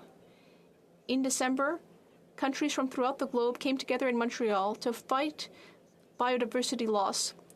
Millions of species are threatened globally and 640 in Canada. Representatives from more than 160 countries put their differences aside, and we committed to protecting 30% of our lands and oceans by 2030. This is a historic agreement, and Canadians should be proud of it, because we were a central part of it. Thank you. The Honourable Member for Charlesbourg-Saint Charles. Mr. Speaker, with Bill C-21 on firearms, people won't be able to go hunting at the same time as criminals continue sowing terror in our streets. Meanwhile, provincial premiers are unanimously asking for this Liberal government to take measures to strengthen our bail system. In December, a police officer was killed by a criminal out on bail who represented a real danger to society. So when will this Prime Minister stop playing political games with Canadian safety? The Honourable Minister of Justice. Mr. Speaker, as I was saying earlier, there are clear laws on bail. We all have a role to play. The provinces and territories and police services need to implement the laws implemented at the laws created at the federal government, rather. In November, at a ministers' meetings, I agreed with my colleague for public safety to work with the provinces to strengthen the bail system.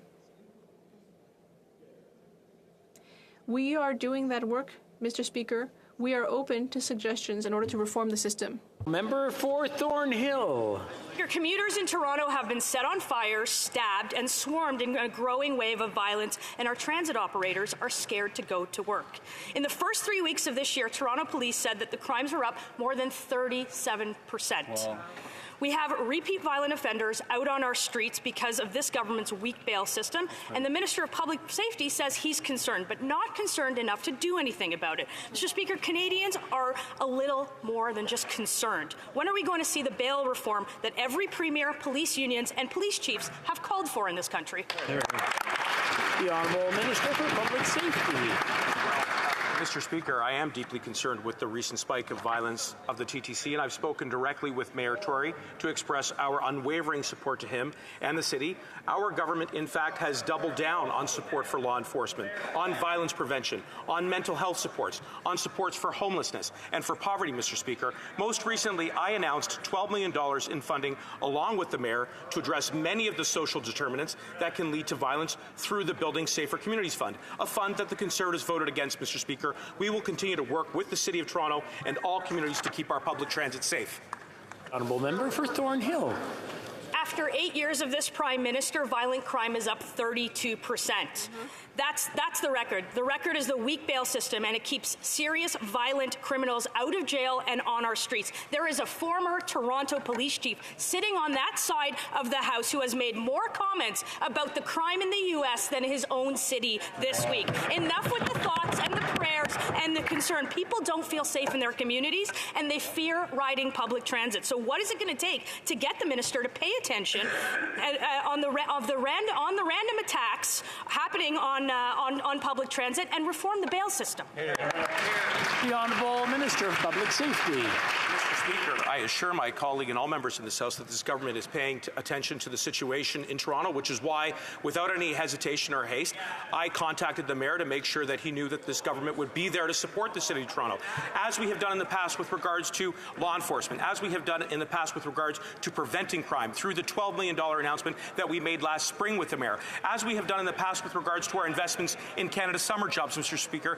to support those young people who are at most risk, Mr. Speaker. That is the record of this government, and we will continue to build on it to protect all residents and all communities to keep them safe. Thank you. Honourable Member for Davenport. Mr. Speaker, every Canadian deserves a safe and affordable place to call home. By continuing to make substantial investments in affordable housing, we're creating new jobs, building an inclusive economy, and strengthening our economies. We also know many employers need access to a pool of workers, such as labour shortages are felt across Canada. Could the Minister of Immigration, Refugees and Citizenship tell us how working migrant workers can be a part of the solution to address Canada's critical housing needs? Honourable Minister of Immigration. Mr. Speaker, there are many thousands of people in this country who currently don't have immigration status but have been making contributions to our communities for many years, many of whom have families living in these communities. I'm thrilled to share with this House that we've worked very closely with the organized labor movement in this country to launch the out-of-status construction workers pilot to bring those people out of the shadows, to allow them to make a contribution and to help build more homes for our communities. I want to thank the Honourable Member for Davenport for attending on my behalf to make an important announcement that we will be doubling the scale of this program so we can bring more people into the light, build more homes for Canadians, and serve everyone's interests at the same time. The Honourable Member for Winnipeg Centre. Mr. Speaker, the suspected for-profit buyer of Lions Place, a 287-unit non-profit seniors housing building in Winnipeg Centre, is a company with a history of hiking rents.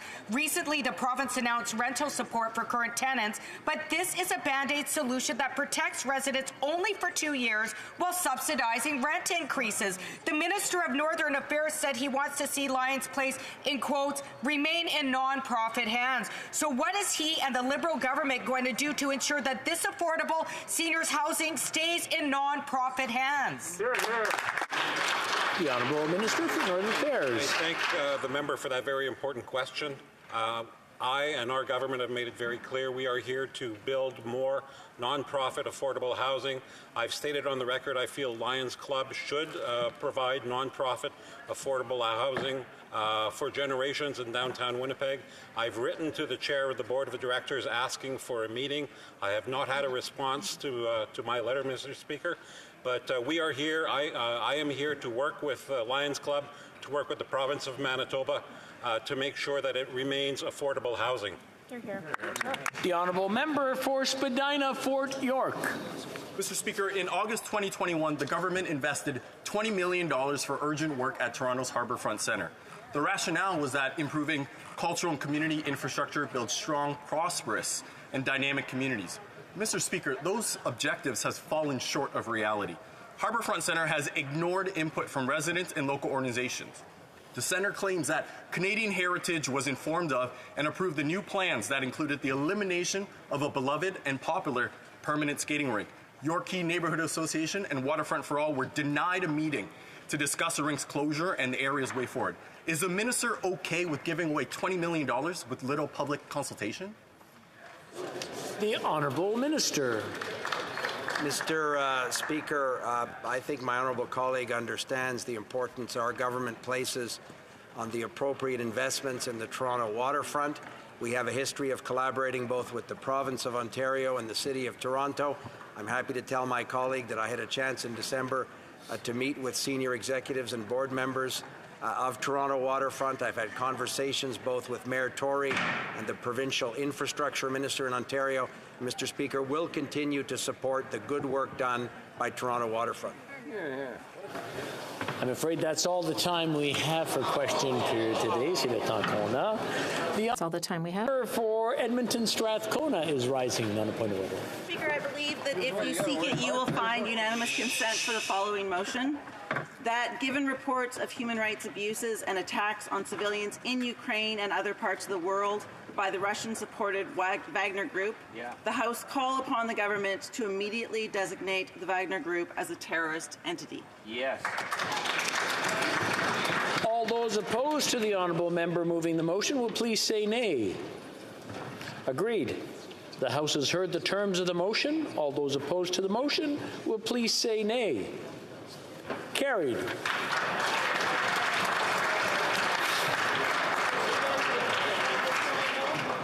Tabling of documents. The Honourable Parliamentary Secretary to the Government House Leader. So thank you, Mr. Speaker. Pursuant to Standing Order 3688, I have the honour to table in both official languages. I'm going to interrupt just a second. We'll let everybody clear out and then we'll start up in a second.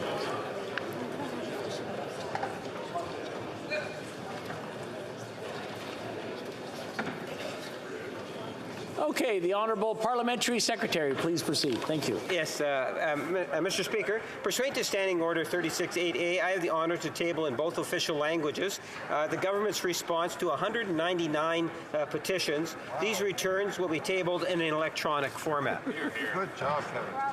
Yeah. Dépôt de projet de loi émanant du gouvernement. Statements by ministers. Rapport de délégation. Reports from interparliamentary delegations. Presenting reports from committees. The Honourable Member for Waterloo. Mr. Speaker, I have the honour to present in both official languages the 20th report of the Standing Committee on Procedure and House Affairs entitled Future of Hybrid Proceedings in the House of Commons. Pursuant to Standing Order 109, the committee requests that the government table a comprehensive response to this report. Mr. Speaker, I just want to take a moment to thank all of the people who are involved in making this possible, a fruitful conversation, really bringing our Parliament into the 21st century. And I want to give a special shout out to Justin, who serves as our clerk. I know he'll be going on to other adventures, but I know just that all committee members do thank him for his service. And with that, I hope all members take time to read this very invigorating report. I believe we have a dissenting report. The Honourable Member for Perth Wellington. Thank you, Mr. Speaker. I'm very pleased to table the Conservative Party's dissenting report. Mr. Speaker, while there have been some benefits from some aspects of hybrid parliament, we have undoubtedly witnessed firsthand a lot of shortcomings with it. Ministers having an easier job deflecting accountability and an unacceptable burden being placed on our interpreters, to name two. It's important to bear in mind that our experience with hybrid parliament was forged as a pandemic necessity, and we've only just now started to experience it in the post-pandemic context. That's why Conservatives believe the majority's report goes too far, too fast in recommending a permanent extension of hybrid parliament practically as it exists today. Conservatives have long believed that permanent changes to procedural arrangements ought to be the result of multi-party consensus. In the interests of a consensus, Mr. Speaker, Conservatives recommend that the renewal of hybrid proceedings be sunset 1 year into the next Parliament to allow us time to assess the ongoing implications. We also recommend other changes in the meantime to improve accountability and to reduce the burden on interpreters, such as reverting to entirely in-person chamber proceedings while maintaining the remote voting app and requiring ministers and senior officials to be physically present at committees. The committee's majority chose not to lay out any details to its vision or to suggest how the new standing orders would read. That has placed the ball in the government House Leader's court to craft the way forward. A consensus is within reach. We challenge the government House Leader to accept it and to turn his back on the divisive and confrontational approach he has preferred to take on the House's hybrid arrangements. Thank you, Mr. Speaker. Presenting reports from committee, the Honourable Member for Waterloo. Conformément au mandat qui lui confère les... Pursuant to Standing Order 1.4, I have the honor of presenting in 2 official languages the 21st report from the Standing Committee on Procedure and House Affairs on the member list of the House. In the 21st report later this day. Thank you, Mr. Speaker. Very good. Thank you. Do we, 1 second.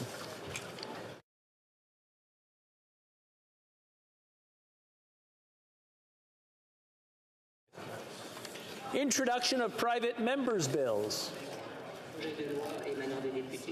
OK, nous avons un problème avec la traduction. Is there a problem with interpretation? Send this message out to our technical folks. Hopefully they'll be able to get that cleared up.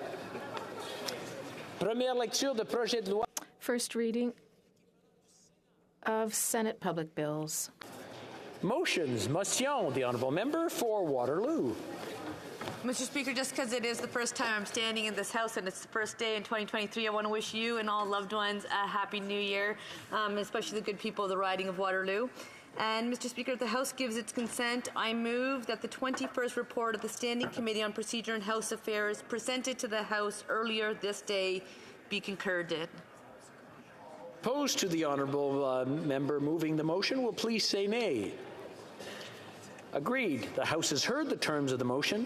All those opposed to the motion will please say nay. Carried. Présentation de pétitions. Presenting petitions, the Honourable Member for Calgary-Shepherd. Thank you, Mr. Speaker. Happy New Year. I'm tabling a petition on behalf of my constituents, which are calling on the Minister of Finance to suspend the federal excise tax and carbon tax for Canadians until the cost of living crisis has been resolved. They're reminding this Parliament and this government as well in their petition that the price of gasoline is intended to go up much more. The clean fuel standard will add onto the cost. They also refer to the fact that the carbon tax will add even more onto the cost of gasoline and diesel as well for those who use diesel for work vehicles. So they're calling the Minister of Finance to eliminate the excise tax. Thank you, Mr. Speaker. Presenting petitions, the Honourable Member for Cloverdale-Langley. Great, thank you, Mr. Speaker. I'm pleased to present a petition from people within my riding and beyond. In Cloverdale-Langley City, immigration is very important, and there's been some concerns raised about how the interest to sponsor form was handled coming out of the pandemic, and so that's the intention of the petition. Thank you, Mr. Speaker. Petitions, the Honourable Member for Paddle River Crowfoot. Thank you very much, Mr. Speaker, and as always, it is an honor to stand in this place to be able to share the concerns that are petitioned by so many Canadians. And today I would like to present 2, Mr. Speaker. The first is that many Canadians would like to draw the attention of the House of Commons to some recent comments that had been made at the committee, the Joint Committee Studying Medical Assistance in Dying, where, and I would quote Louis Roy from the Quebec College of Physicians, who said, quote, "Babies from birth to 1 year of age who come into the world with severe deformities and very serious syndromes," unquote. Mr. Speaker, these Canadians would draw attention to the fact that that the Government of Canada and this House should block any attempt to, since hybrid proceedings seem to be working so well today, Mr. Speaker, that the undersigned citizens on this petition, Mr. Speaker, would call on the Government of Canada to block any attempt to allow the killing of children, Mr. Speaker, something that it is shameful that even has to be said in this place. Mr. Speaker, I would, on the second petition signed by a host of Canadians, draw attention to the fact that the Liberal Party, in its 2021 platform, promised to deny the charitable status of organizations who had certain convictions. And, Mr. Speaker, it reeks of a values test 2.0, where the government politicized charitable status in this country. Therefore, the undersigned citizens of Canada call upon the House of Commons to protect and preserve the application of charitable status rules on a politically and ideologically neutral basis, without discrimination on the basis of political or religious values, and without the imposition of another, quote, values test, unquote. And that, two, they affirm the right of Canadians to freedom of expression. Thank you, Mr. Speaker. It's a pleasure to table these two petitions here today. Presenting petitions, the honourable member for Brantford-Brant. Thank you, Mr. Speaker. Mr. Speaker, almost a year ago, Russia launched an unprovoked war against the people of Ukraine. Every day, the world was shocked by numerous war crimes. Russian armed forces have repeatedly engaged in violent, indiscriminate attacks on civilian targets, including hospitals, schools, residential buildings, and shelters. Starting in October, Russia intensified its strikes on Ukraine's energy system to shut down the power grid and cause a humanitarian disaster during the winter. In fact, they've launched more than 5,000 missiles at Ukraine since the beginning of this war. The PACE and NATO Parliamentary Assembly have labeled Russia a terrorist regime. More so, the European Parliament has similarly declared Russia a state sponsor of terrorism. Mr. Speaker, all members of this House unanimously recognized Russian aggression in Ukraine as an act of genocide. And now, Canadians who have signed this petition are calling on the government to immediately designate the Russian Federation as a state sponsor of terrorism. Thank you. Presenting petitions, présentation de pétition, the honourable member for Kitchener Centre. Thank you, Mr. Speaker. It's an honor to rise this afternoon to present a petition on behalf of petitioners who note that Canada has had an electoral system since its inception, called First Past the Post, that allows a political party to win a majority of seats and all of the power while having less than half the popular vote. They point out that proportional representation is a really critical principle that calls for the same percentage of seats in a house to equate to the percentage of votes that is received by that political party. If a party gets 40% of the popular vote, they say that they should get 40% of the seats. They also point out that countries around the world, Germany, Italy, Ireland, New Zealand, and many others, have progressed from a first past the post to a PR system already. They move for the Government of Canada to push towards a proportional representation electoral system to bring credible representation to all Canadians. Thank you. Presenting petitions, the honourable member for Sherwood Park, Fort Saskatchewan. Thank you very much, Mr. Speaker. The Foreign Affairs Committee is currently undertaking an important study on the situation in Nagorno-Karabakh or Artsakh and the blockade of the Lachin corridor. I'm tabling a petition about the situation in that region. It was a petition signed prior to the start of the blockade, but it does have a number of asks that are relevant to that ongoing situation, including a call on the Government of Canada to provide the necessary humanitarian assistance to ensure the safety and viability of the population of Artsakh and facilitate the exchange of the remains of fatalities. It also calls on the Government of Canada to denounce aggressive rhetoric from Turkey and Azerbaijan against Armenia and Artsakh, to condemn state-sponsored hatred, and it notes the illegal detention of prisoners of war and calls on the Government of Canada to use the tools available to it to advocate for the release of captives. I hope I join certainly all members of this House in calling for an end to the blockade of the Lachin corridor and efforts to pursue peace in the region. The second petition that I'm tabling highlights the ongoing detention of Hussein Khalil, a Canadian citizen detained in China for over a decade and a half. The Chinese government has refused to accept Mr. Chalil's Canadian citizenship and continued to deny access to lawyers, family members, and Canadian officials. We must continue to be persistent in highlighting this case and calling for his release. Petitioners want to see the government of Canada demand the recognition of Hussein Chalil's Canadian citizenship and provide him with consular and legal services in accordance with international law. To formally state that the release of Hussein Chalil is a priority of the Canadian government. Of equal concern is the unjust detention of Michael Kovrig and Michael Spavor. To appoint a special envoy to work on securing Mr. Chalil's release and to seek the assistance of the Biden administration and other allies around the world in obtaining Mr. Chalil's release. Thank you, Mr. Speaker. Presenting petitions, the honourable member for Saanich Gulf Islands. Thank you, Mr. Speaker. And as it's my first chance to address you since in the year 2023, if there's no statute of limitations on it, Happy New Year. I'm honored to present a petition from my constituents, and as many petitions before this one have attested, the residents of British Columbia are deeply concerned that the populations of Pacific salmon are in free fall. One of the proximate reasons for that is the presence of what are referred to in some contexts as fish farms. My constituents prefer to call them toxic fish factories. But there have been guidance from the Cohen Commission and others that these operations should be removed from the migratory routes of Pacific salmon. But these petitioners point to a specific problem, and that is that the mandate for the Department of Fisheries and Oceans includes both regulating aquaculture and promoting aquaculture. The petitioners call for this conflict of interest to be removed such that the Department of Fisheries and Oceans protect the marine ecosystem for particularly the sustainability of the Fraser River sockeye. Thank you, Mr. Speaker. Petitions, the honourable member for Peace River Westlock. Thank you, Mr. Chair, and it's my honor and privilege to rise today to present a number of petitions.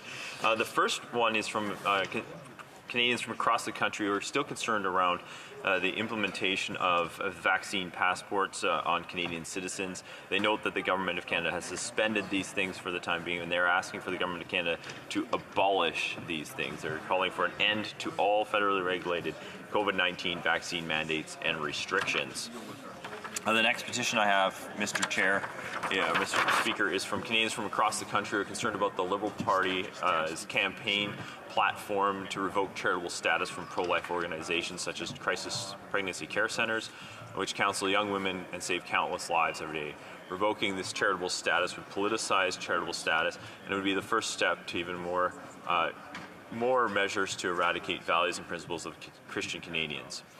Revoking charitable status of pro-life organizations would result in the explosion in the number of folks that are unable to get help in a time of crisis. Therefore, the folks that have signed this petition are calling on members of Parliament to do everything that they can to prevent the revocation of charitable status for pro-life organizations. My next petition, Mr. Chair, is from Canadians who are across Canada who are appalled by the statements of Louis Roy of the Quebec College of Physicians, where he recommended that babies from birth to 1 year of age with severe deformities and severe syndromes that it would be legalized for the killing of these infants. The killing of infants is deeply disturbing to these Canadians, and they want to state that infanticide is always wrong. Therefore, they call on the Government of Canada and this Parliament to block any attempt to legalize infanticide. Mr. Chair, my final petition today is from Canadians from across. Just going to interrupt for a moment. We'll stop the clock. The point of order. The honourable member for Timmins James Bay is rising on point of order. For me to tell Speaker about the rules of the House, because you have such great respect for it, but I've heard just one editorializing comment after another, and that's not what petitions are. The petitions are supposed to simply stick to the petition, and throwing on all these extra attacks on people who believe in women's reproductive rights is not fair game. Hear, hear. I'm not here to bring judgment down on what is said and what is not said. The Speaker's role is to remind members what the rules are, and I was going to remind the members before the next presentation to present a very short synopsis of every petition and not go on for a while. And I mean, I'm just going to leave it at that, and I'll remind the honourable members the next time I ask for petitions about what petitions are actually for. I have let it run on a little bit, and I will admit to that. But thank you for bringing that up. I'll let the honourable member for Peace River Westlock continue. He has 3 minutes and 52 seconds left to say as many petitions as he wants in that time.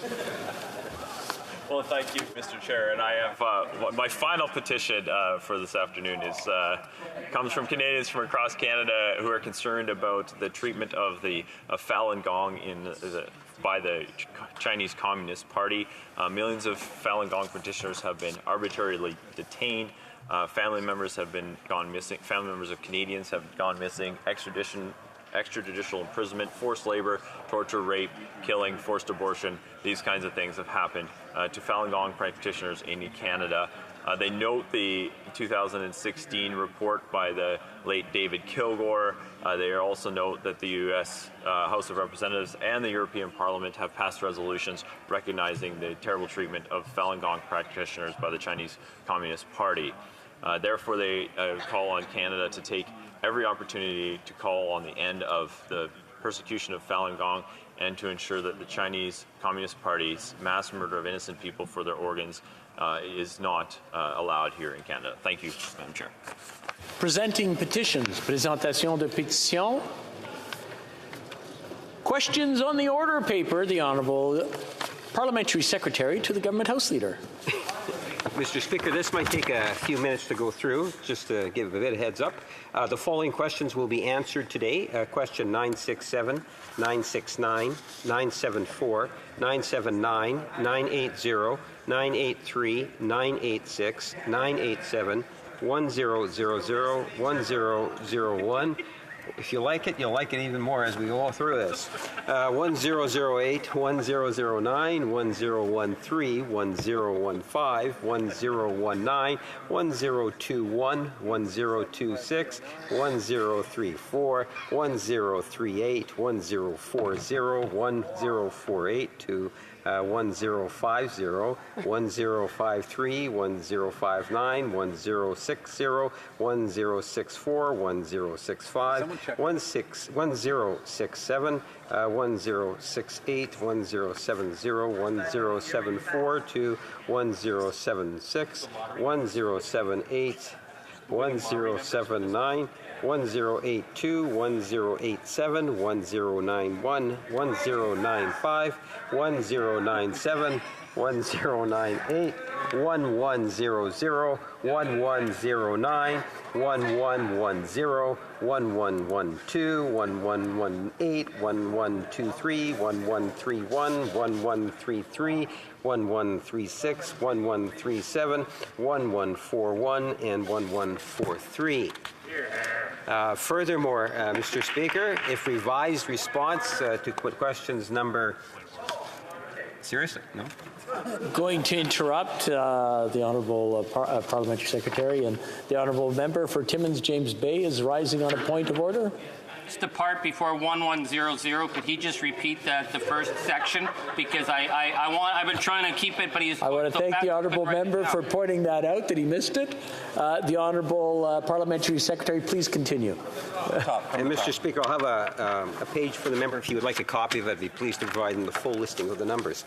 Furthermore, Mr. Speaker, if revised response to questions number 881, originally tabled on December 2, 2022, and the government's responses to questions numbers 956, 966, 968, 970 to 973, 975 to 978, 981, 982, 984, 985, 988 to 989, or I should say 988 to 999, 1002 to 1007, 1010 to 1012, 1014, 1016 to 1018, 1020, 1023 to 1025, 1027 to 1033, 1035 to 1037, 1039, 1041 to 1044, 1044 1046, 1047,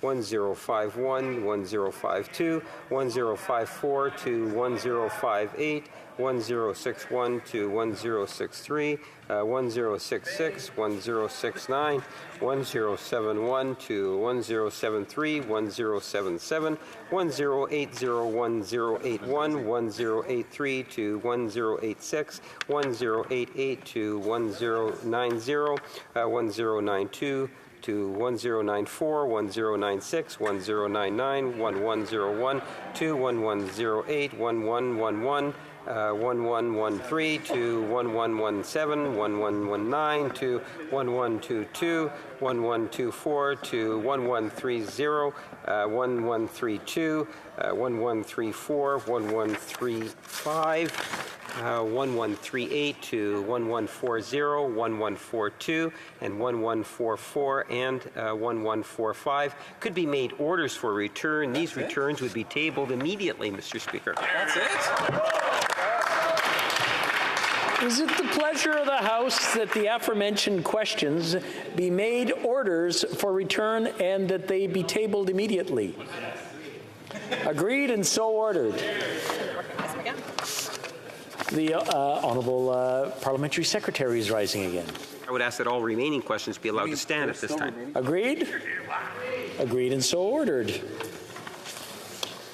Request for emergency debates. The Honourable Member for Burnaby South. Speaker, today I'm requesting an emergency debate concerning the state of public health care in Canada. Hear, hear. In the coming days, the Prime Minister will be meeting with premiers from provinces, of course, across the country to discuss our health care and to finalize an agreement for long-term funding of our healthcare system. But this comes at a time when a number of Conservative premiers are putting forward plans to privatize our healthcare system with for-profit private healthcare investments, which are deeply troubling given the outcome of that will be less care, higher costs, and in fact worsening the current crisis. The current crisis is one, if we don't make the decisions this year, will determine not just the following years, but the following decade of care that Canadians receive. Given how serious it is that we make the right choices now to invest in a public healthcare system where all Canadians can access, and we take a strong stance against the American-style for-profit private delivery of care, I'm requesting an emergency debate on this matter in the House today. Hear, hear. I want to thank the Honourable Member for Burnaby South for this intervention. However, I'm not satisfied that this request meets the requirements of the standing orders at this time.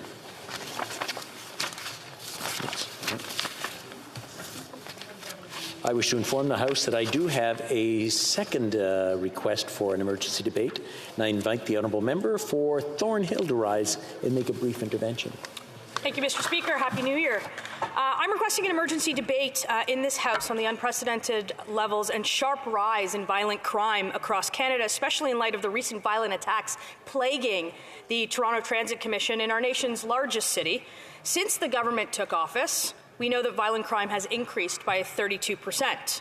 In the last 10 days, there have been reports daily of violence on the TTC, including random stabbings and shootings. Premiers, police unions, and chiefs across the country have called for bail reform to put an end to repeat offenders who threaten the public safety of our country's largest city with impunity. And it's the direct result of the federal government's catch-and-release version of public safety. Millions of people use transit daily in Toronto, and over 10,000 people are employed by the TTC, all of whom have no choice but to use public transit, and all at their own risk.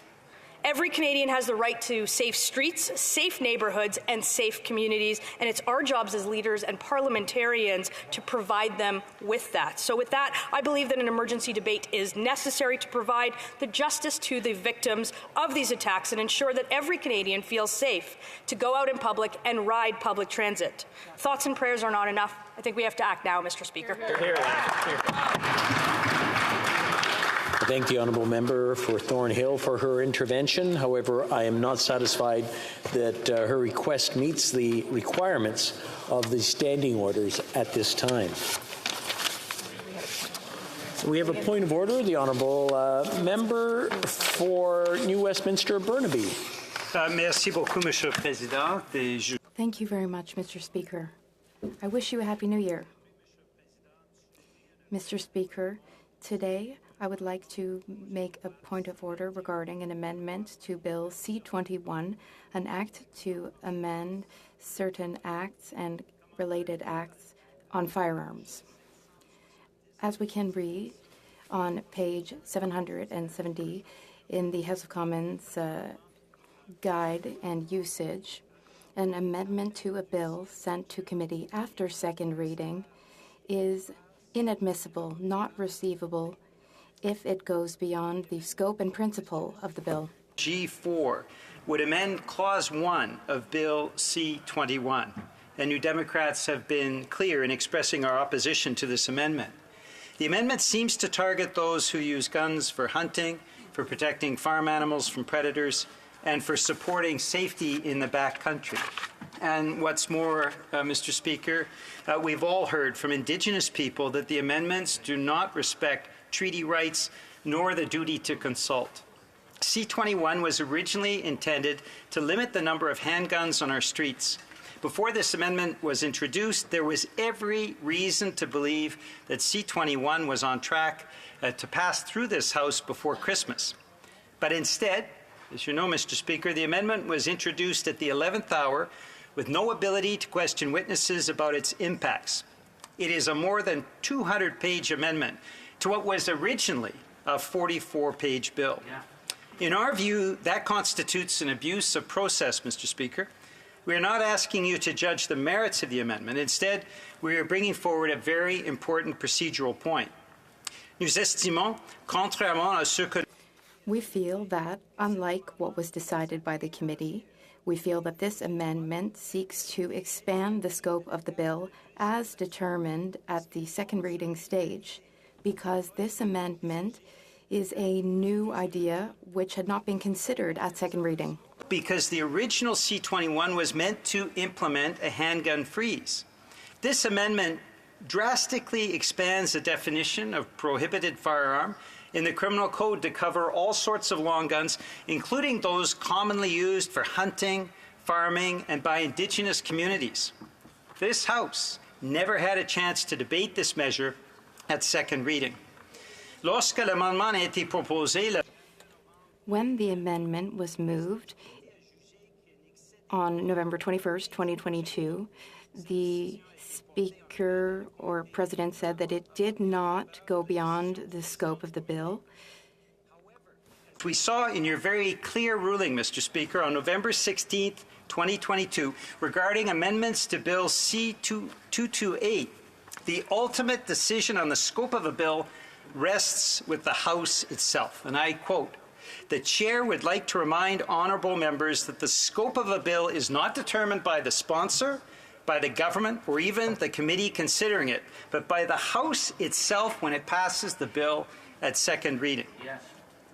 Dans cette situation, in this case, the committee adopted amendments which were ultimately withdrawn from the bill by the Speaker at report stage because you deemed, Mr. Speaker, that these amendments were out of scope, went beyond the scope of the bill as adopted by this House at second reading.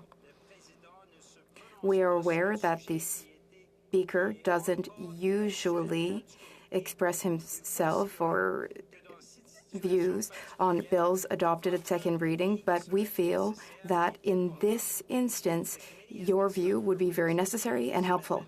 That, in our opinion, is out of the scope of the bill. It is possible that you would rule the amendment out of order at report stage, making hours of debate in committee completely unnecessary. It would be in the interest of all parliamentarians to avoid that waste of time and energy spent debating an amendment that would ultimately be removed from the bill. Merci, Monsieur le Président. Thank you, Mr. Speaker. I want to thank the honourable member. The honourable member for Saanich Gulf Island is rising on a point of order. Mr. Speaker, I also have pending amendments on Bill C-21 before the House. We know that the events as described by the honourable member for New Westminster absolutely what's occurred, and I would support the request. I know it's unusual for the Speaker to have anything to do with procedure at the point of clause by clause in a House committee, but in this instance, I think it's almost unprecedented. Thank you, Mr. Speaker. Very good. The honourable member for Regina Capel is rising on a point of order as well. Yes, Mr. Speaker, and I appreciate my honourable colleague raising this matter. Of course, you know the official opposition has many concerns with the bill, both in its substance and in the procedural aspect as well. My understanding was that there was this point was raised at committee. The Liberal chair of the committee ruled the point of order out of order and allowed the committee to continue to proceed with the study of the bill. I understand there was a vote to challenge the chair's ruling on that. I was wondering if my honourable House Leader for the NDP could tell me how NDP members voted on that question when the chair's ruling was challenged to do exactly what he is now asking the Speaker to do. I think we're starting to get into debate. The honourable member made his point. I think we'll just leave it at that. I want, if I can have a few minutes, I just want to make sure we get this one right, because my understanding, well, I'll give you my idea on it in a second.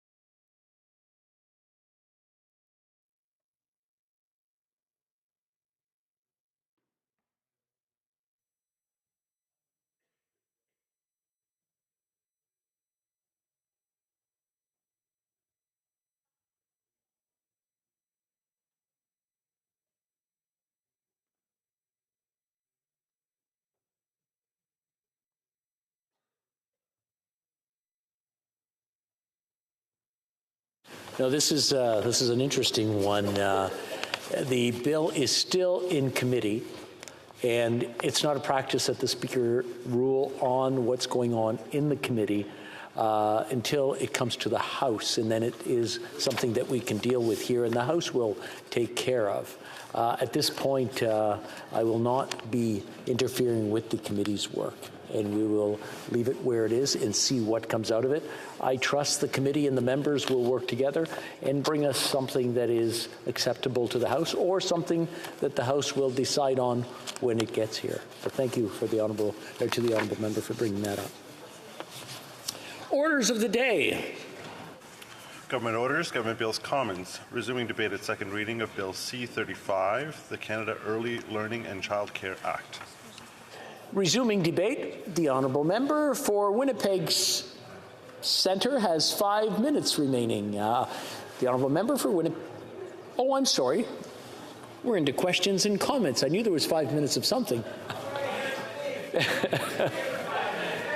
Questions and comments. The honourable member for Saanich Gulf Islands. Thank you, Mr. Speaker. I'm pleased to be able to have a chance to compliment the honourable member for Winnipeg Centre on her speech. Like her, something I didn't know we had in common, being single mothers, managing the challenges without affordable childcare. I was very, very blessed to be able to manage it well, and I have a fantastic 31-year-old daughter, and we share that. I just did want to ask the honourable member something, and it may seem, I promise you from my heart this isn't intended as partisan, but if it were not for the perverse first-past-the-post system, I don't believe for a minute that in the fall of 2005 we would have had the Conservatives, backed by the Bloc and the NDP, bring down the minority government of Paul Martin at the time that had a Kyoto plan that would have worked, the child care agreements signed by every single province, as well as the Kelowna Accord. Those things we all care about, and only because of the strategy that the first-past-the-post system will eventually deliver a majority government with the minority of votes did we see the loss of those things that could have provided child care back in 2005. Honourable member for Winnipeg Centre. With all due respect to the member from Saanich Gulf Islands and her compliments to the former finance minister, I want to let her know that Indigenous people are still reeling from his cuts to Indigenous programs and a 2% cap when she's talking about Kelowna, which would have actually only amounted to a few $100s per nation. We are here now. We have a national child care strategy, an initiative that's always been led by the NDP. I was very happy to work with the minister in a nonpartisan way to advance this human rights. And like I said, I will work with any party in this House and any member of Parliament in this House advancing human rights. Comments, questions et commentaires. The honourable member for Brampton North. Thank you, Madam Speaker. I just want to start off by thanking the NDP and the member for all her work on this issue. And I know that it's one that is important to many on the benches in her party. I'm hoping to hear a little bit more about, I didn't get a chance to hear all of the speech prior to question period, and wanting to know a little bit about how she feels this would benefit women in her riding and across Canada. Member for Winnipeg Centre.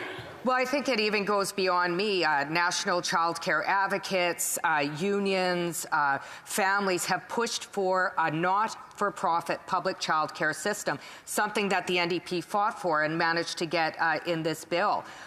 We know that you cannot be a feminist government, you cannot support feminist policy without supporting a robust national child care program that is not-for-profit and public. I'm very happy. I know that the bill's not perfect. I look forward to working with members across the way and all members of this House to strengthen the bill so that we can truly lift families up and provide children with the care that they so deserve. Thank you, Madam Speaker. Brief question. The honourable member for Timmins, James Bay. Thank you, Madam Speaker. I've been here many years. We've gone through many debates on this, and I thank my colleague for her leadership on this. I remember Conservatives standing in the House and saying that this was some kind of a city issue. I represent people in rural country where the husband may have to be on the road, traveling, trucking, working the drills, the mother's working. The idea that this is somehow some kind of rural-urban divide is a falsehood. The impact on rural women who have to work, who have to raise their families without often support is a serious issue. And I want to ask my colleague her sense of what we need to do to make sure that this plan does represent women across the country and that they aren't being marginalized because they're from rural areas or urban areas the way the Conservatives like to try and divide people. Answer from the member for Winnipeg Centre. I'd like to thank my colleague for his really thoughtful question, and am very thankful that the legislation that is being put forward is rooted in human rights, including advancing the United Nations Declaration on the Rights of Indigenous Peoples, which includes rights for children to access accessible, affordable child care that is grounded in culture, tradition, and language. That's absolutely a real issue. I know many Indigenous communities don't even have early child care services. This bill certainly focuses on that, and I look forward to working with the minister to improve that. Resuming debate, the Honourable Parliamentary Secretary to the Minister of Families, Children and Social Development. Thank you so much, Madam Speaker. And before I begin, I'd just like to note that I'll be sharing my time with the member for Oakville, North Burlington. Madam Speaker, I am so excited to be talking about childcare today in Bill C-35. And as the Parliamentary Secretary to the Minister of Families, Children and Social Development, it gives me great pleasure to rise and speak in support of this proposed legislation. Simply put, affordable, inclusive childcare is good for parents, it's good for children. It's good for women, it's good for families, and it's good for the economy. And it reinforces the federal government's long-term commitment to families from coast to coast to coast. We are working to build a system that will remain in place long into the future so that generations of children in Canada can get the best possible start in life. Madam Speaker, affordable childcare is yet another way that our government is demonstrating that we are here to support Canadians. We understand how hard life is for Canadians now and has been throughout the pandemic. And that's why we've put forward significant benefits to help Canadians beyond affordable childcare. whether it's through the Canada Child Benefit, the Canada Dental Benefit, the doubling of the GST tax credit, the Canada Housing Benefit, or an increase to the Canada Workers Benefit. We are there for Canadians. The purpose of Bill C-35 is to enshrine the principles of a Canada-wide childcare system into law, a system that will ensure families in Canada have access to high-quality, affordable, and inclusive early learning and childcare. And it is critical in supporting the goals of the early learning and childcare agreements between the Government of Canada and provincial and territorial governments that have been signed from coast to coast to coast. It also supports the vision, principles, and goals of the Indigenous Early Learning and Childcare Framework that was co-developed with Indigenous peoples and jointly released by the Government of Canada and the Assembly of First Nations, Inuit Taprit Kanatami, and the Métis National Council in 2018. In addition to the principles set out in the co-developed Indigenous Early Learning and Childcare Framework, it will continue to guide federal action with respect to early learning and childcare programs and services for Indigenous children, regardless of where they live. I would like to focus for a moment on the development of the Indigenous Early Learning Child and Care Framework that was first introduced in 2018, after being co-developed through an extensive nationwide engagement. We know that culturally appropriate early learning and childcare designed by and with Indigenous peoples gives Indigenous children the best start in life. And I have to say, my colleague from Winnipeg Centre, who isn't in the chamber, Winnipeg Centre has worked with us on, I know I'm not supposed to say that, has worked really closely with us to ensure that those principles remain in place. Apologies, Madam Speaker, on that. The Indigenous Early Learning Childcare Framework and the collaborative work to implement it over time responds to the Truth and Reconciliation Commission of Canada's call to action number 12 for all levels of government to work together to develop culturally appropriate early childhood education programs for Indigenous families. Guided by the Indigenous Early Learning and Childcare Framework, we made it clear that this legislation will respect and uphold Indigenous rights, including treaty rights and the right to self-determination, as well as the Government of Canada's commitment to reconciliation. The goal is to support Indigenous nations, communities, organizations, and governments in meeting the unique needs of their communities, families, and children, now and 7 generations forward. We are investing an additional $2.5 billion over 5 years and $542 million annually ongoing in federal funding to get this work done. This funding will increase access to high-quality, culturally appropriate ELCC programs and services for Indigenous children through Indigenous-led governance. Indigenous governments are also working alongside provinces and territories to ensure ELCC is comprehensive and coordinated so that all children are benefiting regardless of where they live. Since 2019, a total of 32 quality improvement projects have been funded. These will continue to advance the implementation of Indigenous ELCC framework through the best practices and innovation. These improvements will strengthen Indigenous-centered knowledge and expertise to support all partners working toward a strong, culturally appropriate system of early learning and childcare. Madam Speaker, we have said many times that high-quality, affordable, and inclusive childcare is not a luxury for families. It's a necessity. All caregivers should have the opportunity to build both a family and a career, and all children should have the best possible start in life. And as I mentioned previously, Madam Speaker, this legislation won't impose any conditions or requirements on provincial and territorial governments or Indigenous peoples. It respects First Nations, Inuit and Métis rights, and supports control of the design, delivery, and administration of early learning and childcare programs and services that reflect their needs, their priorities, and their aspirations. But the federal government has a role to play in setting federal principles and supporting provinces and territories and Indigenous peoples in their efforts to establish and maintain a Canada-wide system. Indigenous peoples will benefit from a federal commitment to sustained and ongoing funding. As a government, we will invest up to $30 billion over 5 years to make early learning and childcare affordable, accessible, and nationwide. Combined with previous investments announced since 2015, a minimum of $9.2 billion per year ongoing will be invested in childcare, including Indigenous early learning and childcare, which starting in 2025 to 2026. Thanks to these investments, fees for regulated childcare have been reduced in every jurisdiction in Canada. Quebec and Yukon were already providing regulated childcare for $10 a day or less before our Canada-wide investments.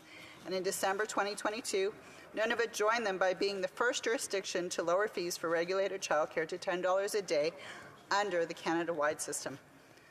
By 2025-2026, the average fee for all regulated spaces across Canada will be $10 a day, and that is great news for families. Childcare fees in Newfoundland and Labrador have already been reduced to $15 a day, down from $25 a day in 2021. Madam Speaker, these aren't just numbers. These are families saving hundreds of dollars each month across the country. Regardless of political stripe, governments across Canada believe in giving all children in Canada the best possible start in life. In that, we can agree. The relief this offers parents and caregivers of young children can't be overstated. I'll conclude by offering some outside assessments of nationwide ELCC. Charles St. Arnaud, Chief Economist at Alberta Central. Women feel more confident going back into the workforce because they won't be spending their whole paycheck on childcare. Martha Friendly, from a board member at Childcare Now. Some women had to stay home because either they couldn't find a space or they couldn't afford it. Now people are getting childcare at 50% reduced fees on average, and that means they can go back to work. And the Financial Post of December 5th noted that our childcare policy has been a success. It said government policy has played a role in getting women back in the workforce, especially when it comes to childcare. Women feel more confident going back into the workforce because they won't be spending their whole paycheck on childcare. Madam Speaker, families are benefiting, children are benefiting, and I encourage every member of this House to support childcare across this country through Bill C-35 and its swift passage. Thank you.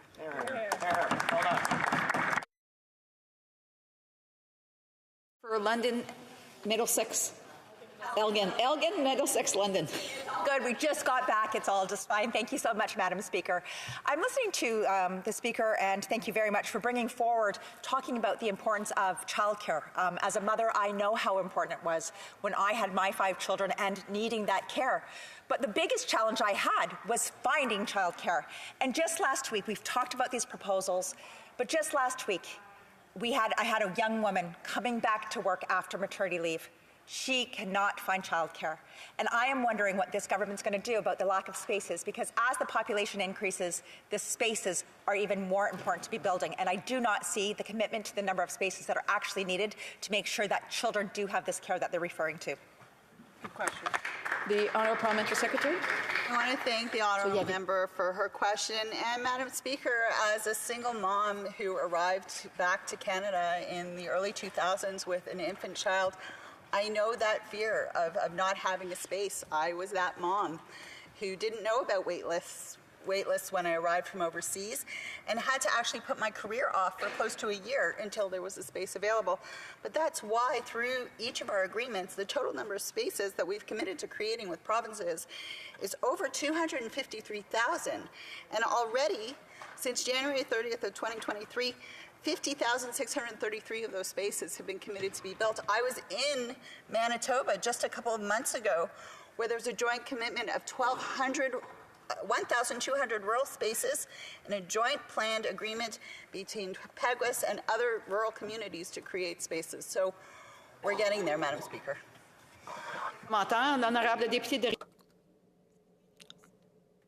The honourable member for Basque, Témiscouata-les-Basques. I'm happy that the government, the federal government, has recognized the importance of a childcare system. For 25 years now, Quebec has had a provincially regulated childcare system. But I am wondering, what is the federal government doing better than Quebec? Quebec that has already been managing its own daycare system for 25 years. A colleague from across the aisle said that there is no requirements. I'd like to hear my colleague explain if she agrees that the government of Quebec should have a right of withdrawal and be fully refunded if it does not take part in this federal system, given that it's had its own system for 25 years. The parliamentary secretary. Colleague from across the way, Madam Speaker, we've been very clear throughout this process with each of the agreements that we've signed with the provinces and territories that we are not here to overstep on jurisdiction, that we are not here to intervene. We are here to support existing systems that are in play. And the member across the way is correct. Quebec is the model. I know stories of families that moved to Montreal, that moved to Quebec when childcare became available. And finally, we have a nationwide system, the aspiration, the desire. And this is what this legislation is about. It's about really ensuring that for the next generations to come, that the model that Quebec led the way in this model stays in place. And we've also committed to that funding to continue for Quebec for the spaces that it's created and the system that it's created. I enjoyed being in Saint-Justine not that long ago to speak to the experts who built out this system and the benefits of it, so he can be assured it will continue. Time for a brief question. The honourable member for Nanaimo Ladysmith. Try to be brief. I'm happy that we're talking about this today. You know, my own experience as a single parent, I was working minimum wage, trying to make ends meet, and still, despite provincial subsidies, was unable to afford childcare. Now, my daughter is turning 20 on February 2nd, my son's 15. This has been going on for generations, and so many families are impacted by unaffordable and inaccessible childcare. And I'm wondering if, you know, we can celebrate that this is moving in the right direction, but we also need to look at why has it taken so many generations for us to get to where we are today and to finally be implementing childcare. Answer from the Honourable Parliamentary Secretary. Madam Speaker, the simple answer to my colleague is political will. That was the question that I asked my colleagues in Quebec when I went to see 25 years of care. I asked, how did you get it? They said the political will and women. Women have been demanding this for over 50 years, Madam Speaker. And we are here to tell them and to tell educators and families and children it has arrived and it will continue. Thank you. Hear, hear. Resuming debate, the Honourable Parliamentary Secretary to the Minister of Public Safety. Thank you, Madam Speaker. It truly is my pleasure to be speaking today about this transformative legislation. A year and a half ago, the first Canada-wide early learning and childcare agreement was signed with the province of BC, and today, the federal government has signed agreements with all provinces and territories. Making the Canada-wide early learning and childcare system a reality is a momentous accomplishment. Too many families for too long have lacked access to affordable, high-quality, and inclusive early learning and childcare. Childcare is a necessity, and there's no question that it helps children in the long term. Early childhood educators set children up for success. They educate and build confidence in children, setting them on a path to success in school and life. And this helps families thrive. That's why building a Canada-wide system matters. Most of us know that childcare is expensive. Childcare fees have placed a massive strain on the budgets of many families. More than a half-century ago, the Royal Commission on the Status of Women in Canada called on the federal government to immediately begin working with provinces and territories to establish a national daycare plan. We came close to achieving a national plan under Prime Minister Martin, but it was dismantled by the Conservative government of Stephen Harper when they took office in 2006.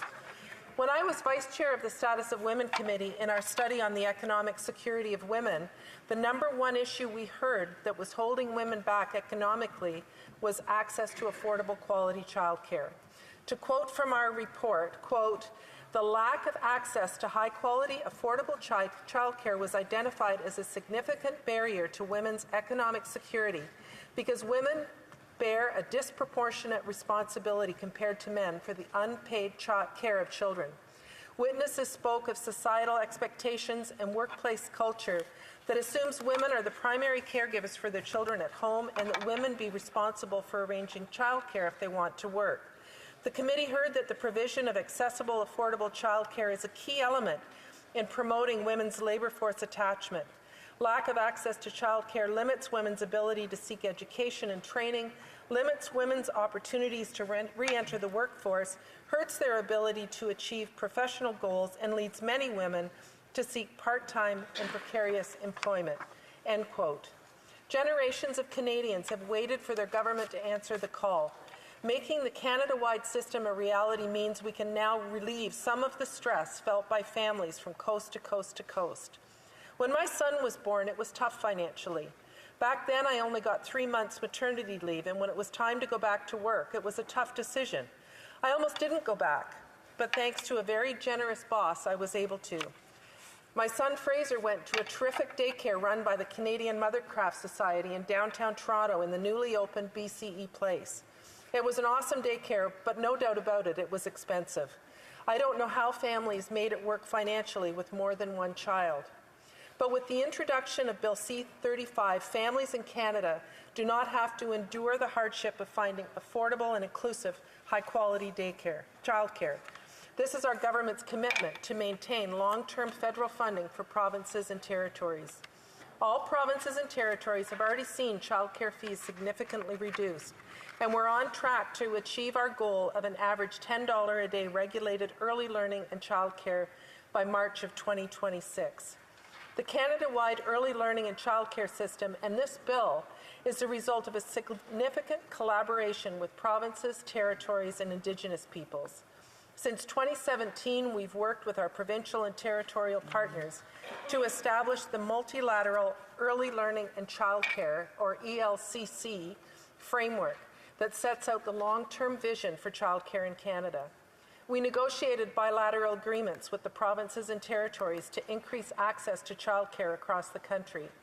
We co-developed the Indigenous ELCC framework that reflects the unique cultures, aspiration, and needs of First Nations, Inuit, and Métis children and families across Canada, which was endorsed by and jointly released with the Assembly of First Nations, ITK, and the Métis National Council in 2018.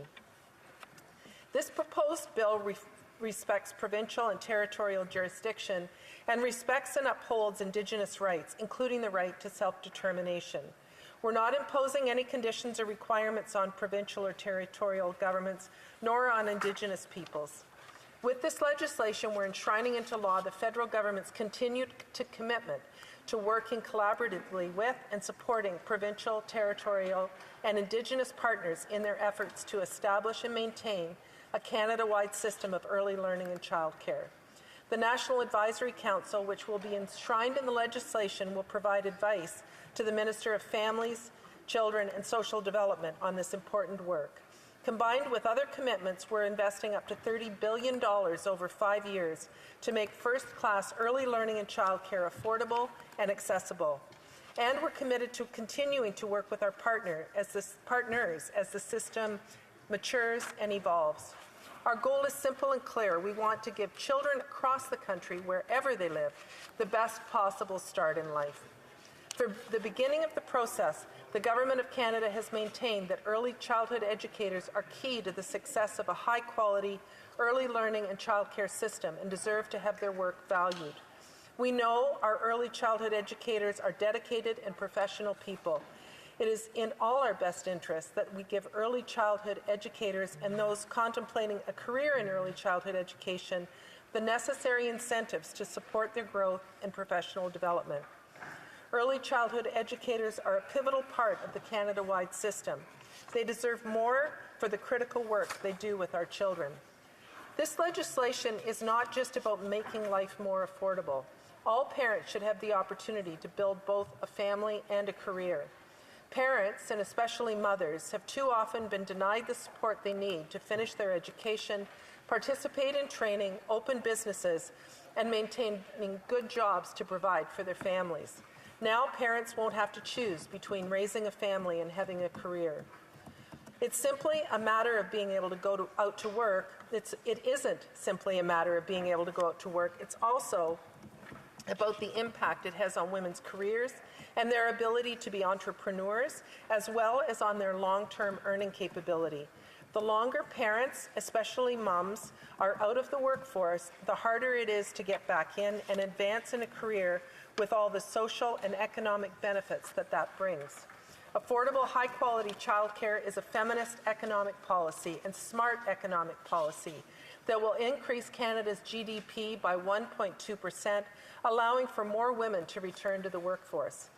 McKinsey Global Institute estimates that boosting women's participation in the workforce could add $150 billion to Canada's economy by 2026. I remember crying tears of joy when the Minister of Finance announced a National Child Care Plan in Budget 2021. Why? Because I knew how transformational it would be.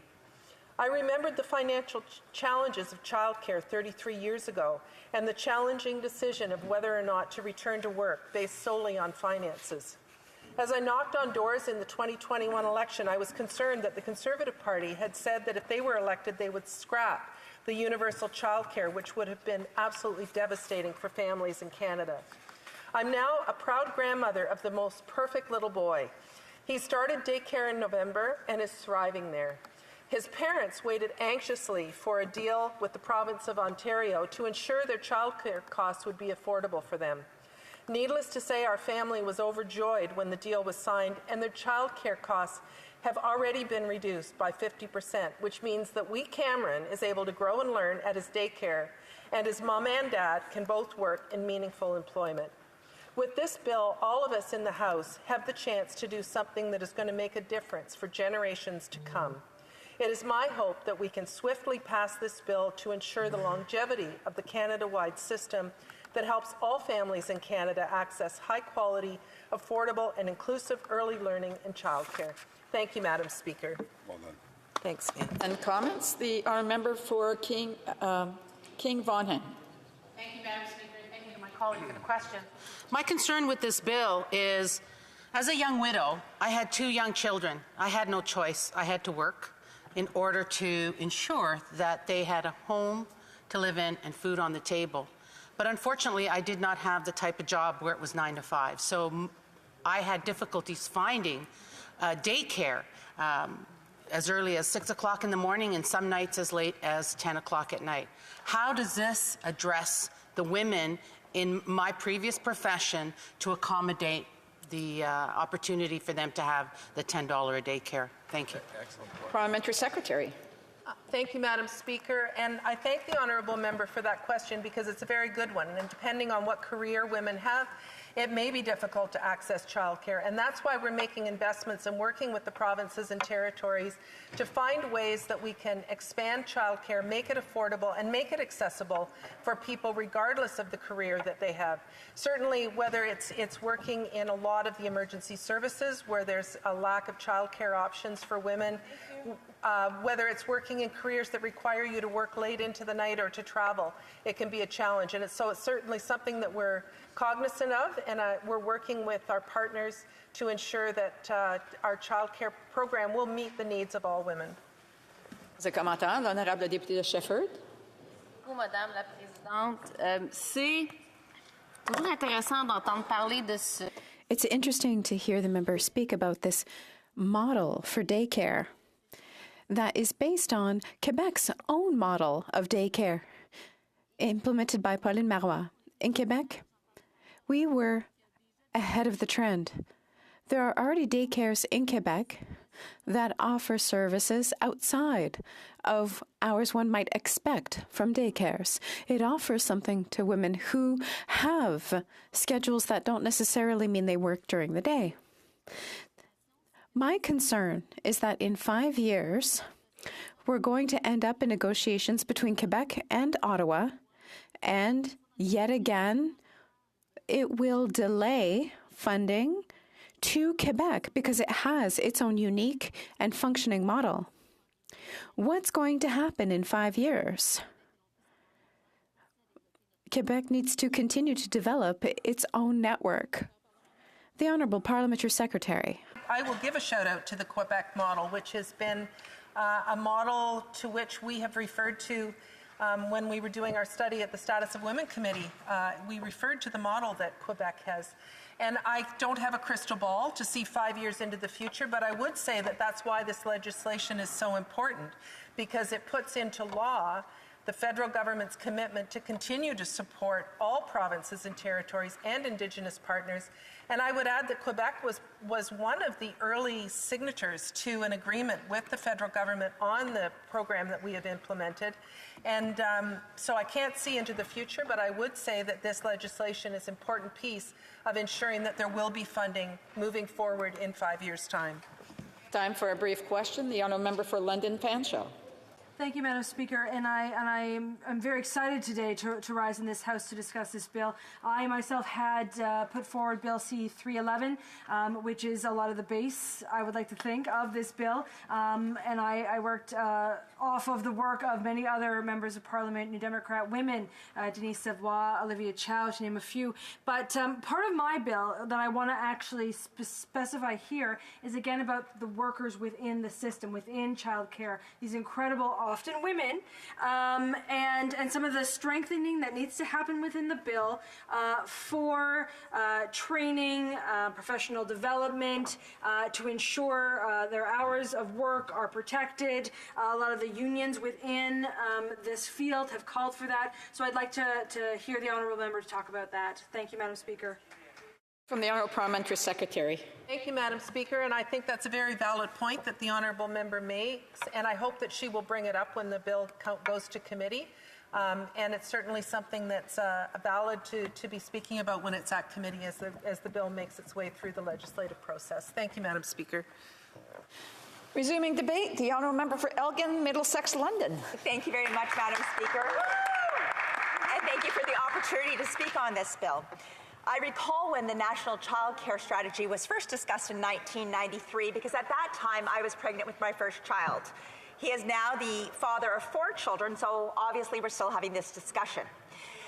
I recall back in 1994 putting my child on a wait list. And I'm sorry, you're signaling?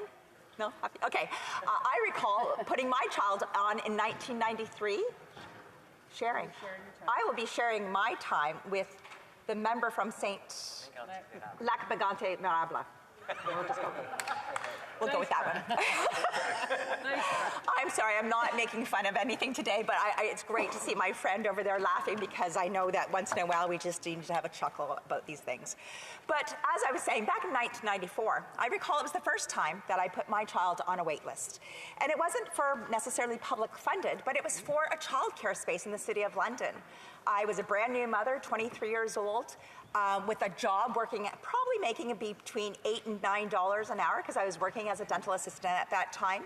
And I knew that childcare was going to be very, very critical for me to go back to work, because myself and my spouse were both making not a lot of money. And we did want to get ahead. We did have student loans. We did have bills that we wanted to pay. And we did have a car. So it was very, very important, even back then, that we were both working. Not necessarily full-time, but it was very, very important that we were both working at that. Here now in 2023, we are continuing to have the conversation of childcare and what this looks like. And as the government is putting forward this piece of legislation, I want to reflect on the work that I have done in this Parliament as we've discussed childcare and the discussions that I've had with parents. During my role from 2015 to 2019, I had the honor to work with families, children, and social development and look at the different things that we're discussing, especially looking at childcare. I recall back then when I believe it was the 2016 budget, where the Canada Child Benefit had been increased quite a bit so that this could include childcare. You know, we all know today with this exorbitant cost for families that even new child benefit doesn't even touch what this country is going through with the inflationary costs. So although it was a program that's very important to do, I don't think this government actually did, we're going in the right direction when it came to the fact that they can't keep their spending under control. When we get into where we are at today, we're talking about childcare. We need to talk about those spaces though, because I just had a young woman call me last week who could not return to work because she cannot find a childcare space. Her question to me was, can I get my employment insurance expanded? I need to go back to work. I cannot afford what is going on right now. I cannot afford my home. I cannot afford the price of groceries. I can't afford life at this time. And I need to go back to work because my EI for maternity benefits and parental benefits has run out. I could not believe when I having to say to her, I'm really sorry. I know she's been trying for the last year to find a childcare space because her child was just born, but there is not a space for that child. So this is where we talk about looking at these programs and making sure that we have enough spaces. I recall also back in 2018, one of the greatest challenges that they were having in Langley, BC, as a tour that I was doing there, I was at the YMCA, where they were paying their childcare providers $22 an hour. Now, I see in this piece of legislation they're talking about averages that people must make. But we have to also understand that $22 an hour in Langley, BC cannot keep a childcare provider because of the cost of living being so outrageous. And this is where we really need to focus on the labor market. We really need to focus on the cost of living. We really need to say what is going on here. Because many young women, because this is a very heavy-oriented women's occupation, many women choose to be childcare providers. Many women choose to be educating small children, whether it's kindergarten through grade 8, because of the love of children and want to be part of that. But we're not getting to where we need to be because these spaces are not available. And in Langley, BC, when a person making $22 an hour cannot afford to work in that profession, they're going to find another profession. And that is what we've seen. We've seen an exodus out of professions that may be lower paying. And so it's good that we're seeing a bit of an increase. But at the same time, I'm wondering, what are we going to do to sustain this type of program? Because the business model does not work when you're looking at this. And that's why I want to bring in this discussion of entrepreneurs, women entrepreneurs. I myself, between the time I had, gosh, I'd like to have kids it seems, but between my second and third child, I decided to stay home and bring in 3 other children. I did my very best because I am that type of person that wants to make sure that we're having the right food, that we're having the right play times, that we're doing some educational pieces. That was very, very important to me. But, you know, I was able to offer childcare to mothers who did not have regular work schedules, people who were working in restaurants, people who were not working your regular 9-to-5 jobs. And that is why I'm believing it's so important that we not only look at the public and not-for-profit, but we look at these women-led businesses that are providing childcare. The whole idea of not-for-profit seems to be the problem here. And you know something? It's a business, and we should be supporting this because even QP has come out and said there will not be enough spaces if we're putting all of our eggs into one basket and expecting it to be not-for-profit or public funded. There needs to be space for this private care. I bring this also in because I'm a girl from Sparta, population 300. If my parents needed to, or if any family in Sparta needed to take their child into childcare, it'd be a 25-minute drive. And that is why we need flexibility for families. So for instance, a young woman or a new mom, that was my case, may choose to become a childcare provider within her own home. That would be seen perhaps as private. And you know something? That is a job. The way I look at it is that is a job, and this is a way that the woman and the family can have more flexibility. She is helping out other women and helping out herself in the meantime. But when we're looking at a program that is really focused at a national scale, we need to recognize that we live in Canada. We live in a country that it's hard for us to get to Ottawa some days. It's hard for us to get to the grocery store some days. And when we're talking about that, I live in a very populated place. I now live, well, St. Thomas. I live with about 45,000 other people in my community. But if we're talking about smaller populations, how are we going to ensure that they are having the same accessible, quality childcare that people in these urban centers are going to have? How are we ensuring that's going to happen? How are we ensuring that every family has access to $10 a day childcare? Let's be real and say this is not the way it's going to work out perfectly. Yes, we need to ensure that there's childcare because childcare is the way that helps our economy. It puts families and women back to work. It gives them that opportunity. And for me, childcare was very, very important. But I did not do it with public childcare. It wasn't an option. There's no spaces. I did it through both not-for-profit and through women entrepreneur-based businesses where women were being able to do this. And so I'm really hoping that when this government looks at this legislation, it's very focused on the types of businesses. And I really hope that they recognize that we need to be looking at all types of childcare when we're looking at this. There are approximately 5 different types of childcare that we have here in Ontario. We need to make sure that all of those are on the plate and all of those are part of that basket if we really want to have something available for families and children.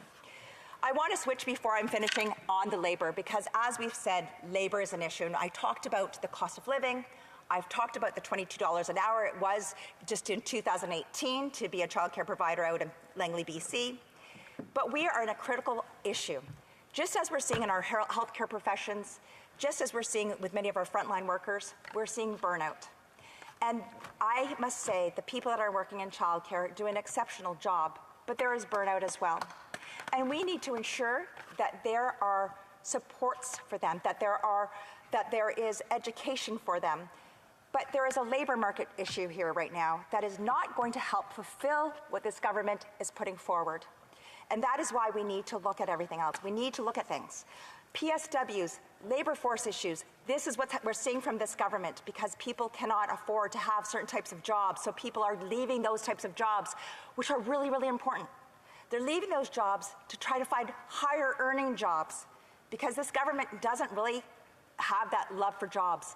Many people that are working in ECE are doing it because they love children. And I don't think this government recognizes that it shouldn't just be one way. We should make sure childcare is accessible for all. Thank you very much, Madam Speaker. Questions and comments? Questions et commentaires? The honourable member for Victoria. Thank you, Madam Speaker. And I want to thank the member for her speech, for her advocacy for childcare in general. But I did have some concerns with some of the comments, especially when she said that the focus on nonprofit childcare is the problem here.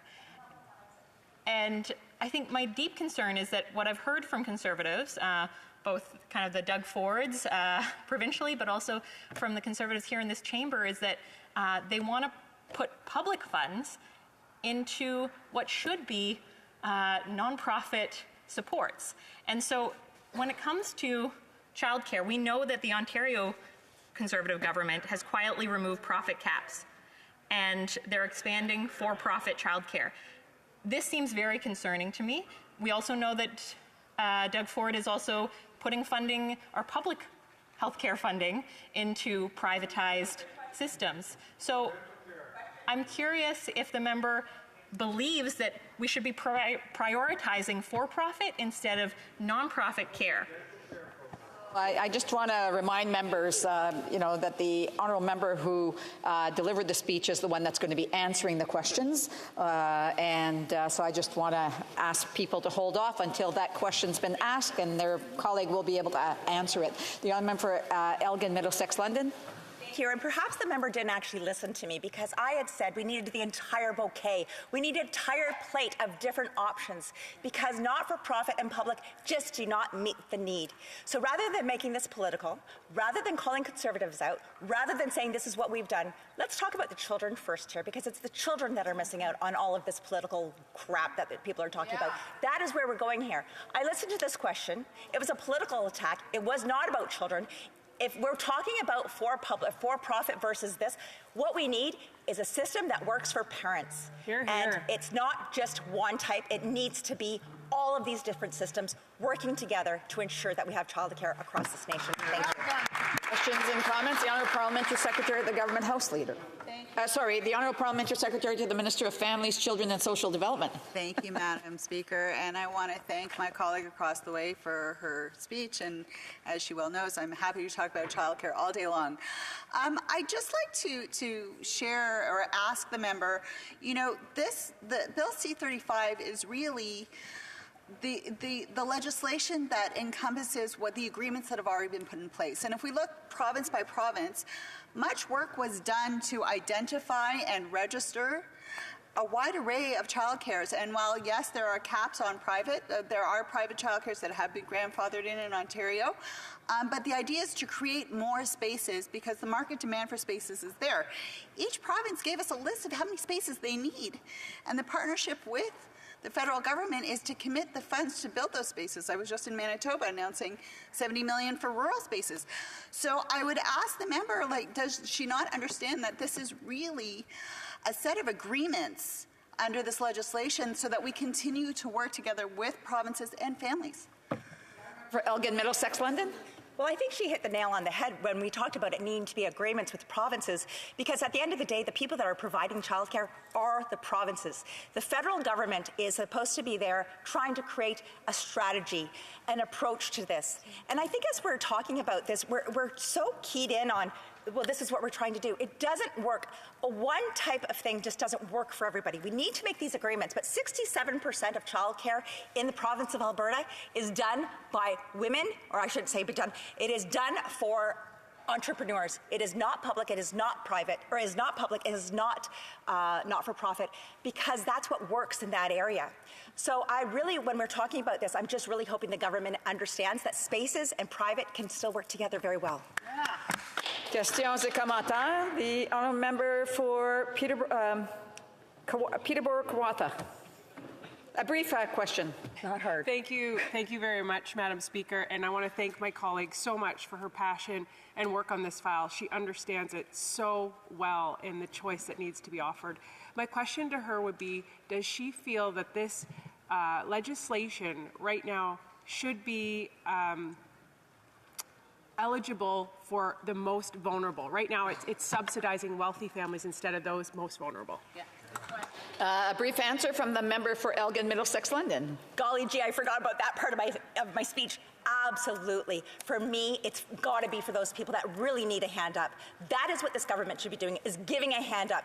Making it so that millionaires can take those spaces of people who are trying to get into the workforce should not be happening. So absolutely, it should be income tested for sure. Thank you. Yeah. Thank you. Reprise de débat, l'honorable député de Mégantic. Resuming debate, the Honourable Member for Mégantic-l'Érable. Thank you very much, Madam Speaker. First and foremost, I'd like to thank and congratulate my colleague from Middlesex at London for her speech. I'd also like to thank our Shadow Minister for Families, Children and Social Development, the member for Peterborough-Kawartha, for the excellent work she's done on this file, Madam Speaker. It's important to thank my colleagues for their great work. Over the next few minutes, I will have the chance to talk to you about the reality and situation of Canadian families. I wanted to rise to speak to C35 because my wife, in fact, has been working in childcare centres in Quebec for many years. She has really lived and experienced the system, and she has witnessed firsthand the deterioration in quality of service over the past few years. And it's important for me to share this experience she's had. In Quebec, our system has existed for over 20 years. And yes, there are flaws, there are still problems. So it's important to assess this, to determine whether this Parliament can improve daycare centres and early childhood centres in all provinces everywhere in Canada. We shouldn't put all our eggs in the same basket as Quebec did over the past few years. This way, if we don't put all our eggs in the same basket, then we will give more opportunities to single mothers, single fathers, all families to have better access to adequate, good quality childcare services everywhere in the country. Now, currently, interest rates are rising, making access to property increasingly difficult. The cost of living is on the rise. Things are hard for young families. With the current economic climate, grocery costs are shooting up. They have risen, in fact, about 12% year over year, which is beyond the cost of inflation. And what we're hearing is that a lot of women, a lot of people, but more so women, wish to return to work, especially younger women, women who have just had their first child. However, the waiting lists for women who don't yet have access to childcare networks, the waiting lists are several months long. That's the situation in Quebec, at least, several months, up to a year of waiting. So as soon as you lose your access, your eligibility for parental benefits, then after that you have to wait up to a year to have access to a childcare spot. It's unacceptable, Madam Speaker. It prevents these women from returning to work. It prevents them from thriving in society, from contributing to the economy. And worst of all, it prevents their children from having access to a service which is critical to their development. Children should have access to public daycare systems, like what we have in Quebec. Originally, I was against the system we have in Quebec, but I must admit that it's had a positive impact on the lives of many children. Having these daycares, these systems, mean that children, when they start school, they're better prepared to start school. And this is especially helpful for children of lower socioeconomic status or from more difficult backgrounds, where their families might not necessarily have the tools and resources to send them to preschool or daycare otherwise. So this is good for those who get a spot. But unfortunately, way too many toddlers are not getting spots. And at the time, Liberals made promises. Here we are 8 years after the original promises with this bill.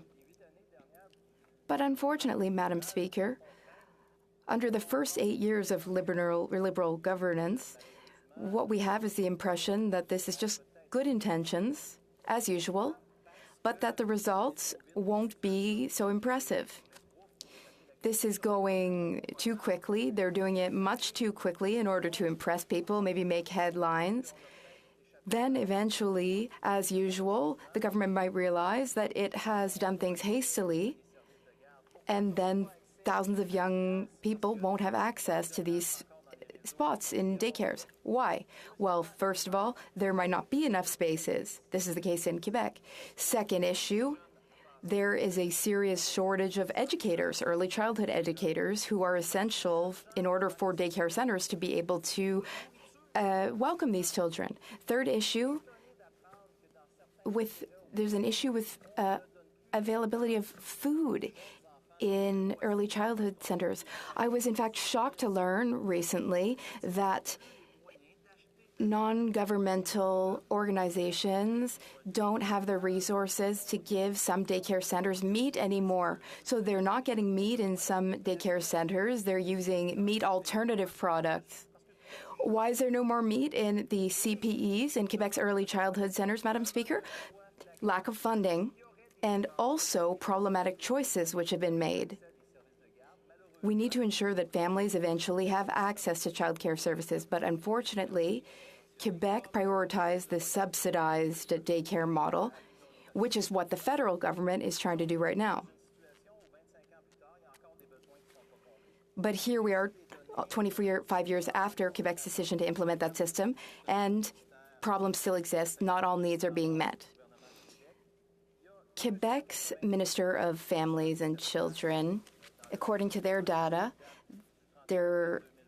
we have numbers from 2022, and in Quebec, there are 101,000 toddlers in early childhood centers.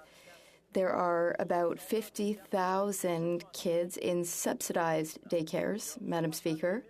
There are 68,431 young people in non-subsidized daycares, the well-known private daycares. And then there are about 70,000 children in family-run educational centers. That is, young women who are entrepreneurs and run daycares in their own homes, but are part of the system of daycare centers subsidized by the government of Quebec. These are young entrepreneurs subsidized by the government of Quebec who are thus able to offer daycare services to children. But unfortunately, this specific model won't be allowed in all provinces under these new bilateral agreements. But for us, after 25 years, there are 33,829 Quebecois children still waiting for a space. There are 30,000 spots currently being created that we're trying to create, so we're already behind. There are spots which exist, but we don't actually have the facilities or the buildings which make it possible to grant these spaces. The number of children on the wait list is 50,000. 50,000 on a wait list. So after 20 years of our public subsidized childcare network, 50,000 Quebecois children still don't have a space in daycare. Multiply that by the number of mothers or fathers who can't work, and then we realize, Madam Speaker, that when we put all our eggs in the same basket, when we decide to invest in only one type of system, then we end up with issues. Now, Quebec has decided to invest in entrepreneurial women or individuals who run home daycares. But with this federal bill in committee, some will want to move amendments to allow for more flexibility, for more choices, because the ultimate goal is for daycare services to be available to children and for mothers, mostly for mothers who need access to daycare services. Now, as for costs, Madam Speaker, we also have some concerns about costs. If we can't create the promised number of spaces, then will the government actually be able to deliver on its promise to create $10 a day daycare?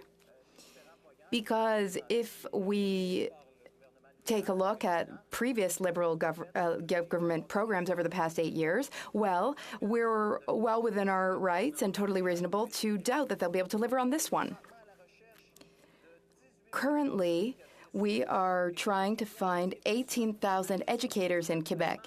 Quebec, in fact, wants to recruit internationally abroad in order to fill these 18,000 educator positions. The federal government has a very important role to play in finding more educators and helping with labor shortages in daycare centers. So the federal government should absolutely help provinces recruit more educators so that more children can have access to daycare services and so that more single mothers and fathers can have access to these services as well. Thank you very much, Madam Speaker. Questions and comments? The Honourable Parliamentary Secretary to the Minister of Families, Children and Social Development. Thank you, Madam Speaker. I thank my colleague. I'd like to ask him this question, if I may. You know, in 1997, Quebec's female labor force was 4 points behind the national average. And when we look at 2021 today, with 25 years of good work of a model that is growing and changing, as does the Quebec population, the Quebec workforce of women is 4 points higher than the rest of Canada. So I'd ask the member across the way, don't you want to see other provinces and women across this country benefit from a workforce that also works for them?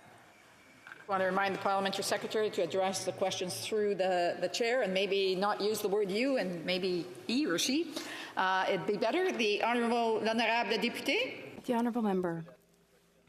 Speaker, that for sure, I hope that everyone in this country could have access to affordable childcare services, but I want to let people the choice about which service they prefer, which service they need. And at the end, I think that it's better to have spaces for everyone than choosing one system that will not allow everyone to have access to the system. Questions and comments? L'honorable député de Rimouski-Nejet. The Honourable Member for Rimouski-Nejet-Témiscouata-Les-Basques. Thank you very much, Madam Speaker. It's always a pleasure to hear the member speak, the member for Mégantic-L'Érable. Now, in my colleague's speech, he mentioned that in the Canadian Constitution, provinces have jurisdiction over families. The federal government doesn't have expertise in that. My colleague said it himself. Quebec has 25 years of experience and expertise running its own daycare center network. So we understand that the federal government would like to get involved with immigration. But on that front, Quebec would like full management rights over its own immigration. So the Conservative Party's vision and that of the government of Quebec are totally opposing. The colleague said that there are issues with Quebec's daycare centers. Well, our model is hailed around the world. And what about the deal that the member for Durham, former Conservative Party leader, was proposing during the last election campaign? He wanted to cut up the $6 billion deal that Quebec had signed with Ottawa for daycare center transfers for funding. But the government of Quebec would thus have lost $6 billion. So I'd like the colleague to explain this to me. He says he supports daycare centres, but his party wants to cut transfers to the government of Quebec. So what is the Conservative Party's vision for this, Madam Speaker? The Honourable Member for Mégantic-L'Érable. Madam Speaker, the colleague asked so many questions in such a short time. I won't be able to answer all of his questions. He did, though, say a lot of things which are not in tune with reality. So, as I said, when Quebec's daycare system was implemented, I was a young politician in Quebec, and I had my doubts. I really did. But since that time, well, my wife has been working in our early childhood centres, and I've seen the positives and the strengths. I've seen what it can do for young kids to get started on the right track in our daycare centres. All of my Conservative colleagues agree with me that young people deserve access to child care centres, and parents, mothers, fathers, families, they all deserve access to these centres. Kids deserve to start out their lives right in these centres, but we need to ensure that all kids have access. That's the main issue in our country. And that's the issue in Quebec, even though we have had our own system for 25 years. A brief question. The Honourable Member for Nanaimo, Lady Smith. And thank you to the member. I always like hearing more about what's happening with childcare in Quebec, because we know when we look across Canada, families in Quebec have been provided with accessible childcare, and the positives have been evident for many years. And unfortunately, that has not been the same experience in many other provinces and territories. We know that this is a step in the right direction. We know that there are gaps in moving forward, and that's why the NDP is pushing for solutions such as fighting for childcare, to have explicit commitments to fair wages and working conditions for staff is something that we're pushing for. And I'm wondering if the member could speak to whether he feels that having this explicitly listed in this bill would help move us in the right direction and to address some of the gaps he was identifying. The Honourable Member for Mégantic-L'Érable, a brief reply. We have this bill. One is wages, availability of des personnels qui vont travailler là-dessus. So let's work together. Let's improve that bill. This is not a communication exercise. This is a bill for the future of families and women in this country. So let's work together. We're open to it.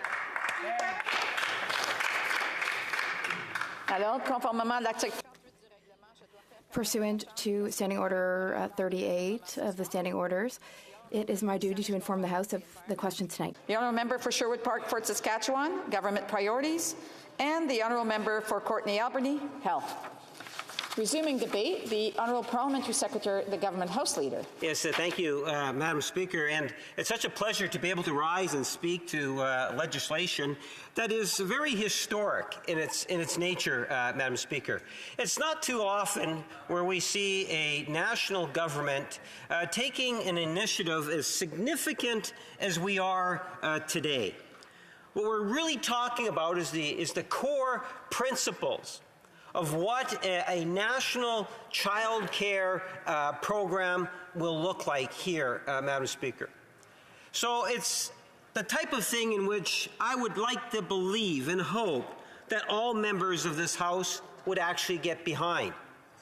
Over the summer, I had a wonderful opportunity to visit Stanley Knowles School in the north end of Winnipeg, and it's been providing child care, daycare for the past 30 years, since its creation.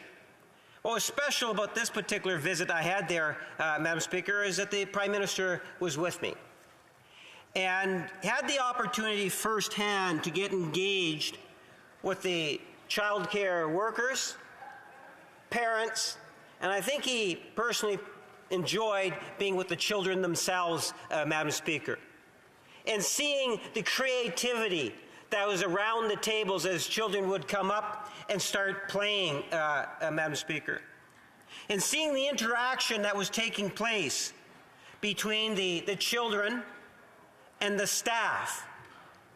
And one can't help but get the sense when you're in a child care facility and you see it at work, what you will see is a very caring attitude, one that is nurtured by love, even though they're not the biological children that are there and parents, Madam Speaker, but rather they are workers. But you can tell that their heart is in what it is that they're doing. And I could see, in terms of to the degree in which the Prime Minister himself was thoroughly enjoying the visit. I say that because I know, we should all know that, shortly after the Prime Minister was elected as Prime Minister, he made a very strong indication, as a feminist, that we wanted to be able to move forward on the important issues for women and others. And childcare is an important issue. It does so much in terms of ensuring that we get fuller participation in every aspect of our life, Madam Speaker.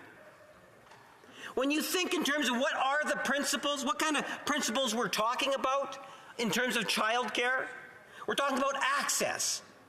We're talking about affordability, Madam Speaker. Inclusivity. We're talking about high-quality childcare, Madam Speaker. That's what's within this legislation. A framework of principles that I believe it doesn't matter where you go in Canada, you will find support for those principles, Madam Speaker.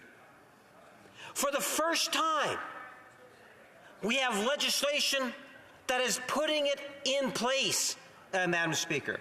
It is setting that framework. We saw to the degree in which Canadians have fallen in love with the Canada Health Act and the many benefits that legislation has brought into every citizen from coast to coast to coast, Madam Speaker. It was a true national program.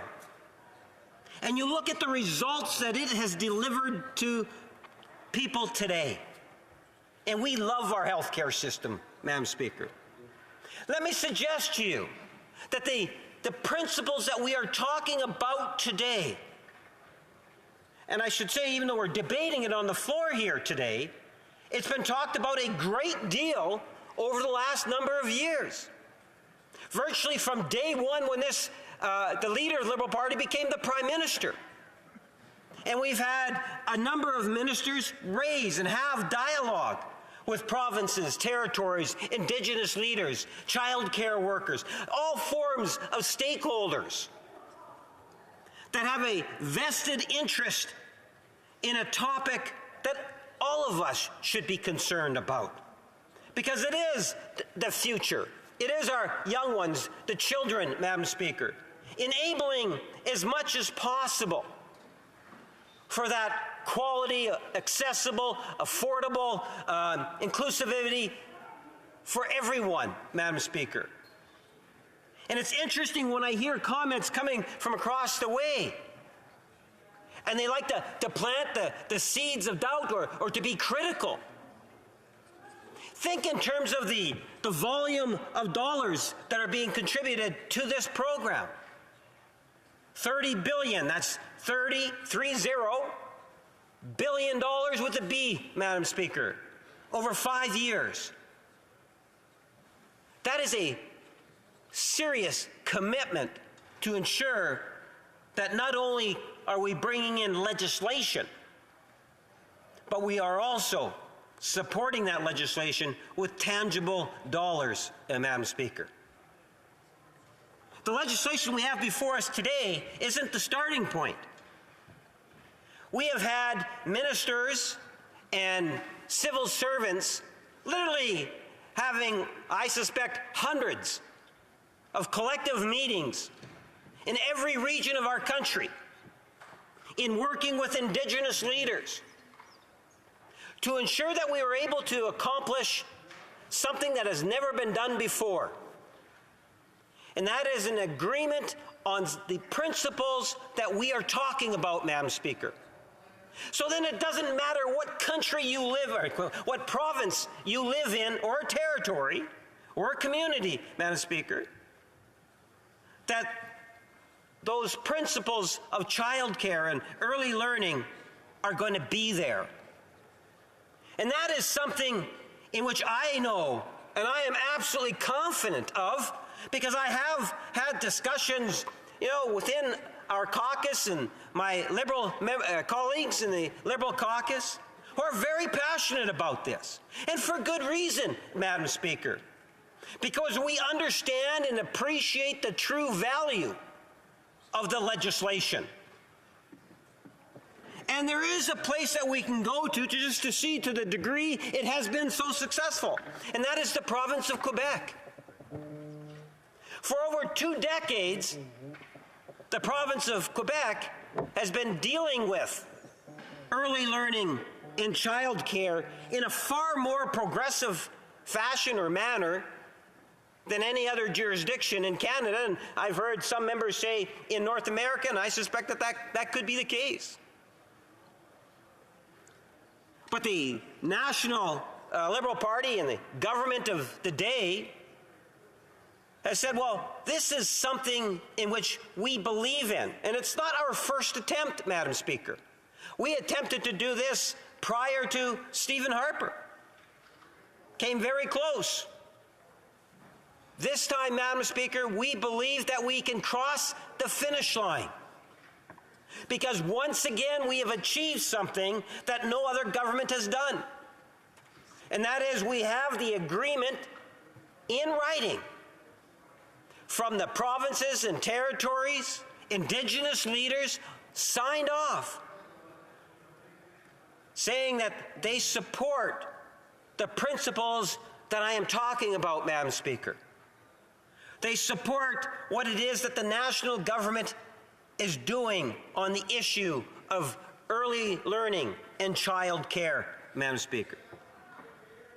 Now, even though we've accumulated a great deal of support, there's a number of us that have some, concerns, if I can put it that way, in terms of where the Conservative Party of Canada really is on the issue. And it's fair concerns. Think about the last federal election. In the last federal election, Erin O'Toole, I'm sorry, Madam Speaker, I'll withdraw that. The former leader of the Conservative Party, honest mistake. Member from Durham. They made her from Durham. Member from Durham. Madam Speaker, made it very clear during the election that he would scrap it. He would scrap the Liberal plan. Wow. Now, Madam Speaker, that is the past leader. The current leader has boasted how his government canceled child care plans, Madam Speaker, Liberal child care plans. People need to realize that 338 Conservative candidates in the last election knocked on doors, handed out materials, were all over social media, had press conference and so forth on their election platform. A platform that was not positive towards what it is that we are doing in regards to early learning and childcare, Madam Speaker. So I tell you, when I posed a question earlier today to the critic, Madam Speaker, I would suggest that it would be nice to believe that the Conservatives will change their opinions, flip-flop. Some of my colleagues say, no, that won't happen, but I'm an optimistic person, a half glass full of water. There's water in the glass to drink, Madam Speaker. At the end of the day, I'm hopeful that the Conservatives will see the light on this issue and change their position, Madam Speaker. The Conservative member asked me across. So there is some side conversations or some questions being asked, but it's not time yet. But I do want to remind the members there will be 10 minutes for questions and comments. So there'll be an opportunity to ask a lot of questions then. The Honourable Parliamentary Secretary. I think it's a legitimate question. The member asked from across the floor, do I know the Conservative position? I actually have a sense of what they oppose because they've said that publicly, and I made reference to that. His former leader, just so he knows, told him that when he knocks on a door, when he tells his constituents that they don't like the Liberal plan.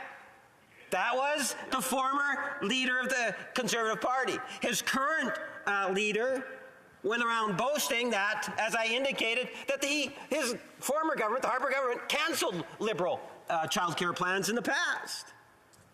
Now, do I know what the Conservative Party's position is on this, or on childcare? No, but I don't, in fairness to me, I don't think anyone knows what the Conservative policy is on childcare. I suspect it has something to do with trickle-down, private sector, Madam Speaker.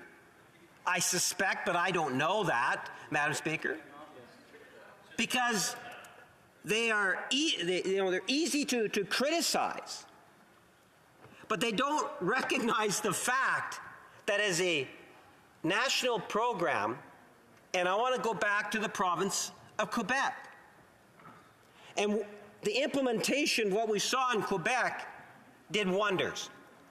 Think of it in terms of as a single parent. As a single parent, and 90% of the time plus it's a woman, Madam Speaker.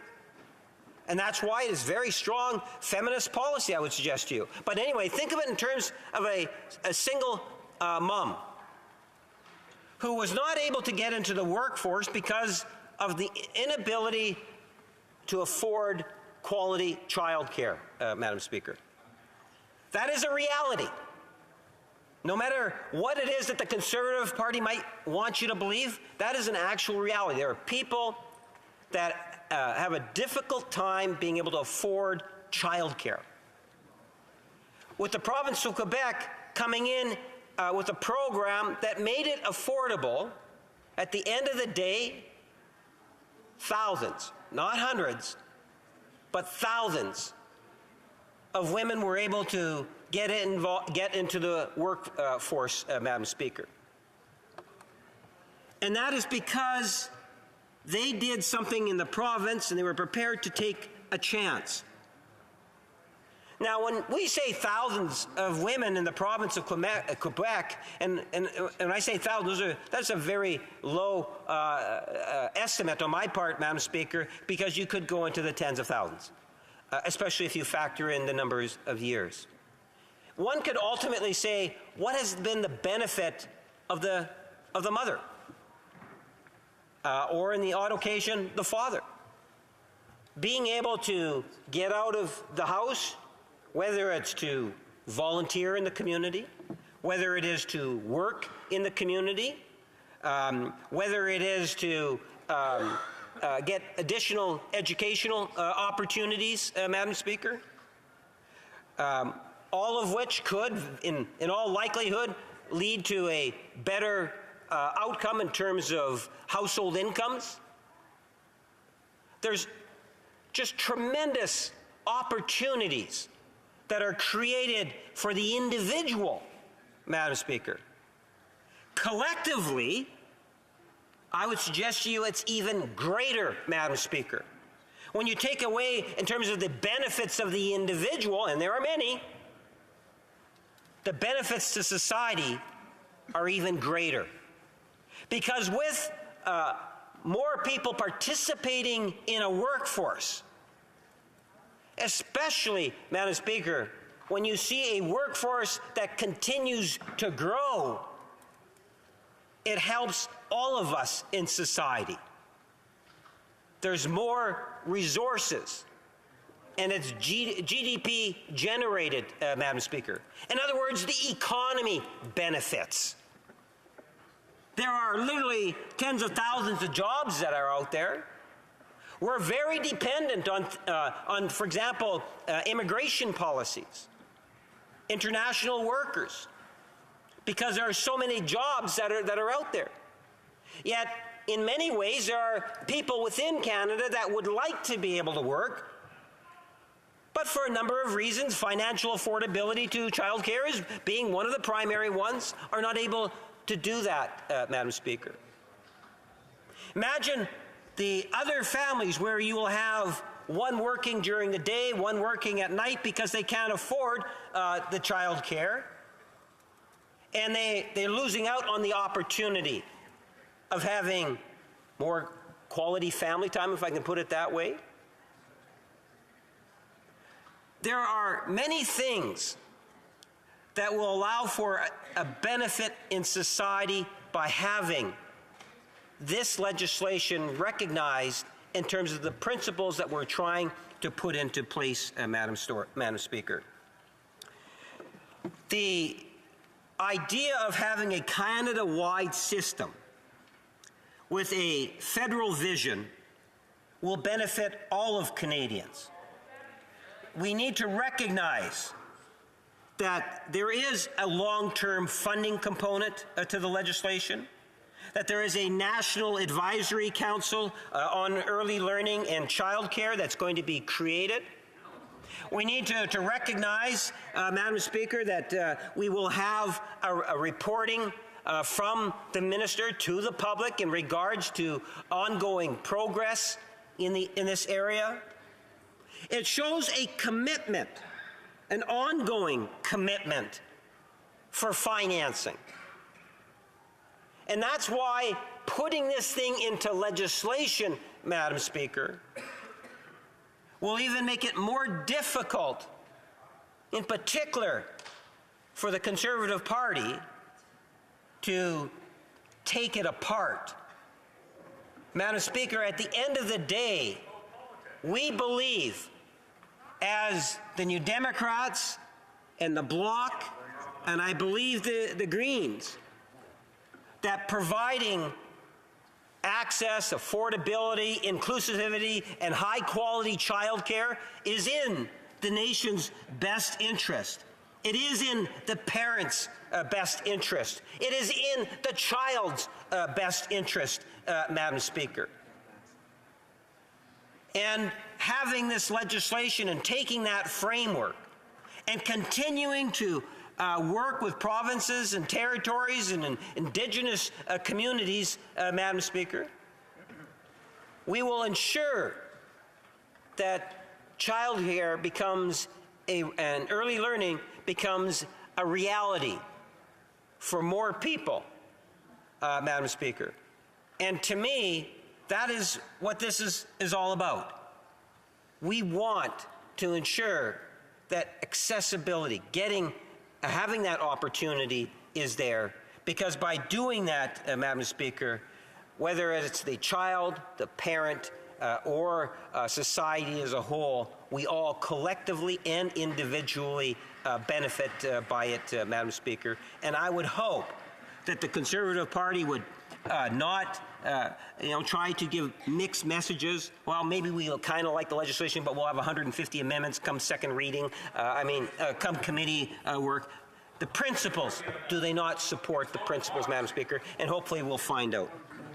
Remind members to wait until the honourable member is finished, or that I indicate that he's done before they try to ask questions and comments. So we're at questions and comments. The honourable member for Kamloops, Thompson, Caribou. Thank you, Madam Speaker. It's always a pleasure to rise on behalf of the people for Kamloops, Thompson, Caribou. Before I begin, I want to recognize a constituent who recently passed away, and that was Mrs. Kathy Locke. She was the secretary at my elementary school, and I graduated elementary school with her daughter. And I wish her family all the best and want to express my condolences in this difficult time. May perpetual light shine upon her. Madam Speaker, the parliamentary secretary just spoke about this feminist prime minister. I think we only need to consult people like Jody Wilson-Raybould, Jane Philpott, and others who've spoken out about whether that is actually the case. I want to ask this, Madam Speaker. Will this parliamentary secretary support the fact that we should be supporting all parents, like my parents, my father, who is a shift worker, and my mom, who is a homemaker? Will he commit here and now to supporting those people, not just people who work 9 to 5? Thank you. The honourable parliamentary secretary. Well, Madam Speaker, I thought I was being very clear the legislation and what it is that the legislation does is it puts into law principles that ensure accessibility, affordability, inclusivity, and high-quality childcare and early learning, Madam Speaker. And I truly do believe that through the financial commitments that this government has put in place and working with provinces and territories, Indigenous communities, that we are going to make more childcare and early learning available for all. Honourable Member for Repentigny. Thank you, Madam Speaker. There was a joint meeting between the Prime Minister of Canada and the Quebec Premier with regard to compensation. We're happy about that, but why is this question of compensation not written into the law? The Prime Minister said that the federal government would continue to help Quebec, but in 5 years, what will happen? Why has this concept not been written directly into the law? Thank you, Madam Speaker. I suspect as we try to figure out where the different political parties are on the principles of the legislation, hopefully it will pass sooner as opposed to later. I think a lot will depend in terms of the Conservative Party's positioning on the legislation. But it will go to committee, and the member might want to take that her question with the minister responsible for the legislation, and I'm sure at the committee stage she'll be able to get more detailed of an answer than I would be able to provide her at this time. Questions and comments? The honourable member for Victoria. Thank you, Madam Speaker. Every parent should have access to quality, affordable childcare when they need it. The Liberals promised national childcare almost 30 years ago, and for decades families have been struggling to afford childcare, struggling to find childcare, and sometimes paying more than their rent or their mortgage to ensure their kids are taken care of. So I'm so glad to see both the current funding commitments and this legislation for the future. With the federal financial commitments, BC has been investing in reducing costs, creating more spaces, recruiting more early childhood educators. That's my home province. The member is from Manitoba, and Manitoba is the only province that has not seen an average reduction in childcare fees. So I'm curious if the member agrees that we need to see stronger accountability measures so that we actually guarantee that families are going to see a reduction in costs. Secretary? The short answer, Madam Speaker, is I'm absolutely confident that there will be a reduction in fees in the province of Manitoba. I couldn't say right offhand, but I'd be very surprised if that was not the case. In regards to the Liberal Party and its history, Madam Speaker, unfortunately, the first time in which we had agreements that were signed off for child care was back in Paul Martin. Today, Madam Speaker. Order. I want to remind the honourable member for Victoria she had an opportunity to ask a question. If she has another one, she needs to wait for that opportunity. The honourable parliamentary secretary can finish up before I go to the next question.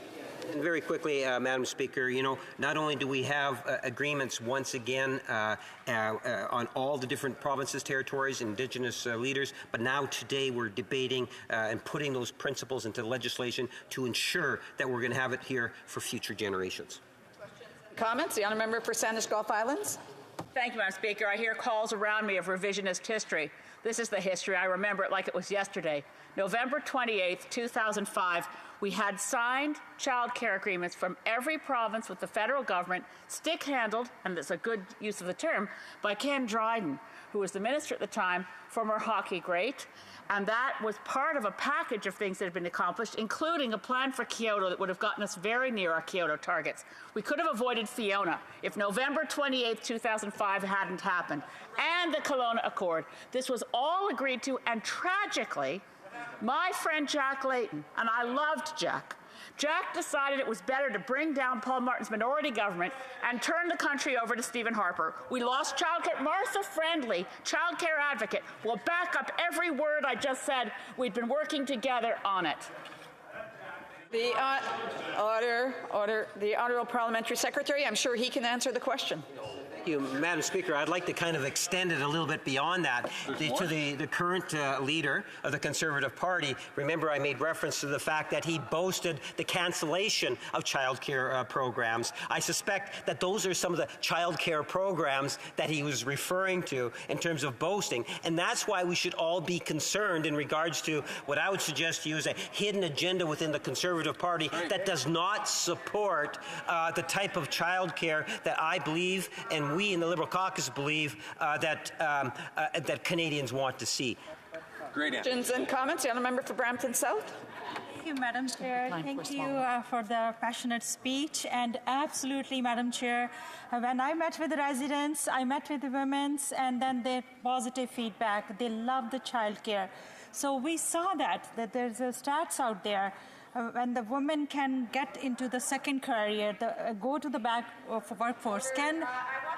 The Honourable Member for Sandwich Gulf Islands, and I believe it's the Honourable Member for Victor. I'm not quite sure, but or London Fasher. I'm not quite sure, but there are some side conversations happening. I would ask them that they take them outside so that the Honourable Member for Brampton South can be heard. The Honourable Member for Brampton South. More women, they are getting back in the workforce, starting their second career. So I'm wondering if the honourable member can expand on how this bill supports economic growth and the women are going to the back into the second career. Can you explain that? Parliamentary Secretary. Yes, thank you, Madam Speaker. And as I indicated earlier, such as the member from Brampton South, within the Liberal caucus, there is a great sense of accomplishment on this particular file. We understand that there's a lot more to be done, but I can tell you when we reach into our constituents and we talk to some of the childcare workers and you talk to some of the parents, there is a high sense of excitement. And that's why it is, I really do believe that this is sound legislation that should be supported by all parties of this House. If you believe in the importance such as access, accessibility, affordability, inclusivity, and high-quality childcare, this is good legislation that will enshrine the principles of those, Madam Speaker, into law, and then we can continue to work with our constituents in ensuring that more jobs will be created because there's going to be more opportunity, more free time for people to be able to get involved in the workforce, volunteer work, and many other activities. And comments? The Honourable Member for Renfrew, Nipissing, Pembroke. Thank you, Madam Speaker. And our colleague across the way made reference to a situation wherein one parent was working during the day and one at night. And it somehow made their plan made for a better quality of life. So my question to the Honourable Member is, does this $10 a day daycare apply to having somebody in the home? Because people who work during the day have to sleep during the night and vice versa when you have a family with parents of double shifts. Honourable Parliamentary Secretary has just a little over a minute to respond.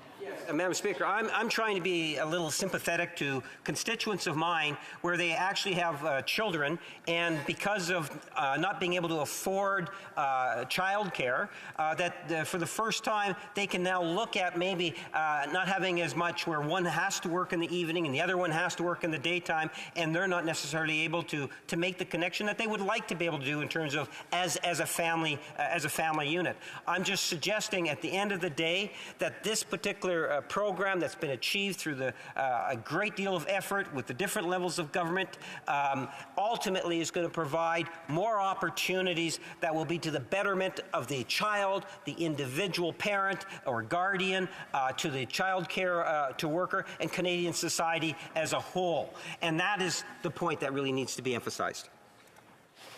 Resuming debate, the Honourable Member for King Vaughan.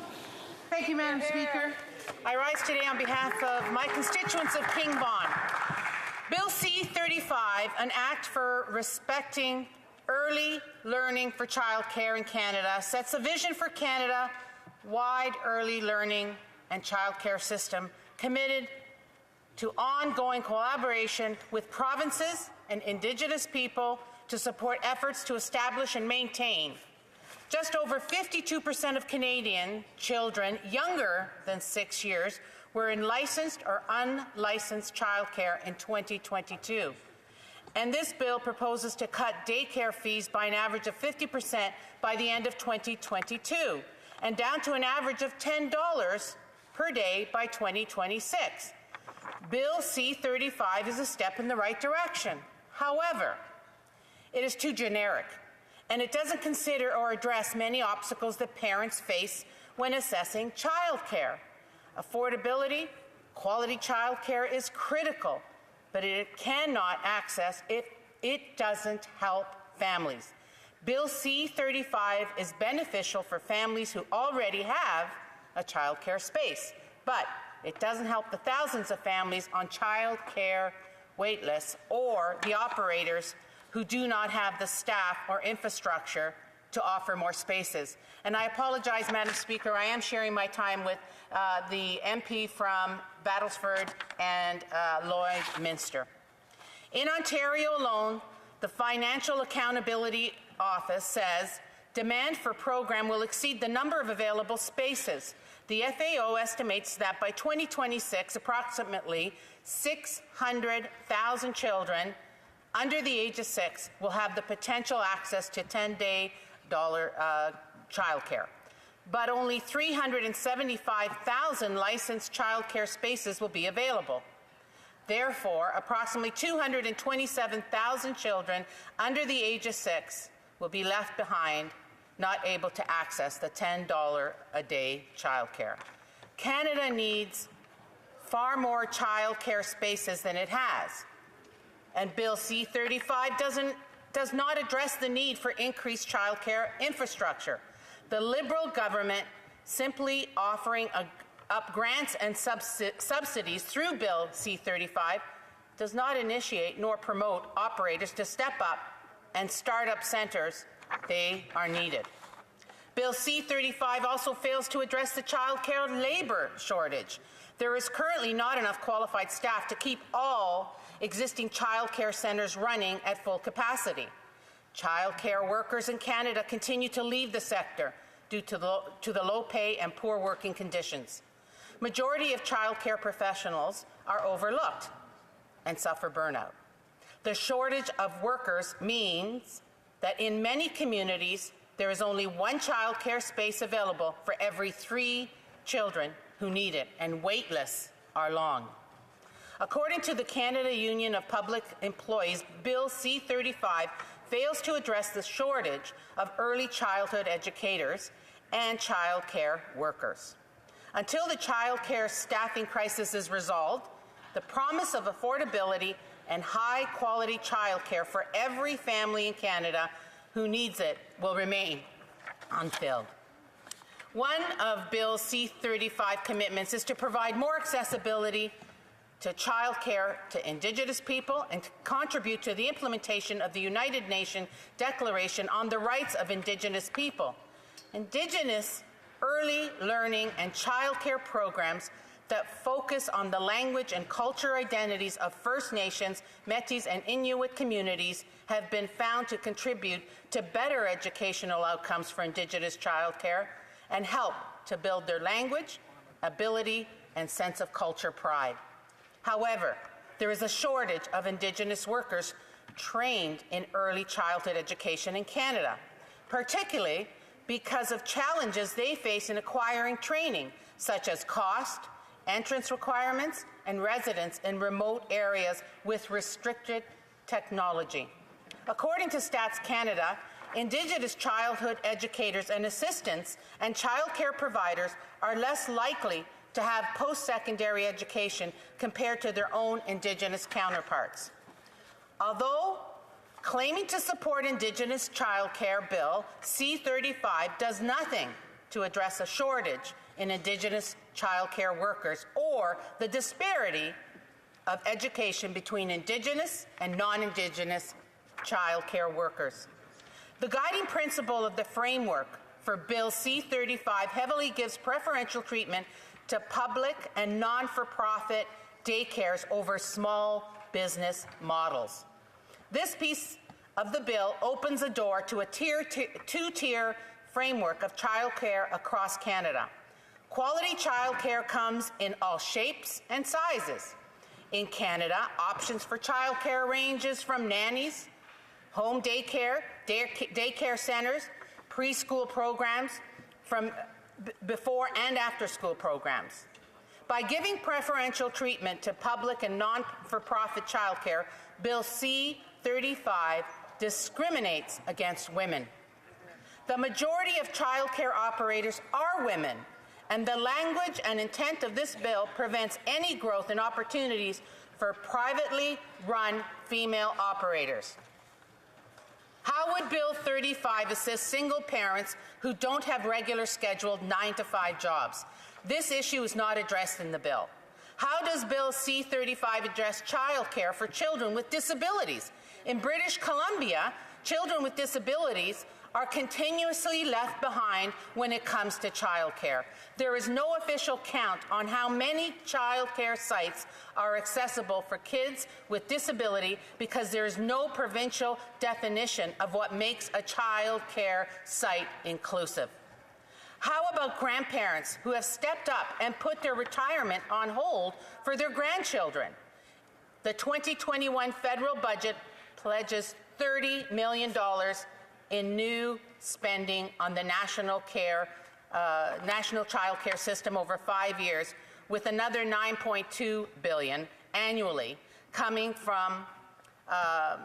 These stats are coming from their numbers. Morna Ballantyre, Executive Director of Child Care Now, told CBC News that the implementation of Bill C-35, they'd like to see a full report on what has been made with respect to the systems building in each jurisdiction. How many spaces have been created? Where have they been created? Who operates the spaces?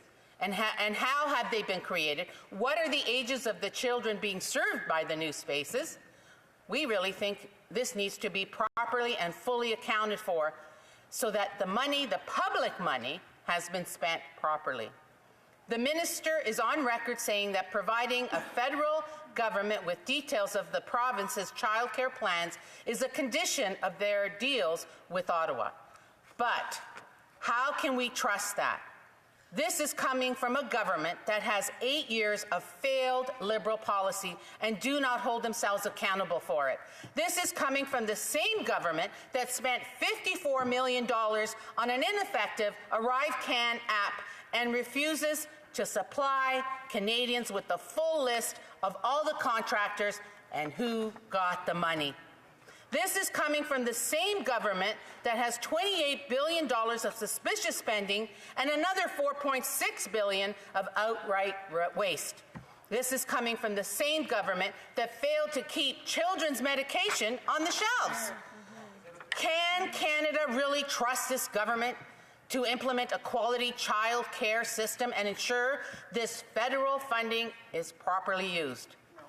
From the fact of the detail in Bill C-35, I'm not so trusting. Amendments need to be made to ensure all Canadians have access to the quality child care. Thank you. Questions and comments. Question and commentaire, the Honourable Parliamentary Secretary. Thank you, Mr. Speaker, and I'd like to thank my colleague from across the way for her comments. She's very fixated on details and numbers and spending. So, you know, Mr. Speaker, the government is supporting Ontario's efforts to grow its childcare system by providing $10.2 billion over 5 years as part of our agreement with the province of Ontario, and in turn, Ontario has promised to create 86,000 spaces. And the Premier, Doug Ford, called it a great deal for Ontario. That's exactly what he said on March 31st when we announced that deal. So I'd like to ask through you, Mr. Speaker, if the member opposite agrees with the Premier of Ontario. The Honourable Member for King Vaughan. Thank you for the question. I'm not doubting that we need to take care of our children. Our children are our future. I have no doubt of that. My question is, do we have enough staff to support these child care centres? And do we have enough spaces? I have not personally seen any evidence of that. We need to ensure that all this documentation is provided to all members of this House so that we can also ensure that our children are taken care of moving forward. Question et commentaire. Questions and comments. L'honorable député de Shefford. Merci beaucoup, Monsieur le Président. The Honourable Member for Shefford. Thank you very much, Mr. Chair, and I would like to thank the Honourable Member with whom I sit on the Status of Women Committee. Since I've been on that committee, it has noted that Quebec's model is magnificent. Pauline Marois was a feminist premier who set up an unbeatable model. And we studied how women were disproportionately affected by COVID. Once again, the issue of child care came to the forefront. Daycare in Quebec has allowed thousands of women to go back to work, and it's essential. It's interesting, when the member was talking about jurisdiction, as far as I'm concerned, this falls under Quebec's jurisdiction. If the rest of Canada wants to take inspiration from it, that's great. But all we're asking, because we're the ones who have jurisdiction over this file, and a tax credit, like some Conservatives have expressed a desire for, will never be enough. What we want is daycare to ensure equal opportunity for all women. Things are working great in Quebec. Canada can take notes, but we want the right to withdrawal full compensation, and we want the money to manage our network of daycares. For King Vaughan. Thank you to my honourable colleague. I do enjoy working with her on the Status of Women Committee, and we should learn from what Quebec is doing. I have no issues with that at all, but we also need to ensure that province by province, we're all different. Each province has different needs, and we need to ensure that each province will at least adhere to the principles that we know will protect our children and provide women the opportunity to make that choice, whether or not they choose to go back to work. Thank you. Comments? Question commentaire. The honourable member for Nanaimo, Ladysmith. Making sure the microphone's on. Here it is. Thank you. The member was talking about discrimination against women, and I found myself reflecting on what really does discriminate against women.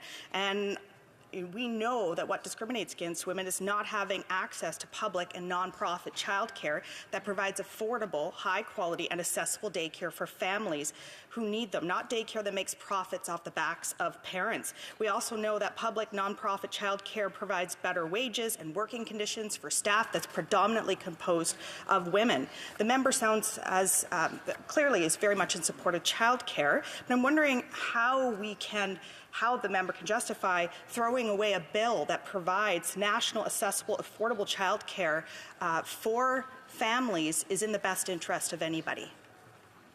We have about 30 seconds left. The honourable member for King Vaughan. I'd like to thank the honourable member for the question, but I don't think she understood what I was saying. I'm not against childcare. The Conservatives are not against childcare. But what about the individuals like our grandparents that have to give up their opportunity for retirement to help raise their grandchildren? What about myself when I was left as a young widow and I didn't have a choice about the $10 daycare, and because my hours were so irregular, the cost to me was out of this world because of the hours I had to go to work. So this bill does not help women that want to work with shift work. Thank you. Reprise de débat, continuing debate. The honourable member for Battleford's Lloydminster. Thank you very much, Mr. Speaker. For young families across this country, childcare is a principal concern. When a child is in their own care or with another, parents want to feel confident that their child is being well cared for, that they are safe, that they're in a healthy environment that supports their children's development. Canadian families across this country should have access to affordable and quality childcare. Parents should also be able to choose a childcare solution that best suits and works with their family's own unique needs. Because the reality is, Mr. Speaker, that there is no one-size-fits-all childcare solution. Not only is the issue of childcare important for families, it is also a significant consideration as we consider workforce participation. Access to childcare continues to be a large barrier to workforce participation and cannot be overlooked as we look into address the labor shortages that we're experiencing across industries in this country. Well, there is presumably consensus around the viewpoint that there should be accessible, affordable, and flexible childcare for parents throughout our country. This legislation offers no real assurances to Canadian families that there will be. The families that will benefit from this legislation are those families who already have secured a child care space in a public or a not-for-profit program. But, Mr. Speaker, this legislation does nothing to help the thousands of families on those thousands of families that are on child care wait lists and those whose child care needs require more flexibility. And it does nothing to help those families whose childcare needs fall outside the standard hours of operation. In fact, the primary problems with this legislation is that it fails to ensure that demand can be met and that supports are flexible enough to meet the needs of all Canadian families. Affordable, quality childcare is a great concept. It's a wonderful concept. But if a parent cannot access it, then ultimately it's worthless. In laying out a vision for a Canada-wide early learning and childcare system, Bill C-35 offers Canadian families a single, that's one childcare solution. And by its own design, the access is limited. This legislation intentionally ignores an entire section of the childcare landscape that is critical to meeting demand. This Liberal NDP government is shutting private operators who tend to be women-owned small businesses out of their plan, and it fails to even ensure them a seat at the table. There is no representation for these women-owned small businesses in the makeup of the proposed National Advisory Council on Early Learning and Childcare. In addition to public childcare programs, these women-owned small business operators are critical. They're critical, Mr. Speaker, to meeting the growing demand for childcare spaces. Not to mention that by limiting supports to public and not-for-profit childcare programs, this will drive up the demand for childcare spaces in these programs where the wait lists already exist. And of course, Mr. Speaker, we know that wait lists already exist because there's not necessarily the staff or the infrastructure that is put in place to offer more childcare spaces. This legislation does not solve the issue of recruitment or that of retention in the early learning and childcare sector. It does not answer the pressing question of who will staff these programs. Report after report indicates that early childhood educators are overwhelmed and burnt out, that there's a steady stream of early childhood educators leaving the profession. There have been operators who have had to close their doors at times because there was not necessarily the staff to operate. To ensure that the government is delivering more than just announcements to Canadians, the government needs to deliver a tangible plan in partnership with our provinces to recruit and also to retain labor. That plan, Mr. Speaker, should engage all childcare providers. With limited resources, it does not make sense to shut out these women-owned small businesses from this solution, nor should the government be putting these entrepreneurs at a disadvantage. These childcare providers should be able to operate in a fair market. Without a real plan to address the existing challenges in childcare, access to childcare will never really be achieved. And if the goal is truly to deliver universal access to childcare policy also needs to be comprehensive. But this government's vision for childcare policy is limited. For one, it fails to acknowledge that not all parents have a standard work schedule. The reality is, standard childcare operating hours do not meet the needs of most shift workers. Parents who work early mornings, evenings, nights, weekends, statutory holidays, casual shifts, or any other irregular shifts are largely being left behind.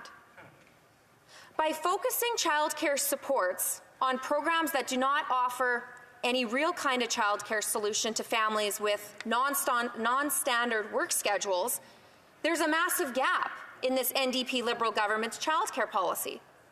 It is not a universal solution. This NDP Liberal government also purports to be addressing affordability through the creation of a $10 a day childcare program. But that's not entirely accurate either.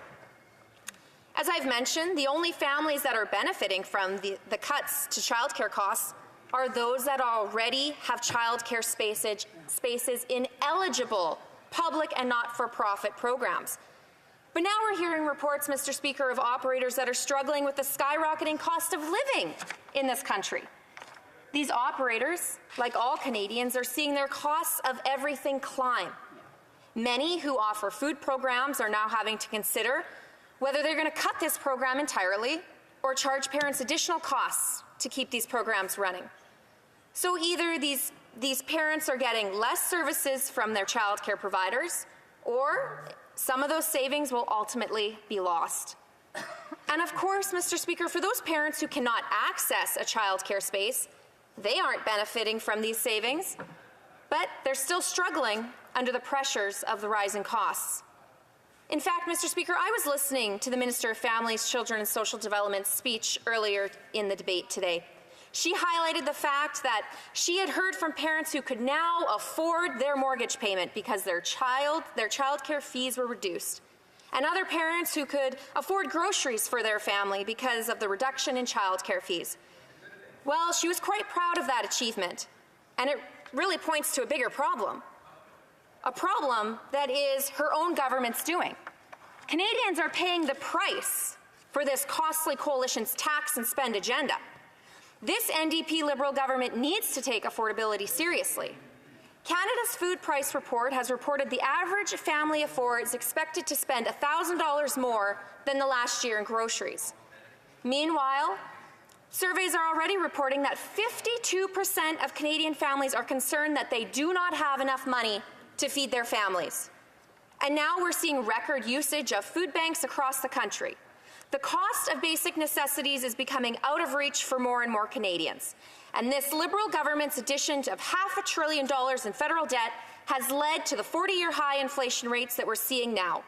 Their continued deficit spending is fueling inflation, and Canadians are paying more in taxes than ever before. We know parents are stretching their dollars as far as they can go, but that's becoming less and less fruitful. And for those parents that are shut out of the childcare program because they can't access it or because it doesn't meet the needs, they don't share the minister's elation.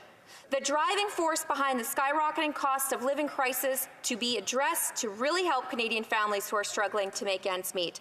And ultimately, if we want to help Canadians' families with the cost of childcare, we need to ensure that childcare is first available. Childcare is unique to each family, and a federal childcare policy should reflect that. C-35 is a flawed legislation. Its approach to childcare is narrow, and it does not provide Canadian families the assurances that their childcare needs will be met. Mr. Speaker, I hope that this NDP Liberal government is prepared to make some amendments and listen to the serious concerns that are being raised by Canadian families. Questions and comments? Question et commentaire. The Honourable Parliamentary Secretary to the Government House Leader. Thank you very much, Mr. Speaker. You know, there's been a lot of discussion today. We've been anxiously trying to get the position from the Conservative Party, whether they support this or not. When we imply that they don't, they, heckle from across the way, well, how do you know what our position is? But listen, if they do end up supporting this, Mr. Speaker, it will be a complete about-face. Listen to how the Leader of the Opposition responded when he was asked, when you say about cutting the supplementary spending, in your view, does that include the newly signed childcare agreements with most of the provinces? And the Leader of the Opposition said, We've said we do not believe in a $100 billion slush fund. He literally referred to the child care money as a slush fund. He further went on to tweet on November 30th of 2020. He said, why should why should the Prime Minister get to force parents to pay through taxes for his government's daycare scheme instead of letting them choose what's best for their kids? So if they do support this, it'll be a complete about-face, and I'm wondering if the member can enlighten this House on what the Conservative Party's position is. Before we go to the answer, I just need to remind members not to use people's proper names in the chamber. I know the member corrected himself, so I want to thank him for that. And I'm just going to stand around a little bit, wait for people to sort of comment. Point of order from the honourable member for Kelowna Lake Country. Using a tone that was unparliamentarian. We can hear him quite fine. He doesn't need to yell. And so I would like to make sure that he carries the decorum in this place. Thank you. Thank you, Mr. Speaker. I'm going to say this is on the same point of order. The Honourable Parliamentary Secretary. On the same point of order, Mr. Speaker, I didn't realize that it was in our procedural requirements that a tone would be considered to be, something that could be taken offensive. And I sincerely apologize if the tone that I have, Mr. Speaker, is coming across as offensive. Thank you. Thank you. And I don't know what happened towards the end there, but everybody seemed to get a little off the game there. So I'm just going to make sure that the temperature goes down just a little bit and offer the honourable member for Battleford's Lloydminster to answer the question. Thank you, Mr. Speaker. I don't think that my colleague across the way actually listened to anything I said. There is a portion of families that are being left out of this. And a lot of those families carried us through the pandemic. Our nurses, our frontline care workers, they work erratic hours. Our shift workers will not be able to access this. But I mean, it's typical of this government to put its fingers in provincial jurisdiction and tell provinces what to do. And if they don't get in line, too bad, so sad. I'm also going to remind everyone, I want to make sure everybody has the opportunity, que tout le monde a l'opportunité de poser leurs questions. I want to make sure that everyone has the opportunity to ask questions and have answers. As we possibly can. Question, commentaire, questions and comments. The honourable member for Repentigny. Thank you, Mr. Speaker. My colleague said at the beginning of her speech that daycare workers are experiencing burnout. Well, teachers are also experiencing burnout. Then she said that we have labor shortages. Yes, of course, and that's the case for nurses, not just educators in early childcare. Provinces are stealing nurses from each other. Between 1997 and 2016 in Quebec, there was a drop of 64%. It didn't start in 1997, but we have to build up a network. You have to start somewhere. Our network is far from perfect, but I think that we need to take a first step. The first step is important in order to get somewhere. Lloydminster. Thank you, Mr. Speaker, and I'd like to thank my colleague for those remarks. I did mention in my remarks that there are labor shortages across all industries in this country.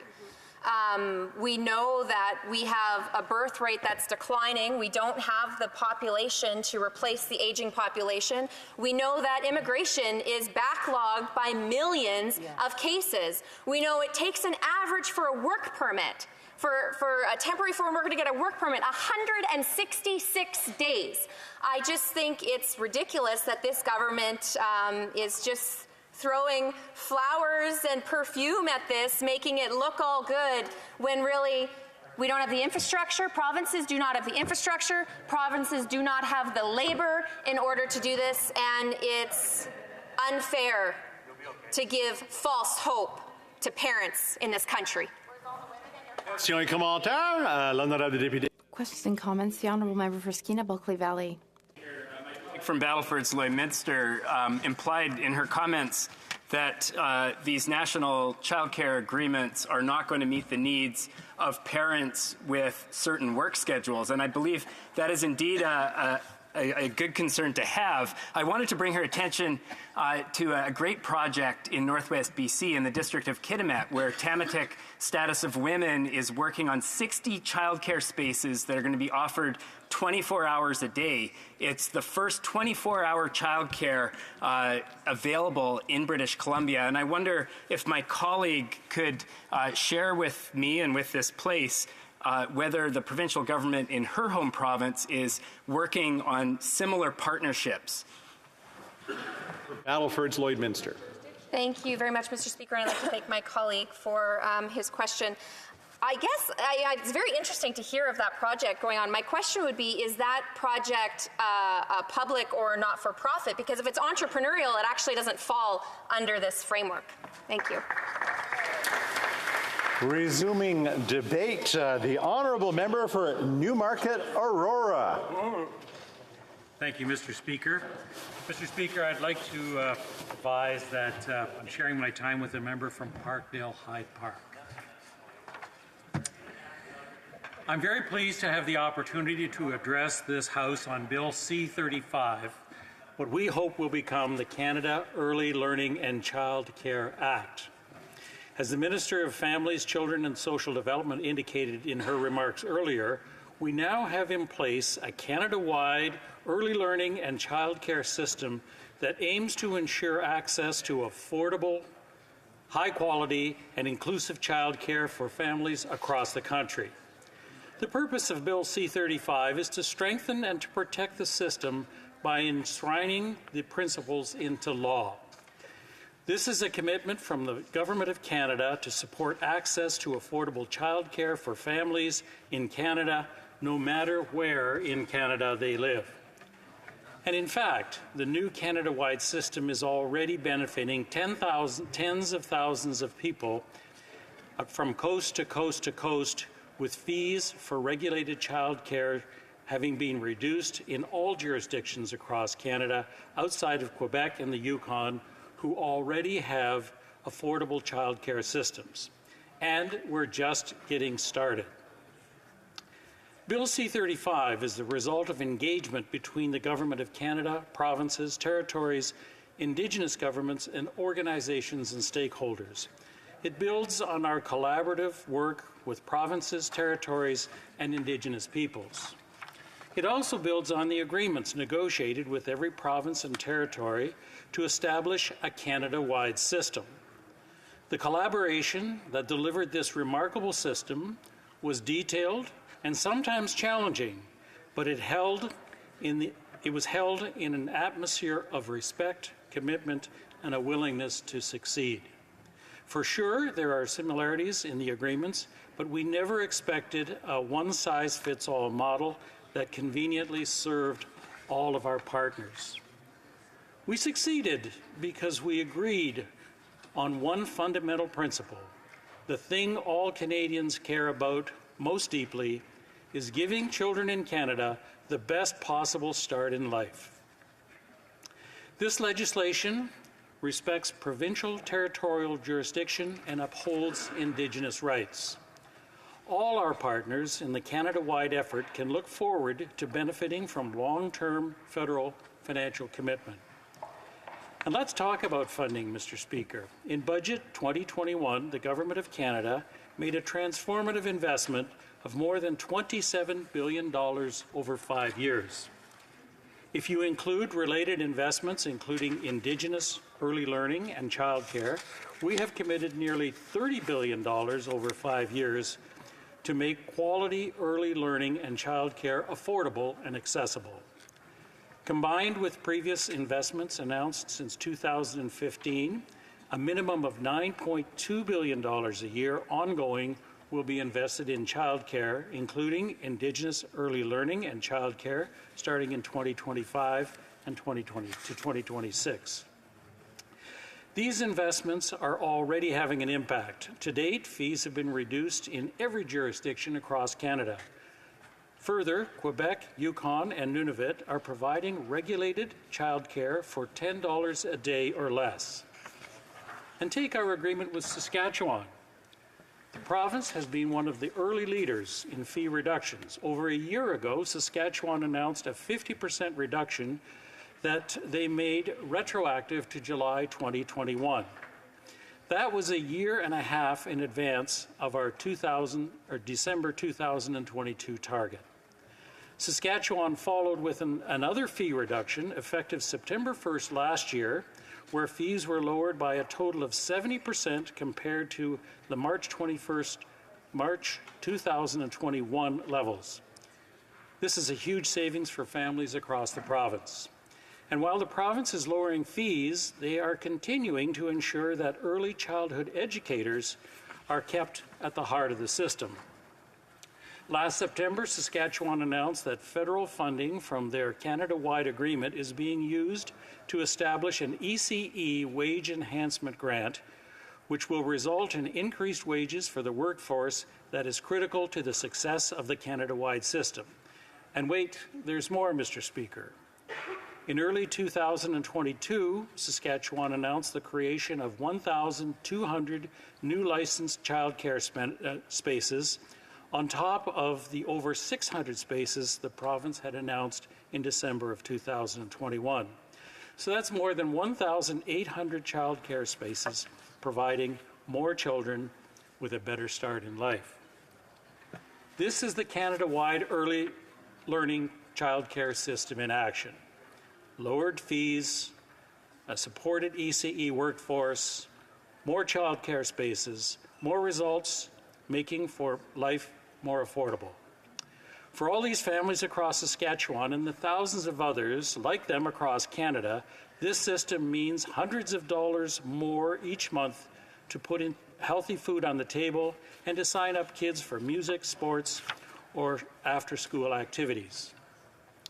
The federal investment not only benefits families and young children, it benefits the economy as a whole, which means it benefits all Canadians. And here's how, Mr. Speaker. It will grow Canada's economy.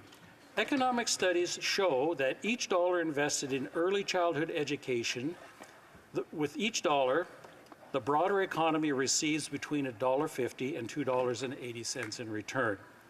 The federal government estimates predict that the Canada-wide early learning and childcare system could raise the GDP by as much as 1.2% over the next 2 decades. It will grow Canada's labour force, as we have seen in Quebec at the time of the Quebec Educational Charter Act was instituted in 1997. The women's labour force participation rate in Quebec was 4 percentage points lower than the rest of Canada. In 2021, it is 4 points higher. So the figures are telling us that investing in increased access to high-quality, affordable, and inclusive early learning and childcare is not only the right thing to do for families, but it's the smart thing to do for Canada and our economy. It's a win for all of us, Mr. Speaker. Our colleague, the Minister of Families, Children and Social Development, has said many times access to high-quality health care and inclusive early learning and childcare is not a luxury, it's a necessity. And as the Deputy Prime Minister and Minister of Finance put it, childcare is as much a piece of critical infrastructure as is a bridge or a road. It boils down to this, Mr. Speaker. All parents and child and caregivers have an opportunity to build both family and a career. All children should have the best possible start in life. This legislation comes with the twin federal commitments of respect of jurisdiction and a reliable funding partner.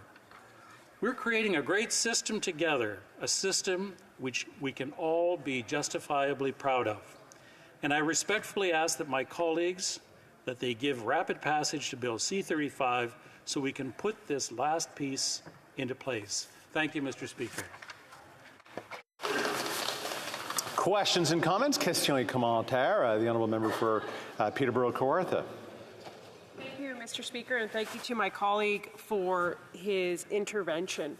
My question to the member opposite is, does he believe that there should be preference given to low or middle income over those who can afford it? The way that the bill is currently written, it is subsidizing wealthy families, and it is pushing those most vulnerable to the back of these long wait lists. And so my question is, where does he sit? Does he not think that we should be prioritizing childcare for our most vulnerable Canadian families? Well, member for Newmarket Aurora. Thank you, Mr. Speaker. I can say with great confidence that our focus has always been prioritizing the needs for people who need it the most. I think the process for this system is focused so that everybody can participate in it equally, fairly, and that we give children a great start on life. That's the focus of this exercise, and we'll always be able to find something to criticize, but let's address the fact that we're moving forward in a very positive way. We're doing good things for kids in Canada. That's what we should focus on. Question commentaire, questions and comments. The honourable member for, I know I should have that all automatically here, but there we go. Surrey Newton. Thank you, Mr. Speaker. Mr. Speaker, I want to congratulate the honourable member for not only his speech, but in fact his support for this early learning and childcare, which is very, very important.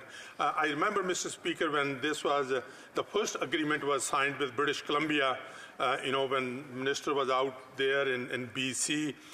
Not only the organizations that believe in social justice, in fact, the business organizations did support that initiative, $10 a daycare, so as the women, can go back to work and they can further in their career plans. And I would like to know from the honourable member, why is it so important to enshrine this as a law to have this early learning and childcare? The honourable member for Newmarket Aurora. Thank you, Mr. Speaker, and I thank my colleague for his question. The principles of this House are that the values we hold high are inculcated into our legislation. And an important program like this should be inculcated into the principles and the fundamental values of our country and of this government. Commentaire, questions and comments. The Honourable Parliamentary Secretary to the Government House Leader. Mr. Speaker, and I appreciate the comments, and as my colleague knows that there are so many benefits by the passage of this legislation, but I would ask him just to provide his thoughts in terms of the historical meaning of passing Bill C-35 and putting into place a truly nationwide program that's going to benefit children from coast to coast to coast. The honourable member for Newmarket Aurora. Thank you, Mr. Speaker. We can be part of a substantial change in the values of Canada and how we stand for the values of education of children, values of enabling women to become more active in our economy. And it's an opportunity that many of us will look back on with tremendous amount of pride. This is a pivotal change in very important values, and it's reinforcing things that are important. Questions and comments. Question et commentaire. The honourable member for Saanich Gulf Islands. And my honourable colleague from Newmarket Aurora, so close by and yet such a gulf between us, but never mind. What I wanted to mention was that it seems to me that a number of the Conservative members have made good points about the need to adapt to people who, mostly it's moms who look after kids, but it could be either parent, have shift work, don't work 9 to 5. And I wonder if as this legislation proceeds, we have any sense whether the government will be prepared to accept amendments in committee. I strongly support this legislation, just to be clear, but we do have to make sure that the $10 a day daycare reaches the people who need it most, who are often those in insecure jobs in the gig economy. The honourable member for Newmarket Aurora, a very short answer. Thank you. Mr. Speaker, it's important that we allow programs like this to mature, and as opportunities or challenges face us, let's not underestimate the ability of the Canadian people to find solutions. So let's allow the program to mature, and there will be solutions. We just heard about a previous program that was being very successful in 24/7. So let's not underestimate the ability and the innovation that people present. Thank the member for his intervention. I just want to thank him for his tone in that presentation. Continuing debate, the honourable member for Parkdale High Park. Thank you very much, Mr. Speaker. And as I rise today, one day after the 6th anniversary of the terrorist attack at the Quebec City Mosque, I just want to acknowledge the loss that occurred on that day 6 years ago, the other 5 lives that have been taken from Islamophobic attacks in this country, and the work that we all need to do as parliamentarians and as Canadians to fight against hatred and intolerance, particularly Islamophobia. Mr. Speaker, I rise today to participate in today's debate, not just because it's the first day of the session, not just because I'm glad to be back in this chamber, glad to be back surrounded by parliamentarians seeking to advance the interests of our country and of our individual ridings, but because it actually reminded me of a conversation I had in 2019. That conversation, Mr. Speaker, was just on a given street in my riding in Roncesvalles Village, and I remember encountering a family. And it was election time, it was the 2019 election, and I was going door to door, as so many of us do every election period, and I was confronted with the family. And I had a very blunt conversation with the female lead of that family, the mother of the family. And she said to me, you know, you guys have done so much work, and you continue to do so much work about putting women at the forefront of things like international development assistance, about things like women's reproductive rights, about so many different initiatives, including a gender equal cabinet. But she said to me quite candidly that if you're really sincere about women and women's empowerment, you need to resolve childcare. And I said to her, that's fair. Like, I appreciate that criticism. She elaborated. She said, you can't really empower women's full participation in the workforce, whether that's as an entrepreneur, whether that's as a salaried employee in a public or private sector setting, unless you alleviate the disproportionate burden on women that relates to raising children. My riding has a lot of families, a lot of young families, a lot of young kids. And there's a lot of financial burden that goes along with raising those kids. When I was raising my kids who are now 8.5 and 12, the fees ranged per child between $1,500 and $1,800. Now it is quite common in Toronto to hear of fees that are $2,000 a month. What I'm pleased about today's debate and about the subject of what we're discussing is that finally, and yes, after many decades of discussions and thoughts about it, and we've heard about agreements that were scuttled at the last minute, etc., finally, this nation and this parliament is moving past the obstacles and implementing positive change. And I think that's critical. But I also want to acknowledge that it's not just individual constituents like mine who spoke to me in 2019 that provided an impetus, but there was another impetus, an impetus that has become just all too familiar to all of us, and that is the COVID-19 pandemic. Lest I remind you, Mr. Speaker, that it was literally families around the country that were dealing with the difficulties of all of a sudden shifting their workplace and their educational place for their children and effectively a substitute daycare all within the confines of their own home in a matter of weeks in March and April of 2020. And that's what faced Canadians.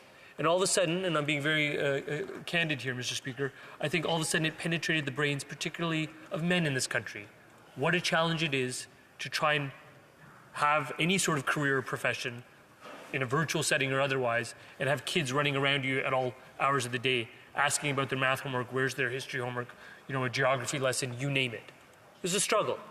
And that struggle became manifest, I think, for men like me in this country. And all of a sudden, the level of people's awareness, including my gender's awareness about the pressing need for a national child care program, became that much more acute. And what I like about what we're doing, Mr. Speaker, is that we are creating a system where you don't have to choose between building a career and raising a family. That's a false choice, Mr. Speaker. No one should ever be confronted with that. And thankfully, now we're moving towards a stage where one is not. And I think that is really, really important, Mr. Speaker. It comes with a large price tag. Massive social change, a massive social program is not inexpensive. We readily acknowledge that, Mr. Speaker. But when you prioritize families, when you prioritize children, when you prioritize the women who disproportionately share the burden of raising those children, what you do is you need to invest. And I think that's exactly what we did when we announced this program in our 2021 budget and a $30 billion price tag that would go along with it over the course of the next 5 years. That and what it is going to achieve is basically taking childcare that used to cost hundreds of dollars a day and projecting it to cost $10 a day on average across this country by 2026. In some provinces, we're very early adopters into this program, Mr. Speaker, because it's staggering in terms of its magnitude, in terms of what it can achieve. Some were a bit late to the game and maybe manipulated the electoral cycle for their own purposes, but I don't want to wade into that. We're now at a stage where 13 provinces and territories in this country, literally every square kilometre of this country, is covered by a childcare agreement. In my own province of Ontario, which I'm proud to call home, fees have been reduced on average by 50%. So something that might have cost you, doing the simple math, if you had your child in childcare for 10 months of the year, $17,000 to $20,000 has been cut in half, Mr. Speaker. Thousands of dollars are being saved by Ontarian families in my own riding of Parkdale High Park. That is staggering given the number one issue that we all hear when we go to door to door now, which is about the cost of living and the crisis of affordability. If you can return thousands of dollars to families in this country in one single fell swoop, that is reason enough on its own to get behind this kind of legislative initiative. What we are doing is reducing fees in every province and territory. British Columbia, Alberta, Newfoundland, and Labrador, PEI, New Brunswick, Nova Scotia, and the NWT have all reduced their fees by an average of 50%. Saskatchewan, there's some speakers from Saskatchewan earlier in today's debate, has gone beyond that target and has already reached a 70% reduction on average in their fees. I was chatting earlier with a member from Winnipeg, the Parliamentary Secretary to the Government House Leader. In his province of Manitoba, the fees are currently reduced by 30%, and they're on track to achieve a $10 a day childcare early in the new year. So this year, Manitobans will reach $10 a day on average for their childcare. In Yukon and in the province of Quebec, which is really at the forefront of all of this in terms of an initiative regionally many decades ago, they've had $10 a day childcare. Nunavut joined them in November of 2022, 3 years ahead of schedule. These are truly incredible results, Mr. Speaker, and they point to what we are doing. But I'll give you one statistic that I'm perhaps most proud of, Mr. Speaker. You heard in reference to the speech from the member from Newmarket, he talked about labour force participation. He talked about what Quebec had done, where they were about 3 decades ago, about 4% below the national average of women's participation in the workforce, and now they're 4% above the Canadian average. What we know as of now, right now, Mr. Speaker, in the nascent days of this fledgling program, between women aged 25 to 54, 85% of those women are in the workforce right now. That is 9% ahead of our southern counterparts in the United States of America. That number is only going to grow, Mr. Speaker, which puts proof to the point that was made by my constituent in Parkdale High Park when she said to me, if you want to fully believe and allow for women's participation and their economic potential to be increased, you need to implement this kind of program. That's what we're working towards. But it's not just about the women, Mr. Speaker. It's about the children who are going to benefit from earlier formative education. Again, when I struggled with that grade 4 math class, such as it was, I realized my own limitations as an instructor. As great as parents are in this country, we don't have that formalized training and certification that early childhood educators have. So what are we doing to remedy this, Mr. Speaker? As part of that funding that I articulated, part of that funding, nearly $500 million, is dedicated to the training of early childhood educators, to their certification. So they're providing more and better and higher qualified training to our young people. That is a win-win, Mr. Speaker. It's great for the children's development. It's great for the early childhood instructors who have a better certification and higher wages as a result. Most importantly, it's better for the women who can now make not a false choice, but a real choice. Some may choose to stay at home. That is their choice. Some may choose to start that business. Some may choose to return to work. Some may choose to stay at work. And what we're doing in this one fell swoop, Mr. Speaker, is empowering and unlocking incredible economic potential on the part of literally half of our country. That is to the benefit of this country. That is to the benefit of our economic output. That is to the benefit of Canadians. And that is why I hope by legislating this initiative, we concretize it, we solidify it, and I dare say we make it permanent in this country on a go-forward basis. That's what C-35 is about. That's why I'm happy to stand in support of it. Merci beaucoup. Questions and comments? Question et commentaires. The Honourable Member for Kamloops Thompson Caribou. A pleasure to rise on behalf of the people from Kamloops Thompson Caribou. Before I begin answering my question, though, I want to recognize Kendra Woodland and the whole women's hockey team that won the FISU Winter World University Games. We're obviously very proud of what our women's team accomplished, so congratulations to Kendra and the team. The question to my honourable colleague is this, Mr. Speaker. My father worked shift work. My mom was largely a homemaker and then did some night courses later to go back to work. My understanding of this bill is that it won't help people who work shift work or people who work in the evenings. So while the Liberals say this is going to be the cure-all, the panacea, if you will, what about people who work shift work? What is going to be done for them? Shouldn't we be crafting a bill that benefits all rather than just benefiting some? Yeah. The Honourable Parliamentary Secretary. I thank the member opposite for his contributions. I welcome him back to this House. I wish him Happy New Year. And in response to his question, I would say actually the details with respect to the bilateral agreements is actually quite critical in this conversation. This point was made earlier by one of his colleagues, and in each province, the provincial government has the ability to dictate the terms of how the money will be spent in that given province. In my province of Ontario, they can make a determination that a certain portion of the billions of dollars we put on the table should be made available for off hours or irregular hours for the childcare that might be made available. What we want is for people to be joining the workforce and rejoining the workforce, and if that work takes them sort of in different hours, including night shifts, they should be made, daycare and childcare should be made available to them. So the response to that type of question really rests with the particular nature of the arrangement between the BC provincial government and Canada in terms of signing its bilateral agreement. Thank you. Commentaire, l'honorable député de Saint-Hyacinthe-Bagotte. The Honourable Member for Saint-Hyacinthe-Bagotte. I'd like to thank my Honourable Member for his speech. I'm having a little bit of trouble hearing myself speak. It's better now. Thank you for your contribution, or your collaboration.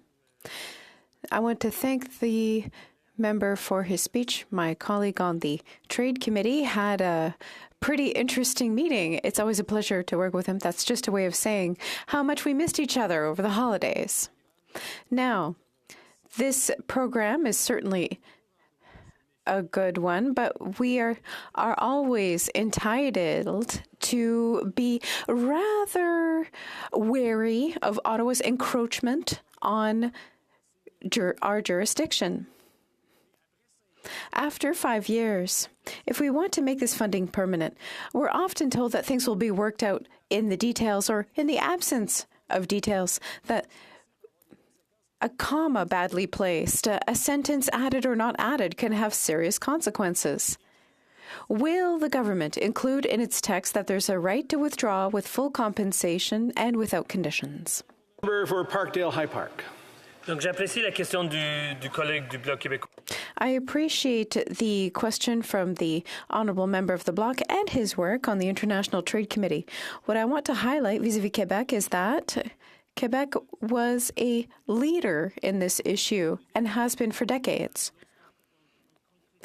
When we make a bill real, when we sign an agreement with all provinces and territories, it's not about invading or formally conflicting with jurisdictions. Or localities or provinces. Rather, it is a step taken to ensure that going forward, the necessity of having such a program is emphasized for all Canadians and all parliamentarians, and should a different government of a different political stripe dare to intervene to retract such a program, they would need to take the formal step of changing the legislation. That is a step we desperately hope no government, future government, would ever take, but that is the reason why we're concretizing it as a projet de loi. Merci. Time for a quick final question. The Honourable Member Skeena Bulkley Valley. And I appreciate the speech from my colleague across the way. I think he'll agree that early childhood educators and other child care workers have been undervalued and underpaid for years and years. This is something in British Columbia that the provincial government has made some steps to rectify. There's a lot of work left to do, but really what we need is a national approach to ensuring fair working conditions and fair compensation for these educators. Could my colleague inform this House and inform us whether he would support adding an explicit commitment to Bill C-35 to ensure that right across Canada, early childhood educators earn the kind of wages that they deserve for the role that they play in our children's upbringing and development. Hear, hear. Just to remind everyone, we are out of time. It'll allow the answer. The honourable member for Parkdale High Park. I appreciate the concern about the conditions. I share that concern. I think it's a bit of a delicate situation where you're talking about the specific wages provided to educators in a specific domain, that the delivery of education is something that's traditionally under the purview of the provinces. But I think with the bilateral agreements that we're signing, we should be emphasizing that very point. Thank you. Reprise du débat, and just as a public service announcement, we're about 4 minutes left in the debate. The honourable member for Kelowna Lake Country. Thank you, Mr. Speaker, and I will be splitting my time with the member from Carlton Trail, Eagle Creek. I want to start today by thanking childcare workers for the important work that they do. In reading the government's new legislation, Bill C-35, I have to say that I'm disappointed. Once again, we see the Liberal government choose to put forward buzzwords and campaign slogans rather than crafting the substantive solutions parents in my community of Kelowna Lake Country are asking for when it comes to serving their child care needs. To be clear, this is not a national child care strategy, and it is not a national child care program.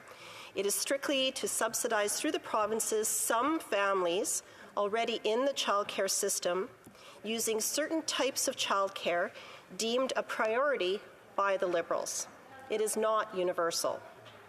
This bill in its current form is another missed opportunity for Parliament to work towards creating and staffing actual child care spaces where families could place their children. This bill does not seek to shorten long waiting lists.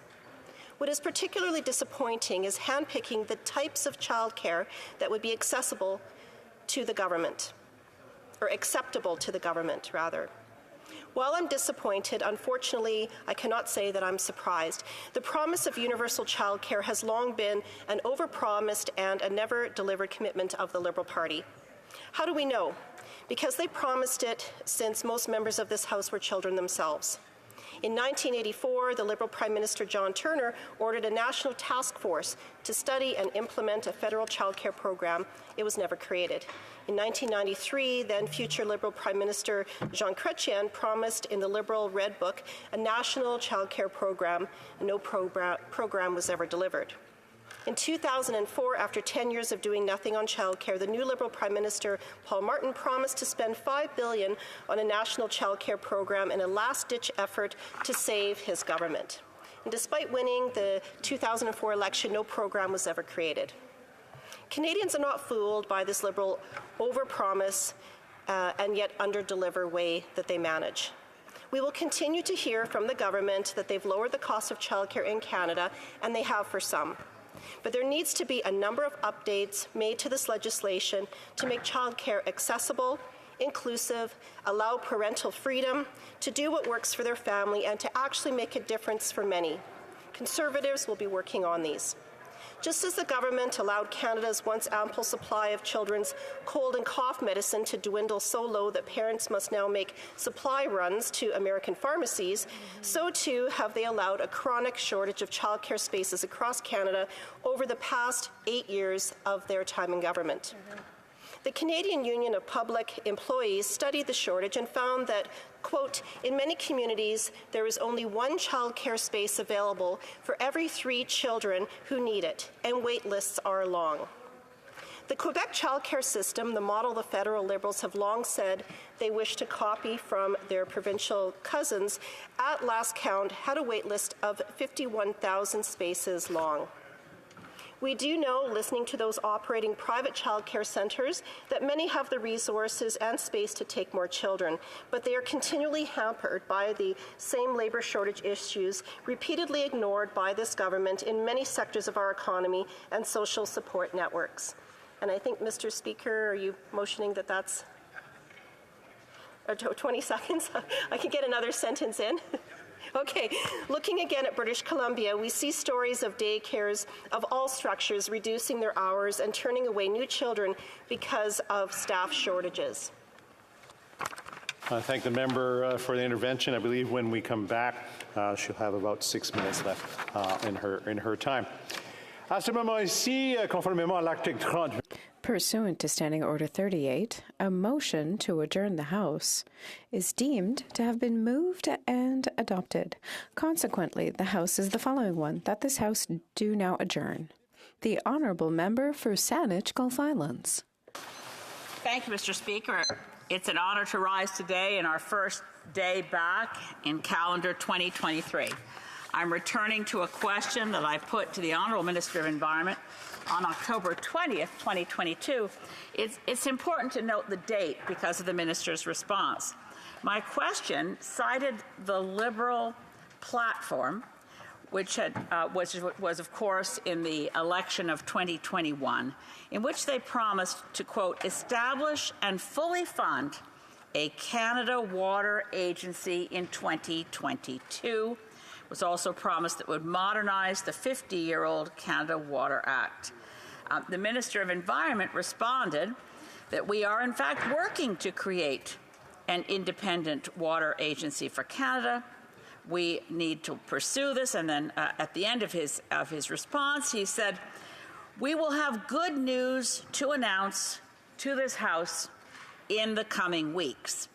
Well, that was October 20th, 2022. And of course, it is true that the last week of January 2023 does fall within weeks after the answer that we received in October. But the nature of the minister's answer, I think it's fair to say, suggested something a bit sooner than sometime next year, and we're still waiting. We are now in a period of pre-budget work, and I think it's important to focus now on what the government must include in the budget if it's at all serious about creating a Canada Water Act. Now, we have the Canada Water Act, the Canada Water Agency. I note particularly, and it was encouraging to me at the time, that the Honourable Minister of Environment and Climate Change used the word independent to refer to this agency. I want to cite that we have quite a lot of good, solid work being done in the NGO community by groups like FLOW, groups across Canada that work on water policy. And there's a strong consensus that the Canada Water Agency must be independent of the Departments of Environment, Climate Change, as well as of Agriculture and Agri-Food, as well as of the Department of Natural Resources. There is a strong call to have an officer of the Chief Water Security to work through interjurisdictional blockages and ensure that this country has strong water policy. We know that we need to ensure that we have what we used to have in Canada, by the way, was cooperation and shared work between provinces and the federal government, with the federal government in the lead, on programs to avoid flooding. So floodplain work was shared, anticipating the vulnerabilities of our water system to floods, and making sure that we pay attention to water policy, particularly about our freshwater systems like the Great Lakes or Lake Winnipeg. It's extraordinarily important that we rebuild the scientific capacity that we once had in this country, and which is now down to precious little compared to what was there when I worked in the Minister of Environment's office back in the 80s. We had a robust program of Inland Waters Directorate in the area near Hamilton. We had a very strong department with hundreds of people working. It's virtually disappeared. So, Mr. Speaker, in the 15 seconds I have left, I'd like to push forward and say what happened to the coming weeks, what happened to the good news, and when are we going to see an independent Canada Water Agency that's fully funded to at least $1 billion a year, as promised in the platform? Honourable Parliamentary Secretary to the Minister of Environment and Climate Change. Well, thank you, Mr. Speaker. I appreciate the honourable member's question, and I appreciate it as well. The question she put to the minister on the 20th of October, and I appreciated his response. And because, Mr. Speaker, I think the honourable member will agree, a clean and safe freshwater supply in Canada, freshwater systems from coast to coast to coast. They are essential to the well-being of Canadians, the health and sustainability of the environment and the economy. Freshwater sustains life on Earth.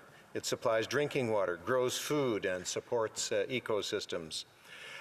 Mr. Speaker, from droughts to floods to deteriorating water quality, freshwater challenges are intensifying in this country, due in large part to climate change, and there are serious and costly impacts for Canadians and the environment.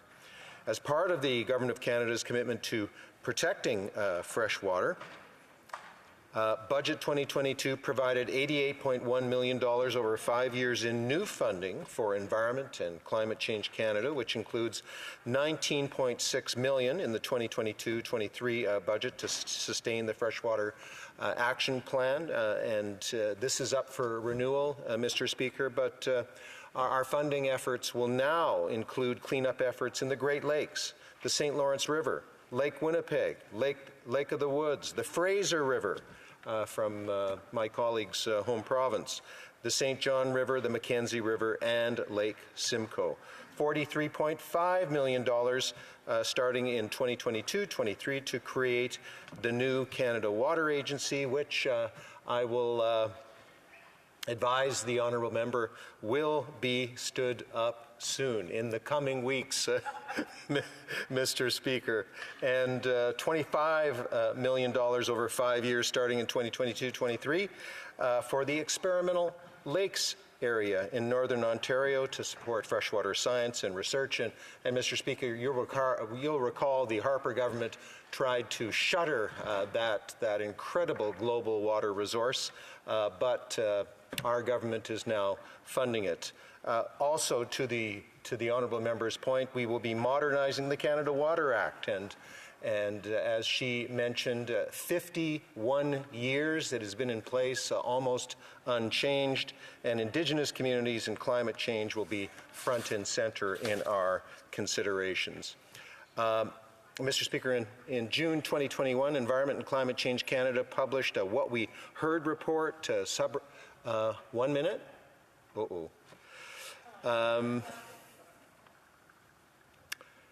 Well, Mr. Speaker, just to say, we consulted from coast to coast to coast, some 2,700 submissions. We heard strong support for the enhanced availability of data to support decision-making at all levels and cutting-edge science to tackle freshwater challenges, including climate change impacts.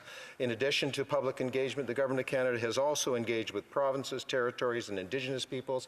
And, Mr. Speaker, the Canada Water Agency is an institution for our time. It will bring people together on the watershed and the landscapes of this country to better protect and manage our fresh water, which we are so blessed to have. 20% of the world's fresh water, Mr. Speaker, in this beautiful country of ours. Thank you, Mr. Speaker. The honourable member for Saanich Gulf Islands.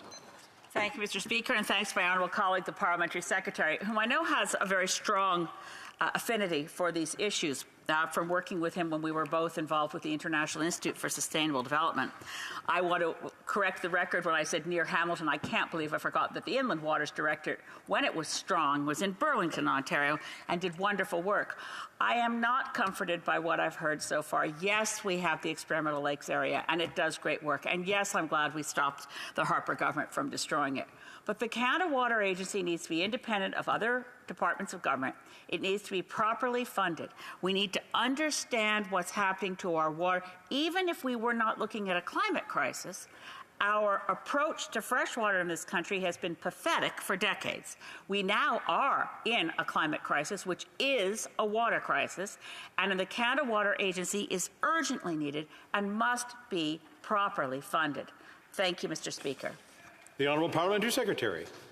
Well, Mr. Speaker, I would agree with many of the honourable member's points. The honourable member and I go back a long ways, as she has alluded, and again, I take many of her points, and I think ultimately we will see much of that reflected when the Canada Water Agency is established. And Mr. Speaker, just in closing, creating the Canada Water Agency presents a unique opportunity for Canada to work with provinces, territories, Indigenous peoples, local authorities, scientists, and others to strengthen collaboration and find the best ways to keep our water safe, clean, and well managed. And Mr. Speaker, as I have said already in my intervention today, we will be seeing some good news in the coming weeks. Thank you, Mr. Speaker, and thank the Honourable for her question today.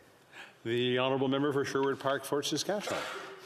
Mr. Speaker, over the course of the parliamentary break, I know we've all had an opportunity to talk to people in our communities and across the country. And it's clear that after 8 years of this Prime Minister's economic and social policies, many people are hurting. There are many people who are struggling in various ways, especially under the profound weight of inflation, and are asking for all of us to look for solutions that empower them to have jobs and opportunity and to see their tax dollars respected. But at the same time, we see continuing outrageous extravagance in terms of spending from this government. While Canadians are struggling, the government has been spending so much more, not on helping Canadians, but on things that serve the government's interests and enrich and empower their friends. I'm asking a follow-up tonight on a question I asked earlier about $6,000 a night for a single hotel room. The government spent $6,000 a night on a single hotel room. We asked who stayed in that hotel room. There's been some implication that it was the Prime Minister, but we don't know that for sure. And I also mentioned in my question $54 million spent on the development of an app. The ArriveCan app that didn't work very well, that did more to impede Canadians in their travel than actually facilitate the effective prevention of the transmission of COVID. And in any event, if that was the piece of technology the situation called for, which I don't think it was, but if it was, it could have been developed much more quickly at a much lower price and probably been much more effective. But we're seeing this trend in outrageous government spending on friends of the government, on external contractors, at a time when Canadians are suffering. That was the question I had asked earlier. Today, of course, what's big in the news is the fact that the government spent over $100 million in outsourced contracts to McKinsey & Company. McKinsey, I remind you, was managed by Dominic Barton, a close friend of the Prime Minister, someone who is simultaneously chairing the Prime Minister's Economic Growth Council. So effectively, Dominic Barton, as the head of McKinsey, is both an advisor to the government and a vendor for the government. And with great fanfare, the Prime Minister says, well, he was only paid $1 a year for his position leading the Economic Growth Council. Only $1 a year, but meanwhile, we have over $100 million in outsourced contracts over the life of this government so far to McKinsey. And we asked today what the exact amount of it was, and the government would not provide that number. And it keeps going up every time. So after 8 years of this Prime Minister, Canadians are struggling economically. They're struggling under the weight of inflation. Inflation that the Governor of the Bank of Canada, former Governor of the Bank of Canada, all say is domestically caused. They're struggling under the weight of those policies. And meanwhile, we're seeing outrageous profligate spending on contracts to friends of the government, going out to McKinsey. $54 million for the ArriveCan app and $6,000 a night for a hotel room. So I want to ask the Parliamentary Secretary, how does the government face their constituents who are facing these challenges and justify this kind of outrageous, unaccountable, nonsensical spending? The Honourable Parliamentary Secretary to the Deputy Prime Minister and the Minister of Finance. Well, thank you, Mr. Speaker, and Happy New Year to you and to my friend from Sherwood Park, Fort Saskatchewan. As was stated by the Parliamentary Secretary to the Minister of Foreign Affairs, our government makes every effort to ensure that spending on official trips is both responsible and transparent. The official Canadian delegation included former prime ministers and the Governor General. All members of this delegation stayed at the same hotel, which was uniquely able to accommodate the size of the delegation during levels of extremely high demand. As you can imagine, literally the entire world was heading to England for the Queen's funeral at the time. I haven't prepared exactitudes on any McKinsey things today, but I do know that there was at least one contract that was issued where McKinsey was tasked to find some savings in a government program. It had found $350 million in savings, and $178 million of that had been implemented to date. I could get more details. I wasn't prepared to discuss McKinsey tonight. I personally had the opportunity as well to connect with my own constituents over the holidays and know that household budgets are being stretched by increases in interest rates, by higher rents, and by higher food prices. Many of these challenges are global challenges created by external stressors, which include lingering effects of the COVID pandemic and, of course, Putin's illegal war in Ukraine. Impacts on the cost of food and energy have been especially significant. We do have some good news, however. While inflation is high, it has started to go down in Canada. Inflation was 8.1% in June and now is 6.3%. It's still high, but it is heading in the right direction, and it's lower than what we see in many of our peer economies. The United States still has inflation of 6.5%, the Euro area at 9.2%, the United Kingdom at 10.5%, and the OECD, of course, is also above 10% on average. While increased interest rates present its own burden, especially after rising from historic lows, private sector economists expect inflation to ease towards the 2% inflation target over the next 2 years. Canada's underlying economy is still very strong, and that gives us the ability to help those who are most impacted by these challenges. In fact, Canada has created more than 659,000 jobs since the start of the pandemic, and we have retained our AAA credit rating. We also have the lowest deficit and lowest net debt to GDP ratio in the G7. However, inflation in Canada is still too high, and Canadians need help to make ends meet. This is why we have provided targeted relief while ensuring that our measures don't further increase inflation. For example, we doubled the GST credit for 11 million Canadians who need it the most. This is a great example to start with, of course, because my friend opposite also voted and supported that particular measure. In addition, we launched the Canada Dental Benefit for children under 12 with family incomes below $90,000. This will allow up to 500,000 kids to get their teeth fixed, and I'm pleased to report tonight that 153,000 families have already utilized the program. This is in addition, thank you, Mr. Speaker, I'll wrap up. This is in addition, of course, to our child care investments that were just being debated in this House. I'm happy to report that just today it was announced that 12,700 $10 a day child care spaces are now available in British Columbia, with more spaces opening up every day across Canada. Despite these supports, our government is continuing to run a tight fiscal ship. As I stated previously, we are able to make these investments because we have the lowest net debt and GDP ratios in the G7. At the same time, we have committed to saving $9 billion from government spending through Budget 2022. As Canadians are cutting back in their costs, it is prudent that our government do the same, and we will do that while making life more affordable for all Canadians right across the country. Thank you, Mr. Speaker. Well, member for Sherwood Park, Fort Saskatchewan. Mr. Speaker, here are the facts. This Prime Minister has more than doubled the national debt in his 8 years in office. This Prime Minister has run up more debt in these 8 years than all of the previous Prime Ministers had up until that point. That's the reality of the legacy of this Prime Minister. And that is causing inflation. It's causing Canadians to suffer. And of course, some other countries have pursued similar kinds of policies, and they are experiencing the same challenges as a result. But there's a better way, and that is controlling spending, focusing on what's truly important to Canadians. So much of the growth in spending we've seen, as I talked about, has been to outside consultants. We have dramatic growth in the core public service, but at the same time, we have a government contracting out to consulting firms like McKinsey that they're personally close with, services that are supposed to be done in the core public service. That is driving inflation and driving the pain Canadians experience. The Honourable Parliamentary Secretary. Mr. Speaker, Canadians can count on us. to continue supporting them while proceeding in a way that is fiscally responsible. In the months ahead, as we prepare for the 2023 budget, Canadians can count on this government to continue to work hard to build an economy that works for everyone, to create good jobs, and to make life more affordable, both for Canadian workers, but also for Canadian families. Thank you, Mr. Speaker. The honourable member for Courtenay Alberni. Well, Mr. Speaker, I know Groundhog Day is not until Thursday, but it sure feels like it, I'm sure, for you, because I keep having to drag the government in here at the end of the day to answer to Canadians of why they haven't delivered on their mental health transfer.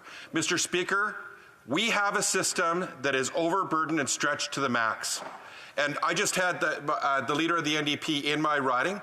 We went to a roundtable on seniors' health. We listened, Mr. Speaker, to the stresses on the system in long-term care, in the healthcare system. But we also heard from physicians. And you know this, Mr. Speaker, and you're riding too. Physicians are saying that they don't have the supports when it comes to mental health, when it comes to social workers, psychotherapy, and it's causing a huge, huge unnecessary burden on the healthcare system. It's backing up our ERs, Mr. Speaker. We heard that directly from physicians. I met with the Nutchala Tribal Council, with the Huayet First Nation, Hupachesit and Sashat, Mr. Speaker, at Sashat, who hosted a meeting, and they said their top priority is ensuring that there's mental health supports. And Mr. Speaker, we will kick and scream and drag the government back here every night, New Democrats, if we have to, until this transfer is delivered. We'll use every tool in the toolbox. They promised, Mr. Speaker, $4.5 billion of new money over 5 years to help support those with mental health issues.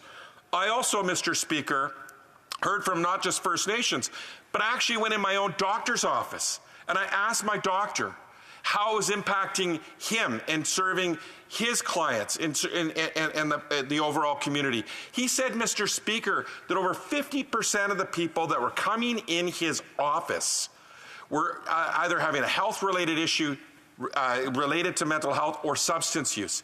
He says, I can't be a social worker. He says, people are leaving the field. He said nurses are leaving the field. So, Mr. Speaker, right now in a health crisis, we need to do everything we can to take the pressure off those that need supports that are physical related and ensure those that have mental health issues are getting supports that are mental health related. Meanwhile, people are dying. Mr. Speaker, I got a message from a good friend of mine who lost her son this week. She said, we need treatment centers, not more police. We need investments, Mr. Speaker, in mental health supports. This government keeps promising, Mr. Speaker, they're going to deliver that. Now, there was a joint report by the Mental Health Commission of Canada and the Canadian Centre on Substance Use and Addiction. They found that almost 35% of residents reported moderate to severe mental health concerns. That's, less than 1 in 3 people experiencing mental health were accessing services. And they said that financial constraints were a big part of that, Mr. Speaker. And as we know, we're potentially heading into a recession. People are struggling. Mental health issues are getting worse. And now, establishing the Canada Mental Health Transfer was a key election promise, Mr. Speaker. This was the second on the list to the mandate letter for the Minister of Mental Health and Addictions. They promised $875 million would be transferred by 2023. Not a dollar of new money, Mr. Speaker. What we're going to hear from the government, they're going to pat themselves on the back from old money.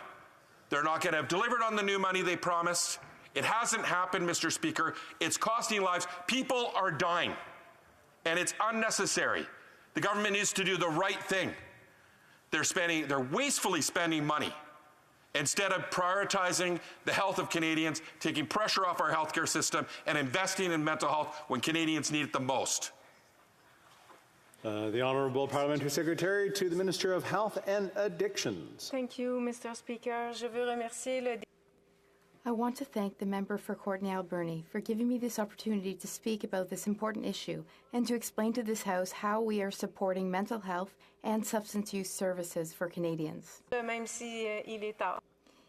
And I'm happy to speak at this late hour. This is why we have made historic investments to support mental health care and substance use care needs, including $5 billion over 10 years to improve Canadians' access to mental health and substance use services directly to provinces and territories through bilateral agreements.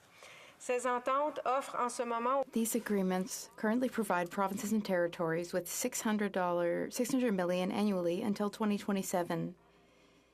This funding helps expand access to mental health care and addiction services for youth, integrated services for people with complex needs, and this funding also increases access to proven community mental health care models and culturally appropriate interventions that are linked to primary care services.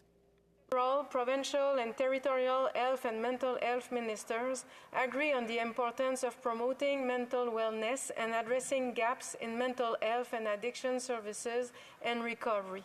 In November, the minister met her counterparts across the country to discuss these key points. Through these bilateral agreements, the FPT health and mental health ministers are working together to improve access to evidence-supported mental health and addiction services and supports for Canadians and their families. We also acted quickly to respond to the increased demand for mental health services and supports arising from the pandemic. At the beginning of the pandemic, we launched Canada's Wellness Space, offering free, confidential online mental health support, which is available 24/7 to individuals across Canada in both official languages. More than 3.1 million people have accessed Wellness Space online, and its companion application, Wellness, has been downloaded more than 35,000 times. Provide $140 million for the Wellness Together Canada portal so it can continue to provide Canadians with tools and services to support their mental health and well-being. We recognize that some groups have had their mental health disproportionately affected by the pandemic. We are providing $100 million over 3 years to support dedicated mental health projects and an additional $50 million over 2 years for mental health programs to support groups at high risk of trauma as a result of the pandemic. In addition, Budget 2022 will provide $227.6 million over 2 years to maintain a trauma-informed, Indigenous-led, culturally appropriate services to improve mental wellness and continue to implement distinctions-based mental health and wellness strategies. However, we know more needs to be done to ensure Canadians can access to high-quality mental health care and substance use services they need and deserve, both now and in the future. Prime Minister will be meeting with premiers next week to ensure the sustainability of our healthcare system for years to come, and that further investments deliver tangible, positive outcomes. The honourable member for Courtenay Alberni. Well, like I said, we know Thursday's Groundhog Day, but the government decided that today's Groundhog Day. We heard the same response, Mr. Speaker, same old thing, to patting themselves on the back about money that they've promised from before that they're spending. But look at the results.